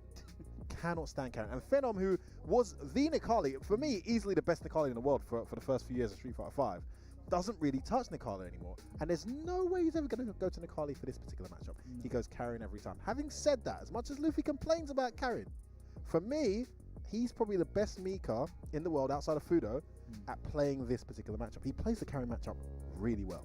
Phenom has this crazy obstinance that can make it look like he's playing wild. We know that we've seen it enough that Luffy's special move is the triple dash command grab for the round. There's explosiveness there all the time. We've got Phenom command grabbing Daigo 5 times in a row. And in that same tournament, he EX uppercutted Fudo like 7 times straight. I'm really interested to see, you know, as these two go in this, you know, big set, how Luffy's activity, I know he's not been that active, but how his activity plays a factor versus Phenom's inactivity in competitive play. Yeah, no, with all that in mind, it's going to be very interesting to see with the amount of time that they've had to prep against each other, who is going to take it between Luffy and Phenom. But again, F-word, Logan-sama, we appreciate the due diligence and giving us the full breakdown.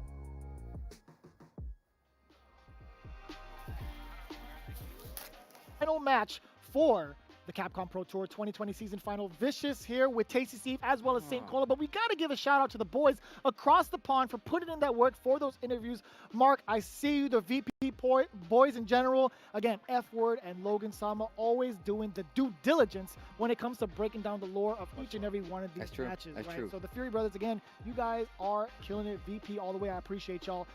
I got to say, we have quite the match on our hands. It's going to be these guys taking full control of it. But before we get into it, I got to ask, Luffy versus Phenom, go and why? So, Luffy versus Phenom. Oh, man, this is Give it scary. to me, Steve. So, look, I am... Don't sugarcoat it. Listen, I'm the biggest fan of Luffy. Setting it up. You know what he's about to do. I'm the biggest fan of Luffy. But I got to go the other way on this one. I got to go with Phenom on this one. Look, Luffy is an anime brethren. I love him to death. But... Phenom has seriously one of those players. I feel like I've been keeping track of this dude for like years now, and you can't say my man hasn't elevated his play. Not saying that Luffy has not, but I also feel like he kind of has a character thing, a character crisis going on. Might be changing pretty soon, but up until then, I'm gonna give it to the homie Phenom. You know, for me, all the way, Luffy. Hopefully I did that wrong or right, brother. But here's the thing. I hope I did that right because here's the thing. Luffy has been super strong consistently this past year in online tournaments. He's been him playing Mika. Lately. Shouts to Amiscus. He's been cleaning We'll up see. the Salt Mine League when he comes through, at least getting top 8 spots, you know, putting in the mad work. And with the power of France behind him, he cannot fail. No, without a doubt. So again, we've had so much to talk about with these two players. In fact, we have the deep dive on how they did to prepare themselves for the season final. Phenom, my man, how does it feel to be here at the end of the 2020 season final, preparing for this exhibition? I'm pretty excited. My opponent is Luffy, who is one of the best players in Europe, also former EVO champion, as everyone knows. And whenever we play, I feel we always have a good match. We have the man backed by the entirety of France, Luffy. Given the current circumstances, are you still excited as ever to be a part of the 2020 season final and be able to face off against Phenom? Of course, I'm pretty much excited, and I mean, I'm still playing against a very high caliber player, And the trick against Phenom is I don't know which character he's gonna play, because I know that this year he used to play a lot of different characters online. So yeah, there is a kind of a mystery in which character is gonna play. Oh my goodness, the light kick buffered into the EX10 code. If Phenom wants to, he could potentially even switch characters. He saved that for Grand Finals. He might have the edge on me, maybe 60-40. He's very hard to read.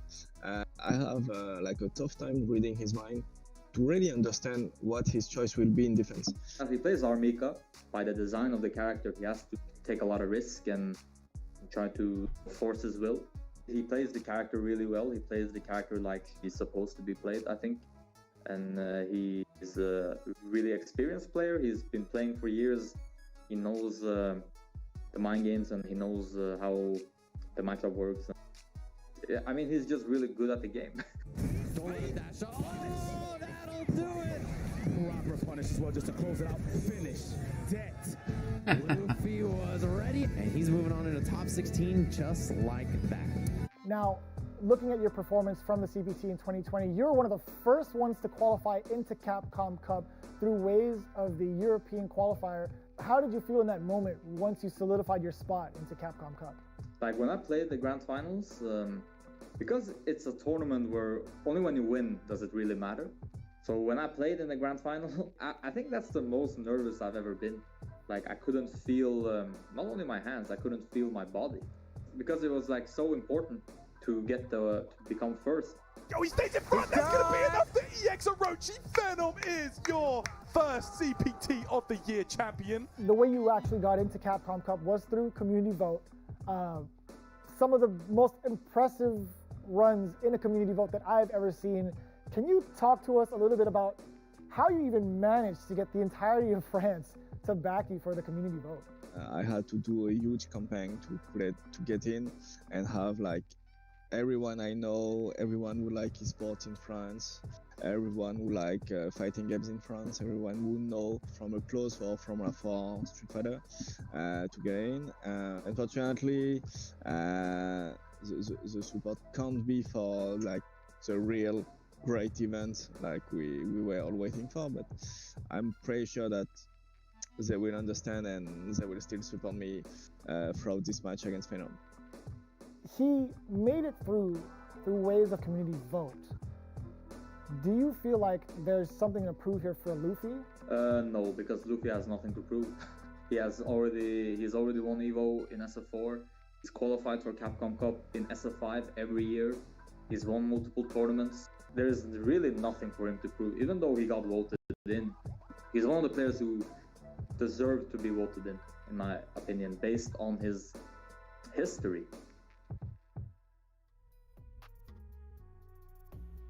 So you understand the circumstances as to how Luffy made it into the Capcom Cup, but regardless of that fact, he is more than capable of being up there with the heavy hitters, no matter what the event. Capcom Cup, any sort of CPT event, even in other versions of Street Fighter, this man is an Evo champion. This man knows what it takes to be the best, not only in his region, but in the world. Luffy is not a man to be trifled with, but if anyone can do it, it might just be Phenom. Dude, Phenom is one of those players, like, he can play so disrespectful that it throws anybody off the tilt. And I mean anybody off the tilt. We're going to take a look at the cards right here. The tail of the tape, Norway, pointing up to the skies. You see Phenom right there.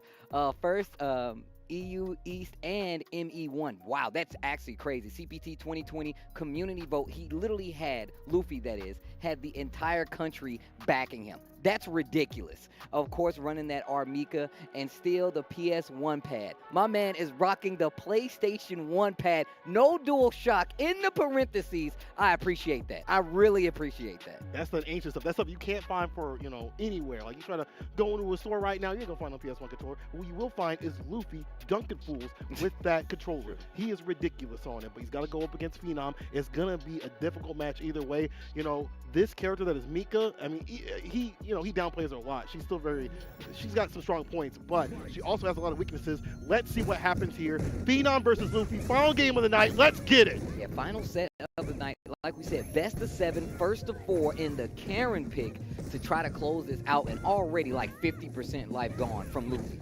Round start, let's get that damage going.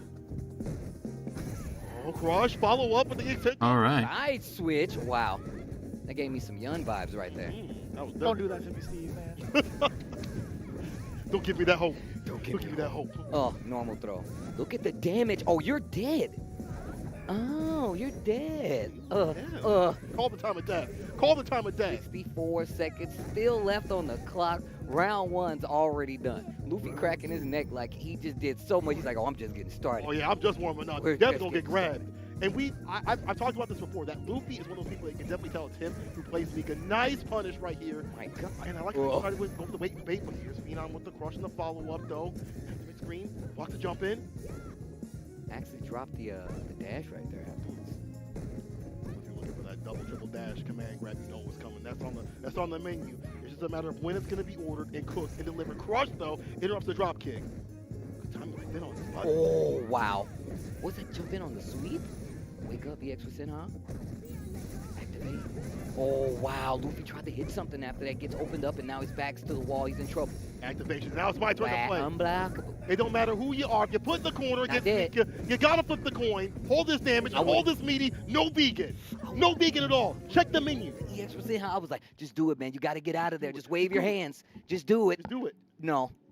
Crouching medium kick. Swing the fist in the sky. You see this vicious guy smiling? Why are you smiling? Don't even say anything because it's his character. He liked what he saw.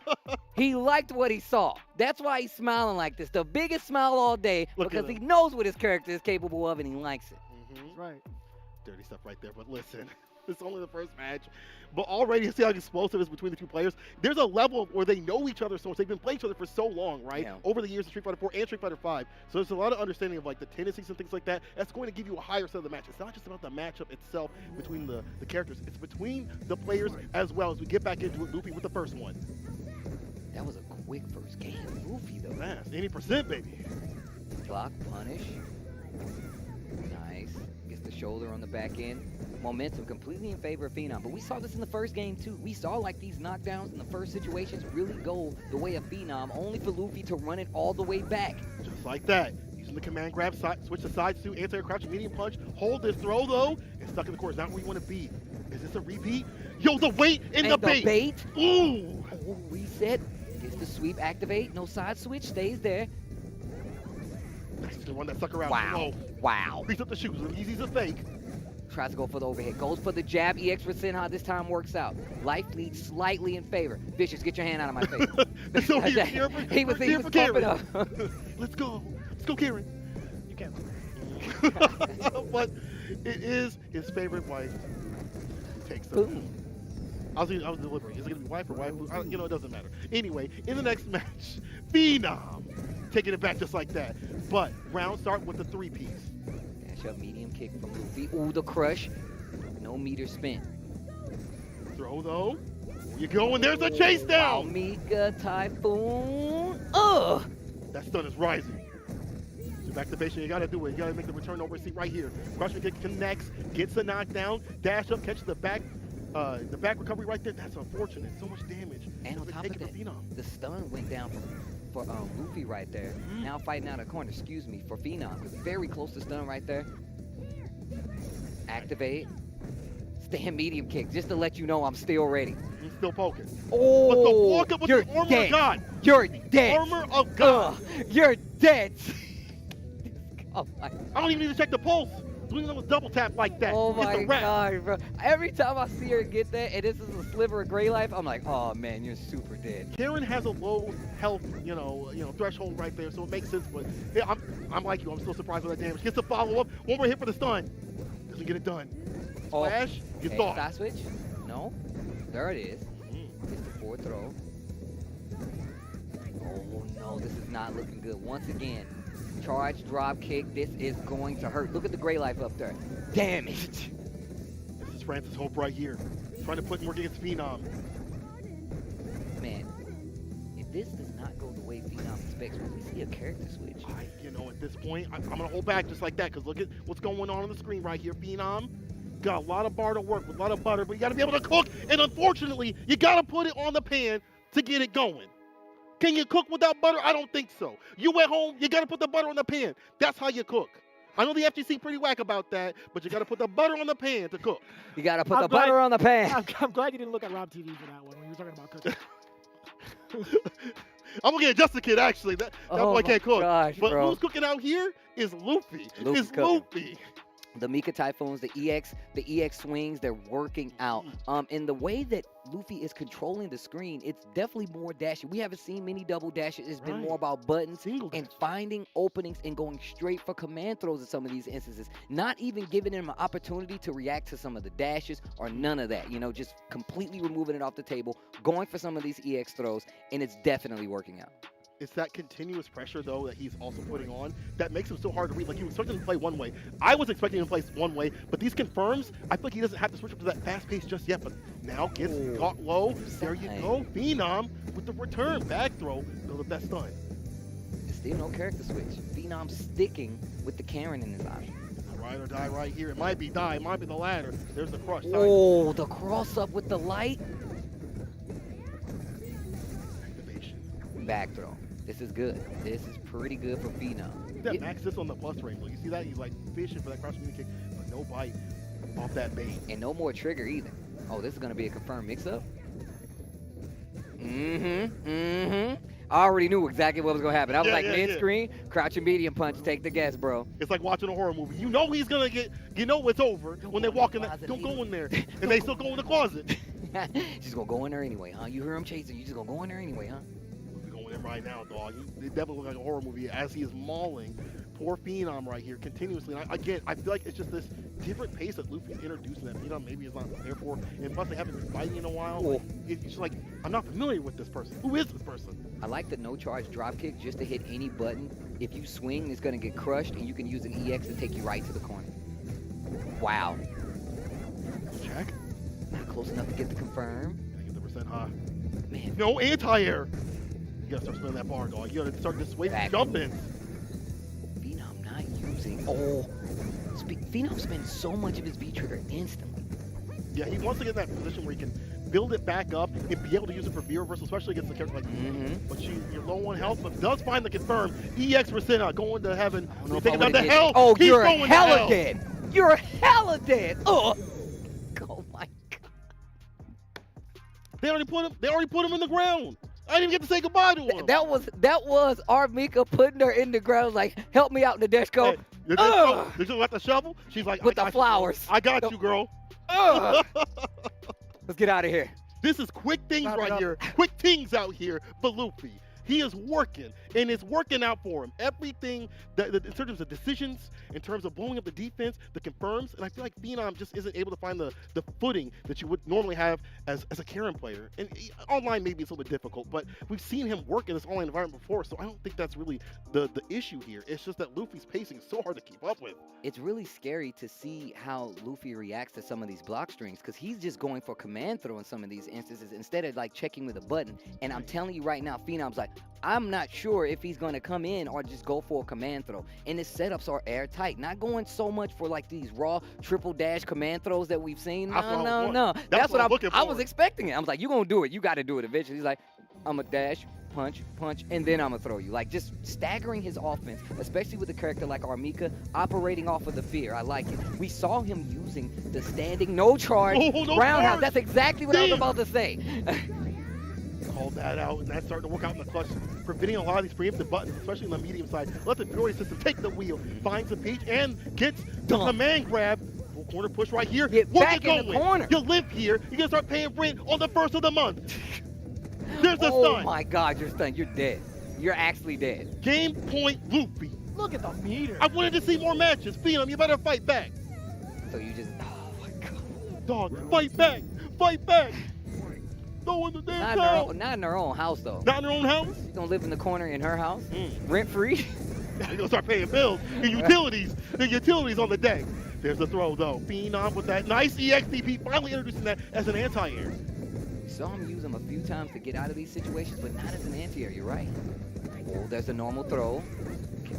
There's that standing heavy kick once again. EX connects. Yeah, take him to the corner with the peak, the juicy of some kind. No denial on that jump in, and look at where you're at. No. Oh, not looking too good. EX. Activate. Still alive. Back throw. One more to go. Oh God. Oh God. Stunner. No. Okay. The gray life on the deck. It's anybody's game still. A lot of bar to work with. But again, who's cooking? Put the ape. Oh God. He's trying to go for the whip punish. Still using that crouching medium kick. Just a toe. Just a tippy toe. Rush. What? Those are the sweep. What? Oh back my. Your feet. What? Why is he so crazy? My man's feeling unusual today. He is feeling, it's Saturday. It's a little bit later in the day. He's feeling unusual. Let's see if we keep up this kind of pace. Keep that energy going. Stays on the same side. Goes for a small charge on the heavy kick right there from Armika. Getting a little more active in this neutral and waiting a little bit. Now staggering his own offense. Phenom with a nice life lead and a round on the board. This is still set point for Luffy. So I'm telling you right now, Phenom needs this round if we're going to see more matches. And he just got thrown into the corner. That's where, we've seen him live. You better leave, dog.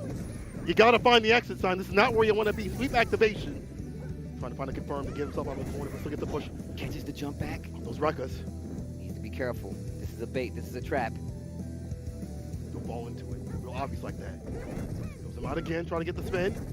And again, to put himself in a position where he can spin that and get it back later in terms of the reversal. Got him caught in the corner. It's a one-hit, one-touch situation. All you need is that one blessed crouching medium kick or some close to that. Oh, he was trying to go for CA. Do it. He was now. 100% that was CA. Do it now. Oh my gosh. Medium kick to do it. The closer. And only closers get coffee. Only closers get coffee.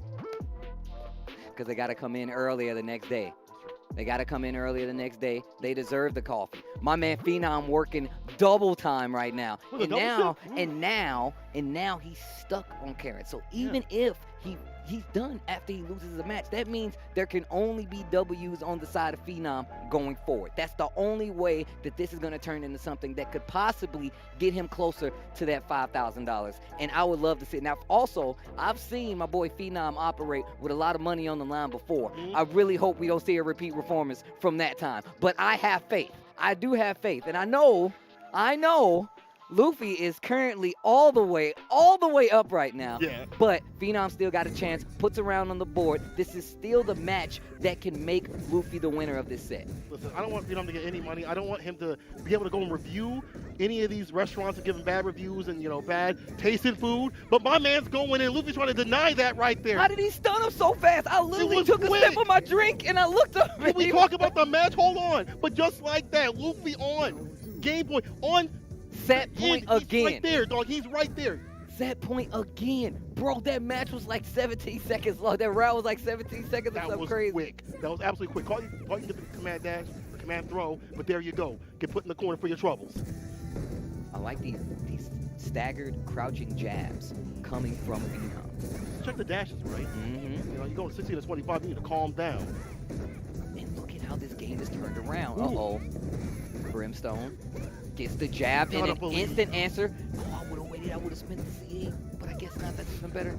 Uh-oh. Crush. Saving meter. Luffy, you come back like that, you a god. The weight and the bait. No. This is a ton of damage. It's one more guess than anybody's game on the other side. Good game. Luffy is going to take it against Phenom. On the way, Luffy. On the way, Luffy. Francis Hope takes it. It went down to the wire, sort of. I mean, like, it was, down to a single mix-up. Right, the score doesn't reflect that. The score doesn't reflect that. The score definitely did not reflect that. Definitely was hard fought. Like, that was not free at all. But Luffy comes through in the clutch, dog. Luffy coming through. Why? He definitely changed up the way that he attacked. I feel like I did not expect him to play some of these rounds the way that they played out. I really didn't expect it. I expected more dash command throws. I expected him to be a lot more, just risk a lot more, but he didn't. Literally backing up in some situations and looking for some of these big throws. That's what really got him. A lot of normal command throws, great pressure coming from both sides, and I feel like this is some of the things he did was very specific to the matchup that is Phenom. Oh. That heartbreaking moment again. Being able to call out that kind of read against someone like Phenom is very, very important, because even if he wasn't using someone like Karen, if he finds a character with an uppercut, he's bound to use it to throw you off of your game. And Luffy kept that in mind, because Phenom, again, is very successful when it comes to using that meter defensively to shake you off your rhythm.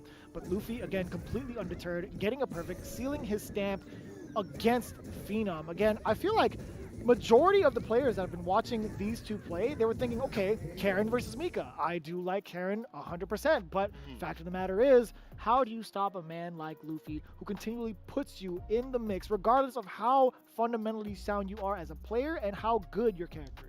No, that's definitely true. It's definitely true. It's really scary to have to deal with somebody where you know they have the capacity to challenge you in situations with command grab, you know, with these buttons that you typically don't. I also feel like it's a little unconventional the way that, you know, Phenom uses his V trigger, because like you said, he likes to cash out a lot more. Also felt like that played a part as well.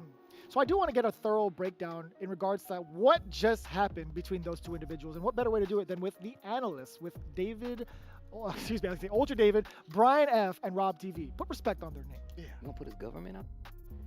Look, I was rooting for command grabs, and to be honest, I was a little bit right, but not that much. I would say that that result by Luffy was in large part a class on footsies and movement with that character. Yeah, I gotta agree. First and foremost, we owe an apology to Luffy. I know we're being a little facetious there, talking about the command grabs and the coin flips, but yeah, like you said, that was just straight out neutraling the Phenom with a character that dominates neutral. That match was won at standing medium kick range for Karen. That is the range she dominates. Luffy kept representing heavy kick, heavy kick, heavy kick. It whiffed about 100 times in Phenom's face, and the other times it actually crush countered. So I don't understand what Phenom was really looking for in that range, but Luffy, the command grab was used more as a whiff punish, a side switch tool, a trip guard. It wasn't a vortex, it was just straight control the whole time. Yeah, honestly, I have to give an apology to my guy Luffy, because Phenom made me look like a fool in this situation, man. I mean, I thought that you were going to completely nooch this man up and represent the Karen Kanzuki army the right way. Karen man, what the? Hey, come on. Are you serious right now? I'm not going to finish until you. Would you say that we saw a lot of growth from Luffy? Yes, I would say so. I mean, he seemed to be at the height of his powers. His neutral was looking phenomenal to me. Are you doing it again? Okay, his neutral looked great. I'm done with this one. You go ahead. What can I say? He stood tall in face of competition and got the job done. Can we wrap it up? Okay, I guess we will do that. Look, it was an amazing performance by Luffy. Really, all credit to him. Fantastic.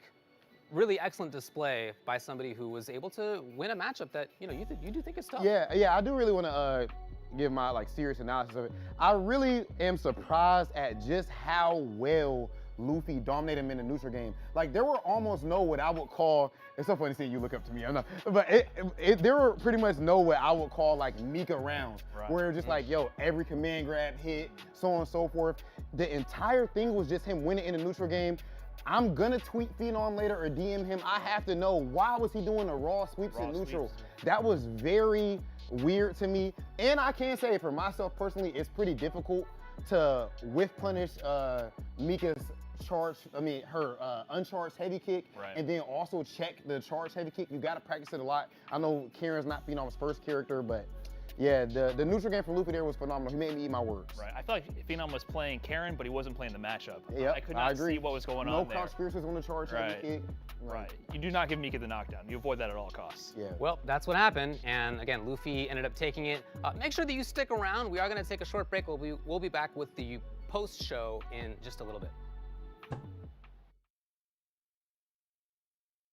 Paranoia device expansion completed. Pseudo-personality asset is imported properly. Biological brain connected. Dawn Unit 0. Startup sequence will begin. Well now, little piece of junk. Time to wake up. Dawn Unit 0. Activated. Well, Joey, who is a piece of junk?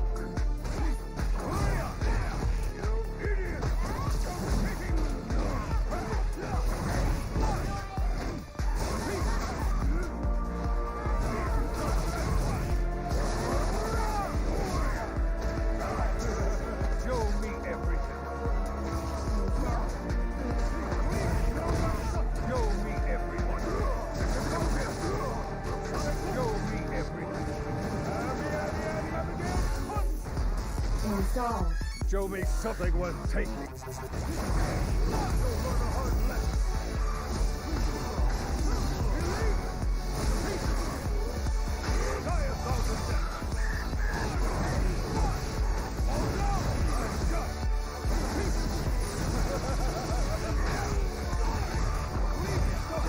Your data is now useless. Witness the power of the content engine. This is the power of the king! Your data will reside in me for eternity.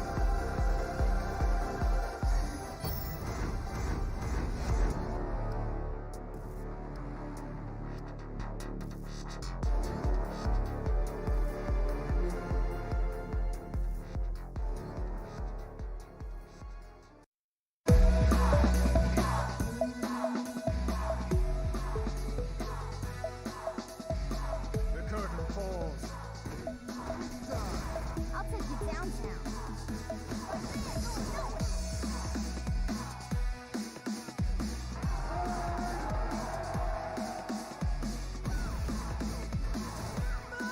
That's how you start the fight and finish it quickly. Let's have some fun.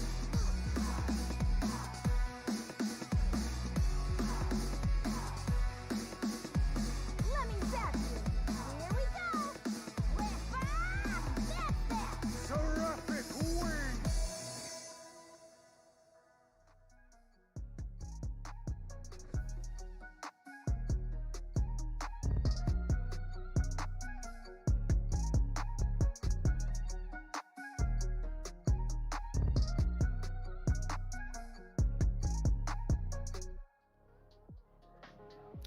Day one wrapped up right there for the CPT 2020 season final. We had 6 awesome matches today.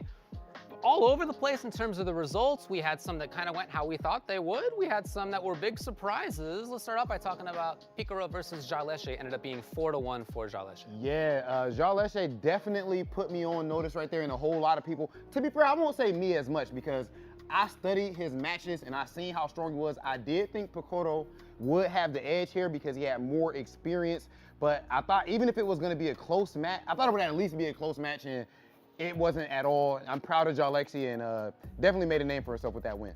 Yeah, what do you think, Brian? Sorry, just enjoying the air up here. I got to get the view from Rob's perspective for a second.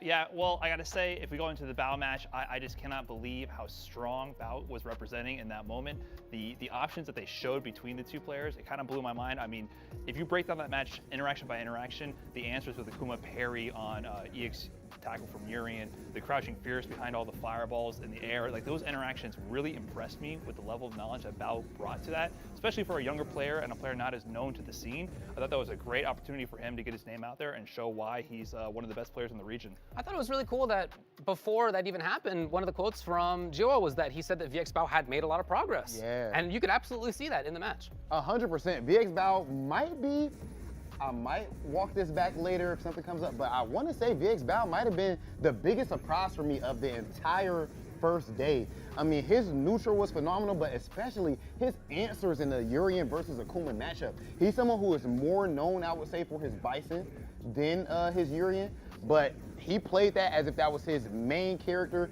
crouched fierce every single thing, didn't let him do anything, any air fireballs, and then remember to wake up, stand medium punch into the, bro, yeah, so that's definitely one of my favorite matches of the day. After that, we had Mandrake versus CJ Truth, and that was just an absolute clinic by CJ. I mean, if you haven't played CJ as a competitive player, then you might not understand why they were on the ground 99.99% of the time. I think there was one jump for Mandrake, and there was one DP in response. And CJ just shows why that fundamental, that slow and steady style is so effective if you have the neutral control, the whiff punishes, and the anti-airs. If you piece all those things together, you know, people talk about Street Fighter V being all offense. Neutral is what this game at the end of the day is all about. If you can out neutral your opponent, you nullify those situations and you don't give them any breathing room, and that's what we saw of that dominant performance. Yeah, we had two characters there who are so capable of such explosive offense. Yeah. And that's just not really how it played out. No, not at all. I mean, I'm very happy that you brought that up. Honestly, at this point, if I ever have to debate with anyone about Street Fighter V, you know, if I have to debate with my local gold ranked player about how the meta of the game goes, then I definitely might have to just copy and paste the link to that exact match. The neutral was phenomenal, and that's exactly how he won. No shenanigans. Right, for sure. 10% shenanigans, 90-10. Right. Oh, that's actually right. Yeah. The one after that was a treat. It was the closest one that we had today. That was you were most hyped for. I was actually. I was. That was Rumors versus Somniac. Yeah, that match was amazing. That was one of my favorite matches. And I really like that the order of the matches just happened to play out that way. Because CJ versus Mandrake was a completely different style of match, I would say. And that's not to say, because I noticed all these positive things about how CJ played. So I'm not saying that they played random or anything like that. They played phenomenal, but everybody has different strategies, right? Floyd Mayweather and Mike Tyson, they play completely different. I mean, they fought in completely different ways, and that doesn't make one better than the other. So I think we've seen two completely different sides of Street Fighter. I think that in general, Australia, as I said before, they're an underrepresented region, and they put on for themselves right there. Yeah, I gotta say, what I loved most about that match was the fact that we saw the progression over time. Like, they both had answers to each other's offensive pressure. Somniac had amazing reads on backdashes. I mean, we saw at least 5 or 6 times where after his scissor combo ended, towards Fierce, chasing down that backdash, because that's a huge gap. Any button, any kind of choice from Rumors would interrupt that freely to a conversion, but he just was in his head and knew he wanted to escape. And both of them were trying to like reset to neutral often and chasing each other down. But finally at the end, we saw the culmination where Somniac just kicked into high gear and said, "You're gonna sit here and take my plus frames." And then we saw the crush counter roundhouse. We saw the solid tick throws. We saw the closeout. So that was great to see that evolution over time. I also had a really, really fun time watching the match that was after that, Nephew versus Samurai. It's 4-2 for Nephew, but still extremely closely played. That was probably my favorite match of the night. I gotta say, I mean, the level of character knowledge and player knowledge between them, I thought that was the highest of any of those matches by far. The resource management, the way they were able to control the neutral, the movement from Nephew especially, and the things they were and weren't doing. I mean, there's so many small interactions to go and break down exactly why they were doing it. So I feel like that's just like a treasure trove of knowledge. If you play any of those characters and you're interested in the match at a high level, you gotta take a look at that. But Nephew, like we mentioned before, I think the neutral was just a bit stronger. He saw more with punishes in neutral, and the V-trigger comebacks, he got more damage and utility out of it. So it's no surprise to me that he got the win there.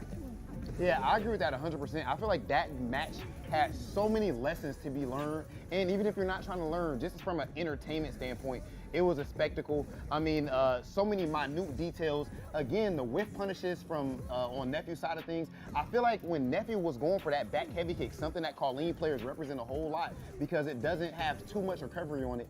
I noticed that Samurai didn't really whiff punish it all too much. And Nephew, something else that was extremely high level, he was willing to sacrifice his meter and not have super and go for that EX vanity step when he thought that a fireball was coming. And even if a fireball didn't come out, he was willing to burn that meter and say, yo, I trust my neutral in this situation. And another thing, the last thing I would add with that is that no matter how good you are at something, no matter how good your neutral game is, your mix-up game is, whatever it may be, notice Nephew played an amazing neutral game, but when he was in his V-trigger, one of the things we talked about a lot, those dashes. Not even just the slides. He would go for dashes, go for a throw in the corner, fake dash up. So too much of anything can be a bad thing. I'm sure there's some way you could get fat off of eating like celery, technically, you know what I mean? Nephew's not eating too much celery. Actually, he doesn't eat any goddamn celery, any dang celery, because he is dark Neph. They only have like greasy cheeseburgers and all kind of dark foods there, and that's why he did Samurai so greasy. Thanks for those 2 points, Robs. I appreciate that.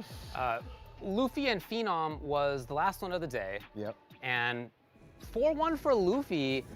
Look, we did talk about that a little bit just a little bit ago, but still, I think as strong as Luffy is, and I think we all know that, former EVO champion, right, extremely good player, a little surprised to see it end up as a 4-1 result. Yeah, I would definitely have imagined, even if Luffy was the win, I would imagine that it would have been a close one. I'm not surprised to see Luffy win because if you look at a specific set, Punk versus Luffy, I want to say it was like winners finals. This was at First Attack in Puerto Rico, and he played it similar to that. I would say Punk whiff punished Luffy quite a bit more, so he couldn't throw quite as many buttons. But he played a solid neutral game, which you wouldn't imagine that Mika would be able to do. But Luffy's neutral was so strong, he was able to do so. So it's not too surprising for him to win. I really feel like the moment Luffy pressed heavy kick 3 times in a row, then did a drop kick that went uncontested, Yeah. I think that was blood in the water for him. I think he understood that Phenom playing Karen, but was not playing the matchup. Phenom was kind of like a newer Karen player in 2019 and had a lot of tournament success. Like we said before, top 3 in Capcom Cup 2019, amazing performance.